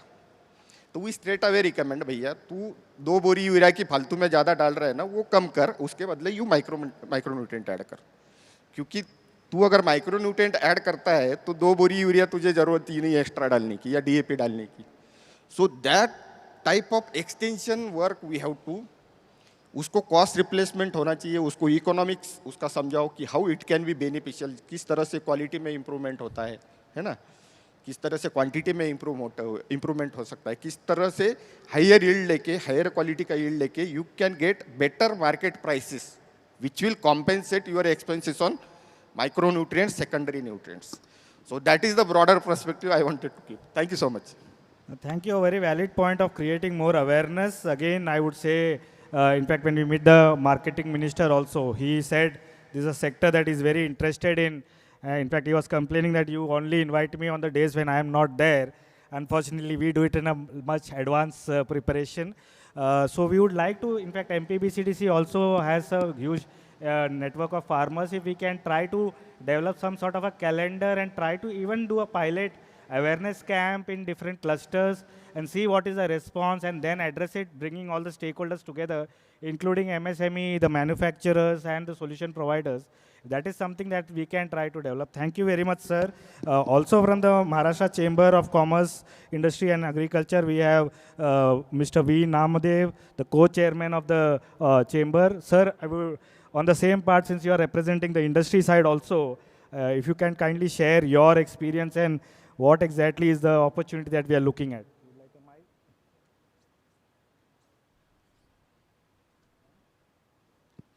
Hello. Yeah. Good evening. Myself V. Namdev, and my colleague is also there, Mr. Bala Sahib.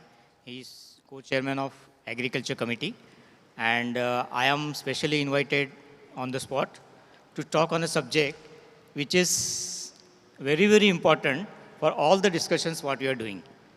That is very, very most important. Right now, sir has said, awareness of farmers, then IoT, waste segregator, drones, and even manufacturing and selling of any of your the products of fertilizers or crop productions. So that is skilling. Everyone needs skill, and without skilled manpower, it's very, very difficult to have a correct way of delivering.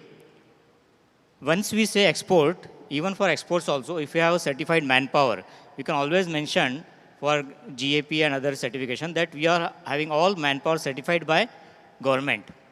And recently, Maharashtra Chamber of Commerce and Industries has launched a program across Maharashtra, Gav Tithe Udyodak. Here we can collaborate along with IMMA for creating awareness sessions till farmers, and as a pilot project we are going to have one vehicle moving around Pune districts in every village to create awareness of certification skilling and creating farming-based or crop-based entrepreneurs in every village of India, that is 36,000 villages in India. So that is how we are working, and we invite IMMA to participate and collaborate with us for complete awareness program across Maharashtra and Gav Tite Ijjodek for all your members also. Similarly, we can collaborate on skilling of manpower, of all the manpowers, along with MASI and IMMA. For all these things, we can discuss the things, and basically skilling is very important, and we are talking of skilling. So thank you very much for being. Thank you very much, sir. Bala Sahib, sir, since you also are a co-chairman of the Rural Development Committee, if you can just add a few points on that. Hello everyone, I am Balasab Solonkure Patil, Co-Chairman Agriculture and Rural Development, Maharashtra Chamber of Commerce and Industries and Agriculture. The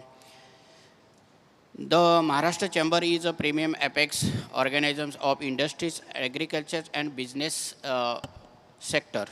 Through agriculture and development committee working with farmer producer company, FPO and FPCs.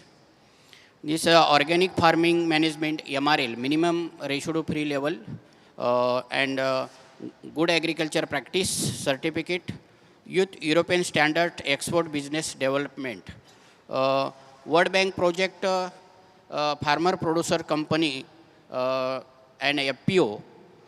201 farmer producer company joined the MASIA. The organic farming, the consulting, biofertilizer, and organic manuals.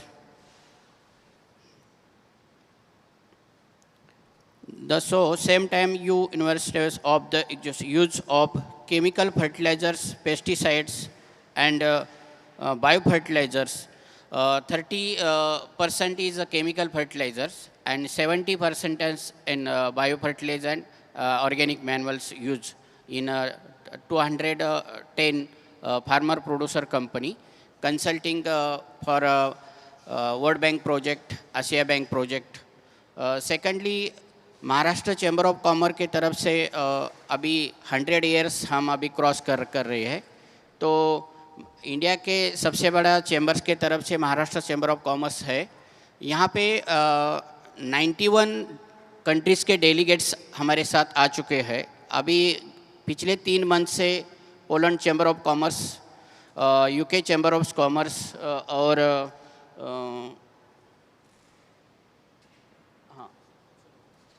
Indonesia chambers के तरफ से भी हमारा MOU हो चुका है. Maharashtra chamber of commerce के तरफ से एग्रीकल्चर सेक्टर से गांव तिथे उद्योजक ये संकल्पना अभी हमने सीएम के साथ हमारा एमओयू हो चुका है. तो इसके वजह से जैसे हम विदेश में यूके और यूरोप के तरफ से हम रेसिड्यू फ्री एमआरएल का खेत माल बिकने के लिए हम कोशिश कर रहे हैं, तो हम महाराष्ट्र चैम्बर ऑफ कॉमर्स की तरफ और हमारे एग्रीकल्चर सेक्टर के तरफ से सर हम ये आगे के लिए सोच रहे हैं कि हमारे इंडिया के लोगों को भी एमआरएल का खेत माल सप्लाई करना चाहिए. इसलिए हम गांव तिथे उद्योजों की ये संकल्पना से हर सेक्टर में जो फार्मर प्रोड्यूसर कंपनी है, वर्ल्ड बैंक के तरफ से यह है 210 सभासद है, जैसे सह्याद्री जैसे बिग कंपनी है, तो हमारी BH natural farmer producer company है, महास्वराज्य एफपीओ है. तो ये इसमें महिलाओं को हम ज़्यादा से ज़्यादा ऑर्गेनिक फार्मिंग के मार्गदर्शक कर रहे हैं, सर्विस सेक्टर में काम कर रहे हैं, अभी आई टेक्नोलॉजी में हम काम कर रहे हैं. धन्यवाद. Thank you, sir. I think an MOU opportunity and also the same awareness campaign, if we can rather do it jointly with multiple associations and chamber, is something that we can explore here. It's always a challenge to set up who is the last speaker going to be there in a roundtable discussion. But I am thankful to His Excellency Mr. G. Labane, the Consulate General of Republic of South Africa, for being here. Again, we had a small discussion that, how are we looking at Africa? I was part of the Africa Day delegations in Vibrant Gujarat for a couple of years, and there is a lot of opportunity of trade, of course, that exists. Sir, if you may kindly share, looking at the agriculture, micronutrients, and opportunity with India. You would like to share, please, sir.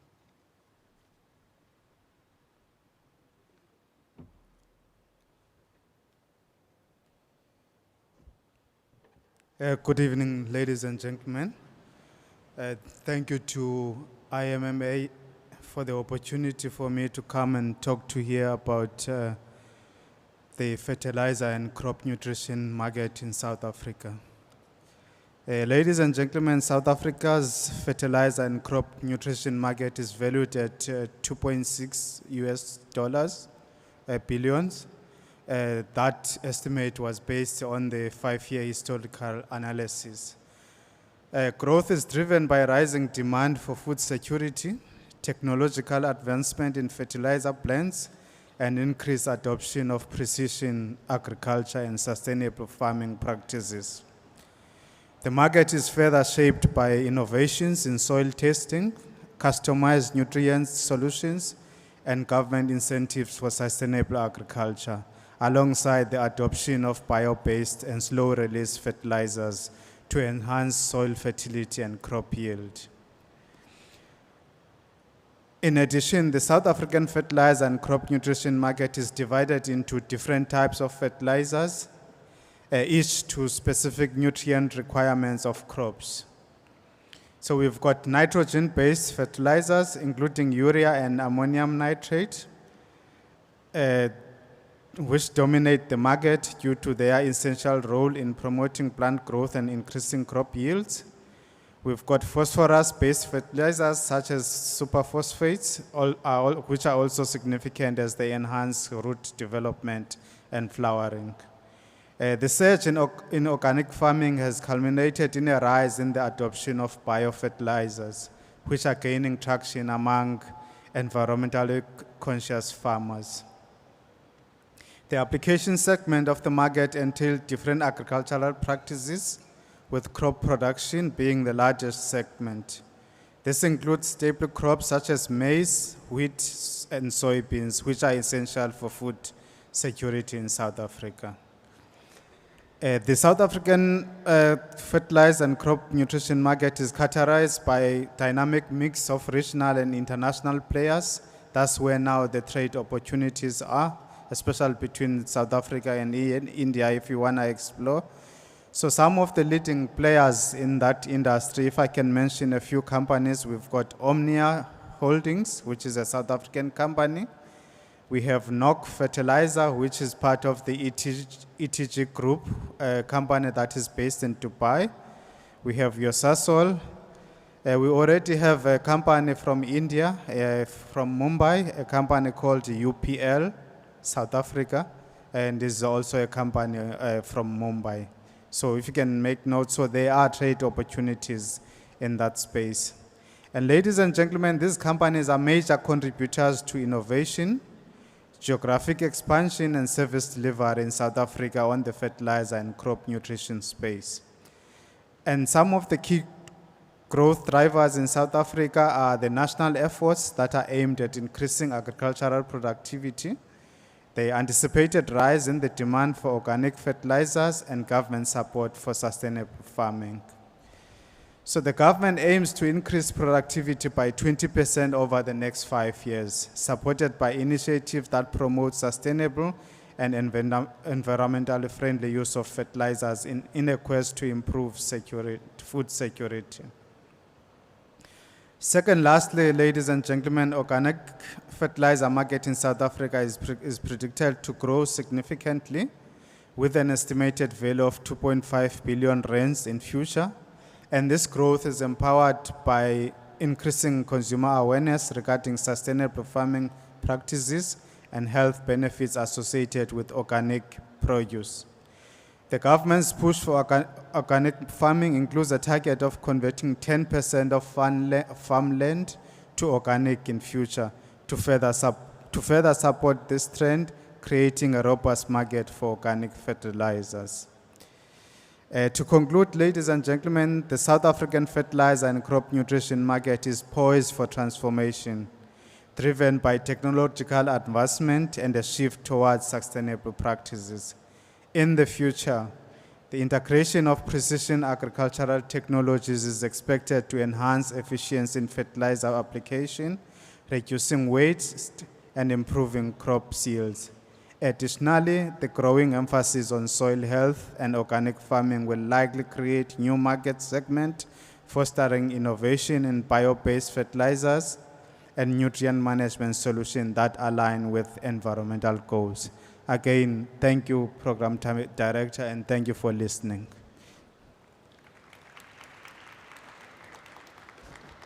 Thank you very much, sir. Again, on the international side, on the Africa market, from IMA, we would like to request any specific question that we want to have.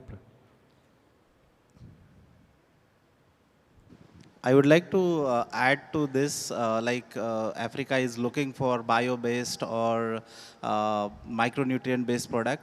So it is proud to mention that our industry produces almost residue-free products. So our products are chemically, residue-free. So it is nearer to the goal of what we are talking about, organic or less chemical load on the soil. That's what we are trying to achieve, and we have developed very good products in relation to that, and that could be a help, in adding a more crop yield to the South African products. Yeah, thank you. But I think we have covered all the experts and the views from their side. We would actually right now move forward for some questions specifically from the IMA team addressed to any of the delegates. Anybody would like to ask any specific question?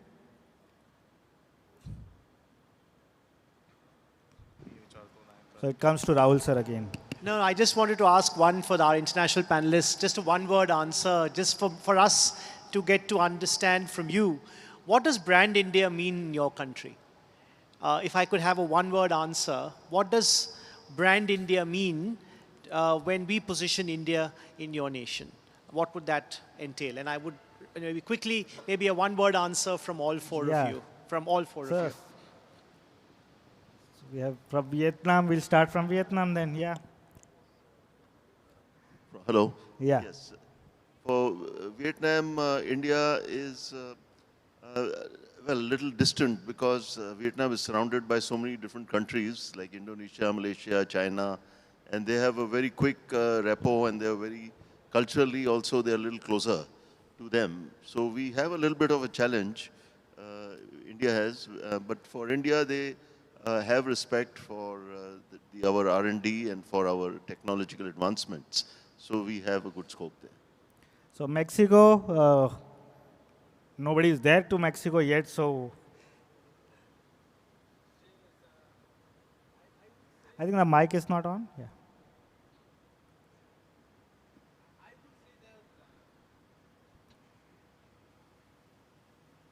No, it's not working. Sir, you can give that one, yeah. I will say that it is discovery as well, because Mexico and India, we are knowing each other. I mean, we are exactly in the opposite side of the world. So we don't hear news about each other that much. And we are in that process of discovering each other to see what they can offer. But in general, in Mexico, India is a synonym of quality. There are many Indian companies that have already invested in Mexico, and they are recognized as a quality companies. In the fertilizer sector, I can mention, for example, UPL. Okay. And in Mexico, it is one of the most recognized companies. Okay, that's good. So Indonesia and India. Okay. Thank you so much. I think one hope from Indonesia is we can cooperate in terms of fertilizer. I think India has developing in artificial intelligence, and Indonesia needs such kind of joint venture or transfer of technology. So probably Indonesia has the resources, and we need to develop that one into a product. So I think the two nations can develop more cooperation in terms of technology or for food security. That's what I hope from the two countries. So Thank technology you so much. collaboration with India, Africa, South Africa.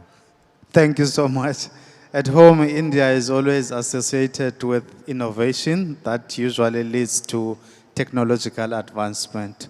So now if I can take that to the fertilizer industry. Not a lot of technology and research has gone into the industry, so the opportunities are there for the Indian companies to invest in that space, especially in technology advancement and also technological transfer. Most of our agricultural processes and the nutrients are still based on, or are still manual and are still based on the traditional way of doing things. So with proper research, especially from India, and assistance with the advanced technology, I think we can go, the two countries can go a long way. Thank you. Yeah, so that technology is the key word of all collaborations that we are looking at. And I think one of the definitely the other thing is that we definitely need to go to these countries to explore these opportunities. Anybody else has any other question before we wrap up the session? Yeah. Hello. I want to ask all to you. I'm here. Yeah.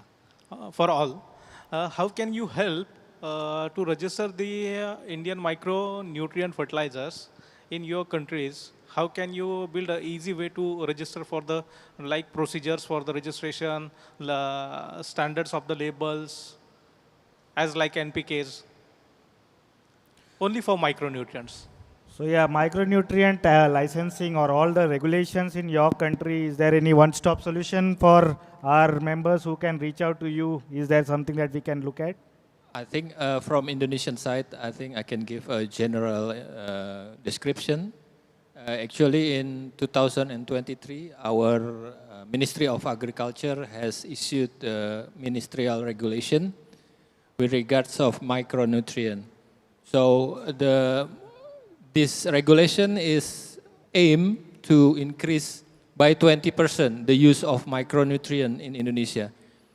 Because right now the majority of fertilizer in Indonesia is still from urea, and because of the environmental concern, this 3 years ago, our government has issued the ministerial decree concerning the use of micronutrient or the biofertilizer. So this one is to secure the environment, to give health to everyone. So yeah, we need from India the technology and the cooperation. So we can learn and we can achieve this regulation to reach the 20% of Indonesian fertilizer to become micronutrient. Thank you so much. Anybody else wants to add on the Africa side?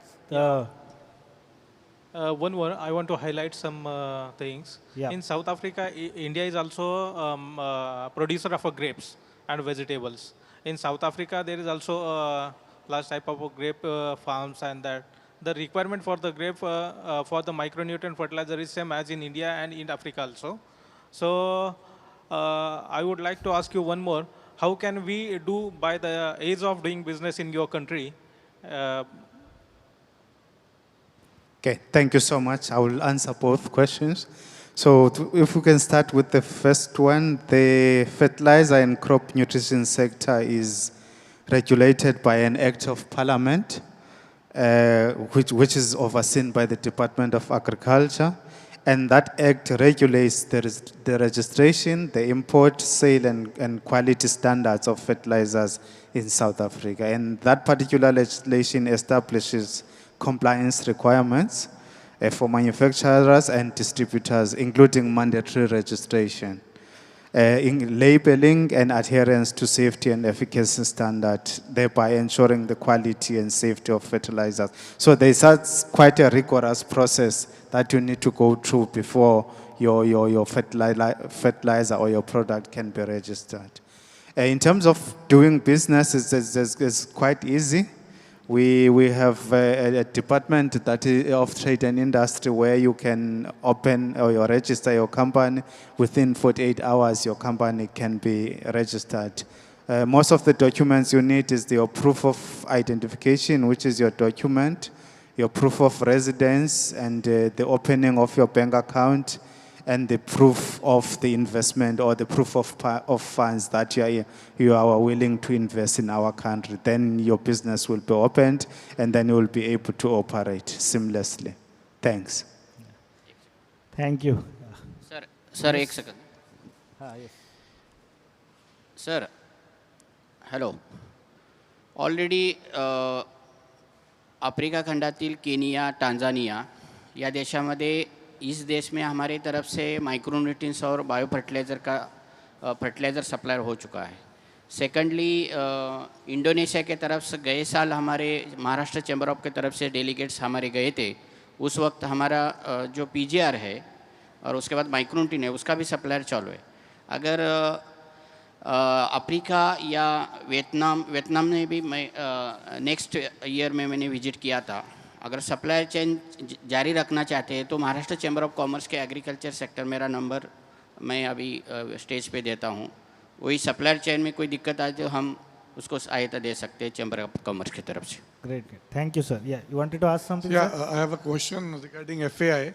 Sir, as you had seen the kind of work IMA is doing, and I think it's a long pending request from our side for a seat on FAI board for an association. As you rightly said, you are our big brother. तो छोटे भाई का कुछ ख्याल रखने वाले हैं क्या आप जल्दी से?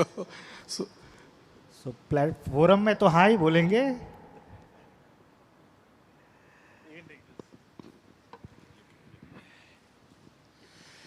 देखिए, हम एफआई में ये मानते हैं कि एफआई और ईमा कोई अलग नहीं है, ठीक है। अब जब एफआई शुरुआत हुई थी, डॉक्टर मीरचंदानी सर थे, डॉक्टर रानडे सर थे, देवर आई थिंक रानडे सर हमारे चेयरमैन भी रह चुके हैं एफआई वेस्टर्न रीजन के, तो हम नहीं मानते कि अलग है कुछ। चलो उस टाइम पे मे भी कुछ व्यू पॉइंट्स अलग रहे होंगे, तो जो जिसकी वजह से ईमा बाहर गया, क्योंकि उनको ये लग रहा था कि एफआई की तरफ से ज़्यादा अटेंशन जो उनको एक्सपेक्टेड था उस टाइम पे, क्योंकि माइक्रोन्यूट्रिएंट की नई शुरुआत हुई थी, नया फील्ड सेट हो रहा था, नए नए प्लेयर्स आ रहे थे, और उस टाइम पे उस सेक्टर को जो पॉलिसी एक्सपेक्टेड थी गवर्नमेंट से, पॉलिसी सपोर्ट जो एक्सपेक्टेड था, आई थिंक उस टाइम पे एफआई की तरफ से वो मिल नहीं पाया है। बट स्टिल हम नहीं, एफआई में तो नहीं मानते कि ईमा हमसे अलग है, और राहुल सर तो हमारे एफआई सेमिनार में भी होते हैं, हर जगह पे होते हैं, तो आप एनी टाइम, और जो अभी जो 5% का आपको जीएसटी का ये हुआ है वो हमने भी रिप्रेजेंट किया हुआ है गवर्नमेंट लेवल पे, तो पॉलिसी लेवल पे भी अगर आपको कुछ सपोर्ट चाहिए तो एफआई इज़ ऑलवेज देयर, क्योंकि 1955 से हम फर्टिलाइज़र में हैं। थोड़ा सा क्या हुआ, मतलब मेरा पर्सनल व्यू है, it's not of FI view, क्योंकि 2002 से मैं एफआई में हूँ, मैं देख रहा हूँ। 1990s में हमारे इंडिया में सबसे पहले इंडिया में वाटर सोल्यूबल महाराष्ट्र में इंट्रोड्यूस हुए थे। उस टाइम पे किसी को मालूम नहीं था उसके बारे में, agriculture scientist were not aware what is water soluble. Farmers की तो बात ही अलग है, अगर साइंटिस्ट को पता ही नहीं तो फार्मर को कहाँ से होगा। तो दैट टाइम हाईएस्ट फोकस हमने उस सेगमेंट के डेवलपमेंट को लिया था, जैसे मैंने बोला ना कि कंसेप्ट प्रमोशन होना चाहिए, वो लेवल का अटेंशन हमने उस टाइम पे दिया था। बट बाद में जैसे आपका हुआ वैसे भी उन्होंने एक वाटर सोल्यूबल वाला अलग से एसोसिएशन बनाया, में भी कुछ व्यू पॉइंट्स अलग होने की वजह से। तो आपको कभी भी एफआई की तरफ से कोई भी पॉलिसी फ्रंट पे या कोई रिप्रेजेंटेशन लेवल पे होगा तो FI is always there to help.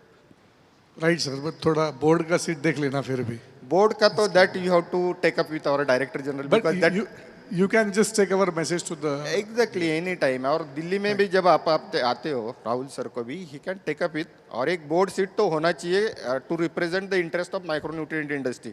Sir हमारी अलग अलग कमिटीज़ है, जैसे आपको पता होगा एग्रीकल्चर सर्विसेज की भी कमेटी है, उसके बाद में मार्केटिंग की कमेटी है, सुपर फॉस्फेट के लिए भी कमेटी है। तो within FI also we can have a separate committee for micronutrients और ओवरऑल वाटर स्पेशलिटी फर्टिलाइजर जो सेगमेंट हम जिसको बोलते हैं, तो we can have a representation from water soluble industry also, we can have a representation from micronutrient industry also, we can have अभी biostimulants का भी बहुत अच्छा मतलब मार्केट डेवलप हो रहा है। तो एक स्पेशलिटी फर्टिलाइजर की एक committee, definitely I will talk to our DG also. तो एक स्पेशलिटी फर्टिलाइजर के लिए एक एफआई के अंदर एक मैनेजमेंट कमेटी अगर होती है involving all the stakeholders of speciality fertilisers, तो that will help. But I think मेरे से ज़्यादा जो राहुल सर का लाइजन है दिल्ली में स्पेशली डीजी सर के साथ में, you should talk, and DG is very proactive, he knows everything, सारे सेगमेंट्स के साथ में जुड़े हुए हैं। और wherever you need my support you just tell me, I am there. Okay. Yeah, and as far as Vietnam is concerned, actually, sir. Sorry. Go ahead, please. बोलिए sir, last point we'll move towards anybody has a same question?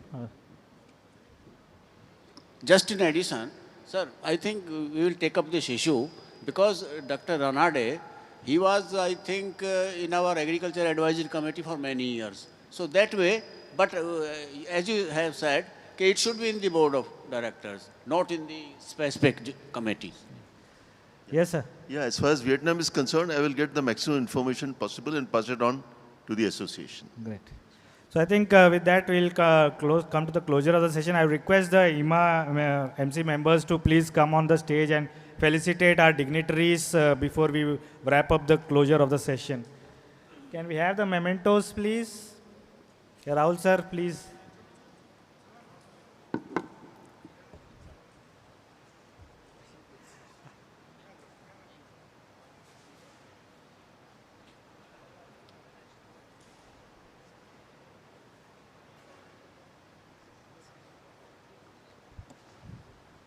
So I hope there was an interesting session. We could gather a lot of thoughts, and I think there are a lot of action points also there. A big round of applause for all our dignitaries, all our participants for sharing their views, making out time available today to be with us here.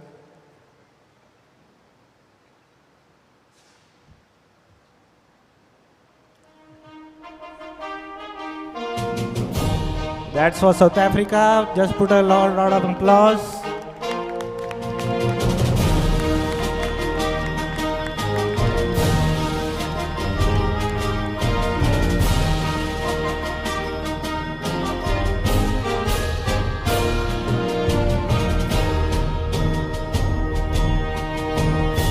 Indonesia, big round of applause, please.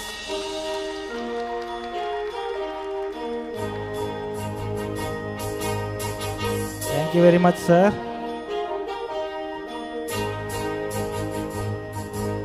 Mexico, again, a big opportunity as he shared. Next stop, we should be in Mexico next time.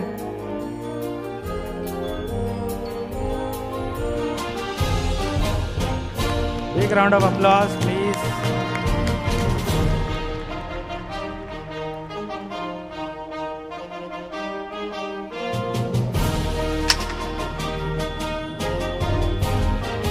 So Vietnam,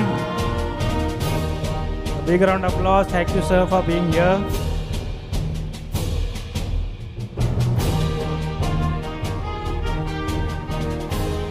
Big round of applause, please, everyone.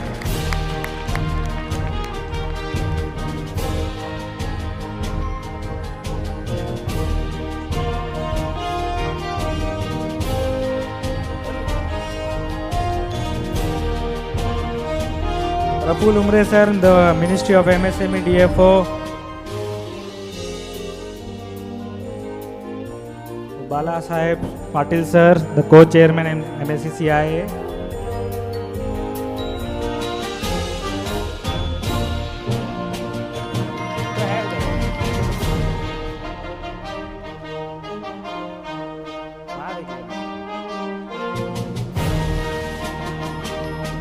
Thank you very much, sir.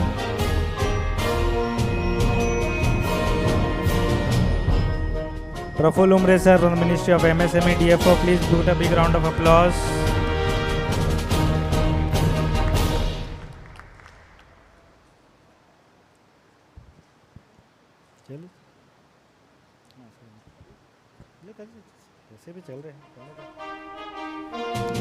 Shetty sir from the Fertilizer Association of India, the elder brother of IMA as he says.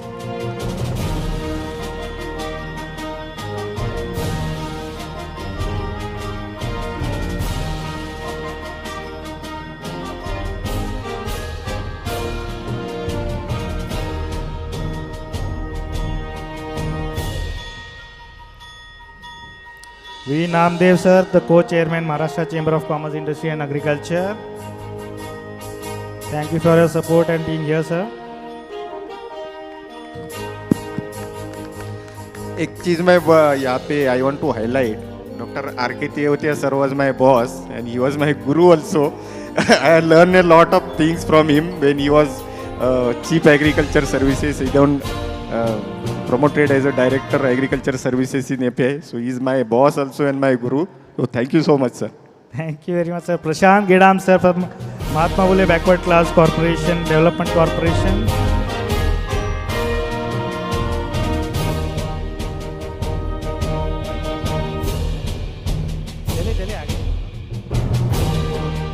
Nitin Sonavne sir, the founder of IoT Tech.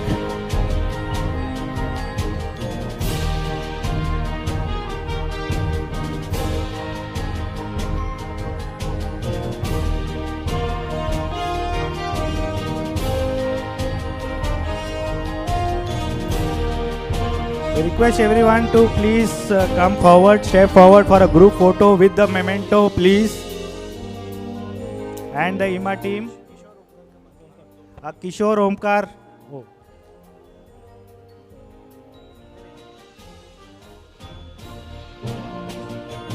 Omkar sir and Kishore sir from IMA.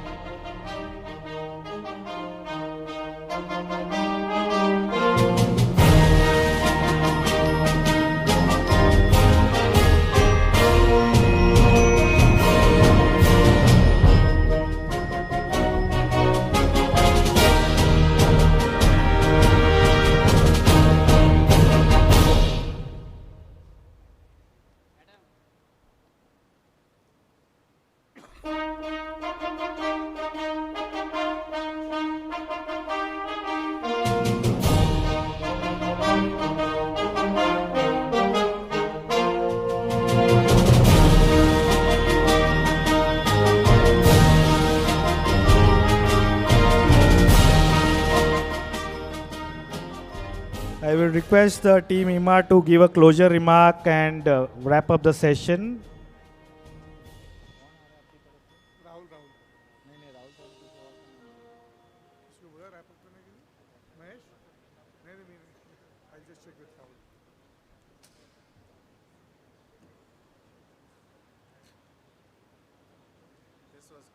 Thank you very much. I will see you in your office next time. We need to take this forward. There is a lot of opportunity. I didn't get your business card. I didn't bring mine. That's okay. We have all your details. I'll give you mine. Keep in touch. So we've come to the very end of our 6th National Crop Nutrition Summit. Can I have a round of applause for the entire panel here today? And thank you very much. I think we've, in true IMA tradition, closed on time. We were planning to close at 5, and we have closed. We are closing 8 minutes before schedule. So therefore, we are at the very end of our, perhaps one of our largest summits so far. I do hope that each one of you has had a phenomenal experience over the last 2 days. We covered significant ground. We started with a policy discussion in our inaugural session. We then went on to talk to partner associations on fertilizer policy. We then went on to look at Blueprints of Brilliance, an innovation casebook, and how it was written by faculty of the several business schools. Went on then to have a media panel, where in the media panel we talked about ease of doing business from perhaps the best agri-journalists in the country. We then went on to have, I think, the biggest and most exciting part of the IMA Summit, the IMA Pitch Party, where we had about 16 innovations that were presented, and all of you were able to look at them for commercialization opportunities. After which, I think we had a great dinner last night. More importantly, this morning, we had B2B meetings all morning. I think many of you had several B2B meetings throughout the morning from almost 10 o'clock to about lunchtime. We had 3 masterclasses. We had 3 masterclasses today on leadership. We had a masterclass on fundraising, and we had a masterclass on AI and ML in manufacturing. We've also had several people who've signed expressions of interest with each other.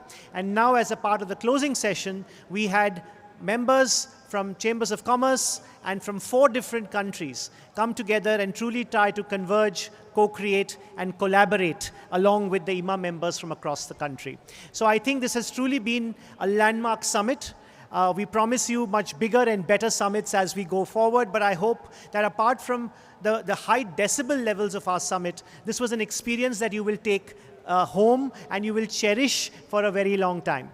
And I must thank the entire team of the National Stock Exchange.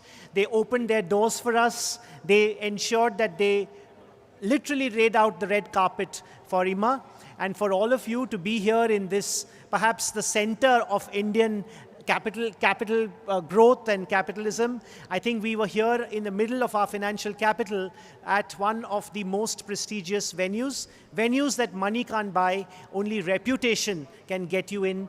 Only our pedigree, our legacy can get us into these hallowed halls.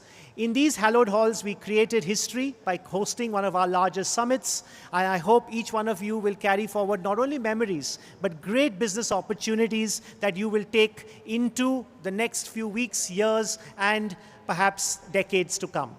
I do hope that the current summit was useful to each one of you, high impact, and more importantly, that you see the kind of scale this association has reached. The scale that we have reached has only been possible due to our members, due to our partners, due to every single person who actually is part of this IMA journey.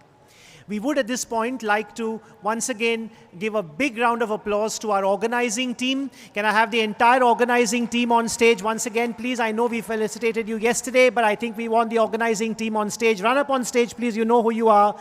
Big round of applause to the organizing team. They've been at it for several weeks. And please note that they are doing this as volunteers, way beyond their original calls of duty at work. None of them have actually been employed by IMA, not a single one. Each one of them is a volunteer in their own capacities, going beyond their calls of duty in order to put together this world-class magical summit. So once again, guys, big thank you to each one of you. Appreciate each one. Come on, guys, please get up on stage. Run up. I think you have the energy still to do that.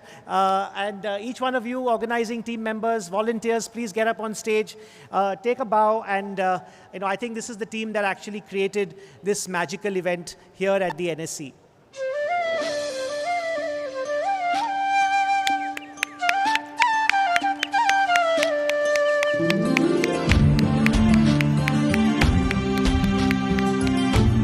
Rishi, where are you? So guys, all the graphics around, you know who did all the graphics here. And where is Sanket? Come, where is he? Come. Dr. Tewatia, you're part of the organizing team as well. Please, where is Pradeep Mishra?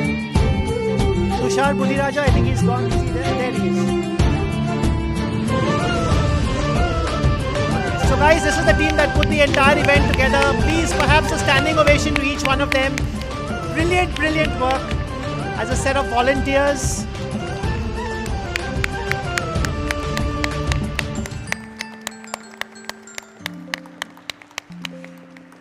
May our volunteers from the ITM University step forward, please. We'd like to, ITM University, can you step forward?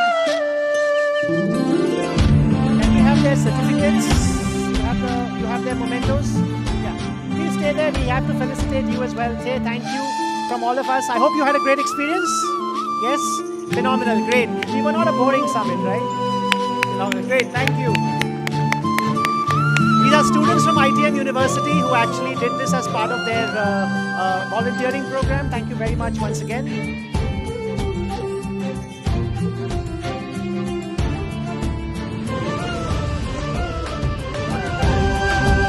Come on, guys.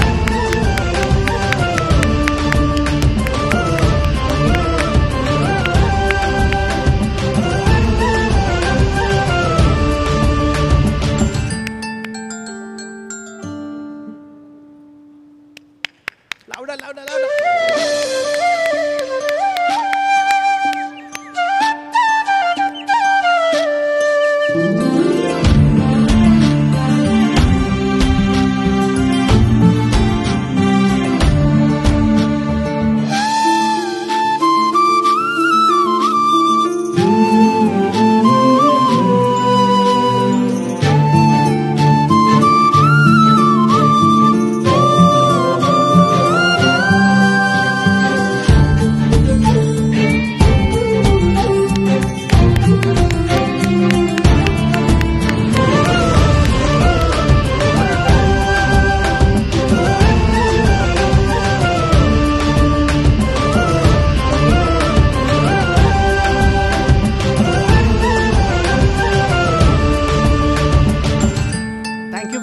Thanks to each one of you. And thank you to our member companies. Big round of applause to all our member companies. Big round of applause to all our partners. More importantly, big round of applause to non-members who came and trusted IMA with the last 2 days. I hope to see you join in as members now.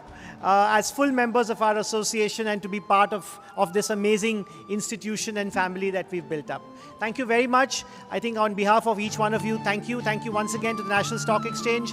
Believe me, they have been phenomenal hosts, and I hope that this experience was great to all of you. Yes, so I think we will, how can we get all the members up? I don't think that's possible. Maybe we'll have to, can we have all of you try and get two, 3 rows together so we can have a nice group photograph? I think that will be something that if we can manage, it will be great to do, but I think it might be very difficult. Okay, let me make it easier. Why don't you just aggregate here? I'll make the photographer come on stage. It might be easier because we have a backdrop there as well. Yeah, it will be easier. Can everyone just huddle together in the center of the room, please?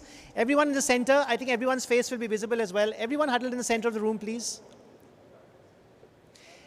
Everyone in the center of the room.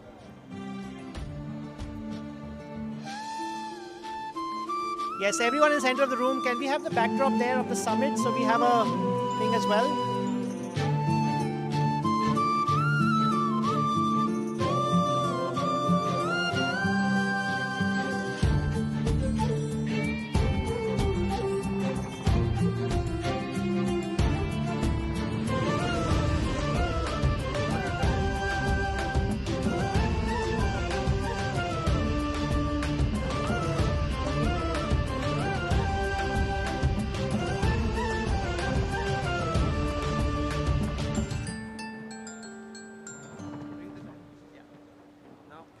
Now after the photograph. And after the photograph, we will have our own closing ceremony with the closing bell. And I'd expect you all to cheer all of us and hope for a bigger, brighter, better summit next year.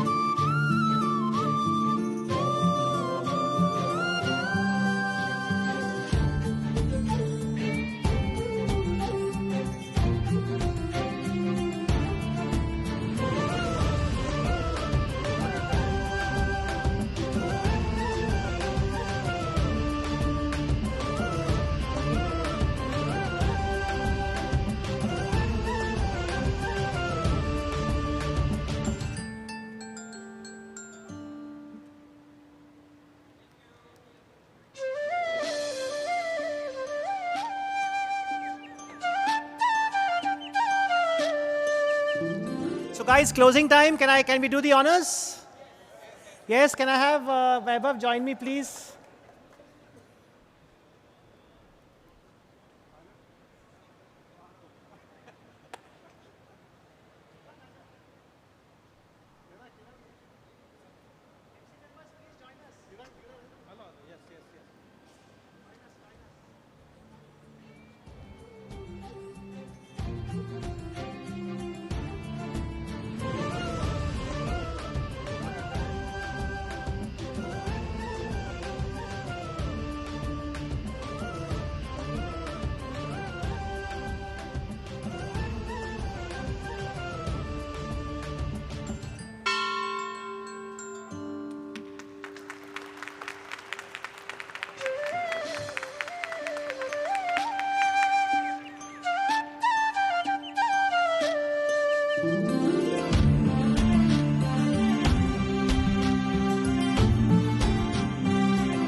Thank you.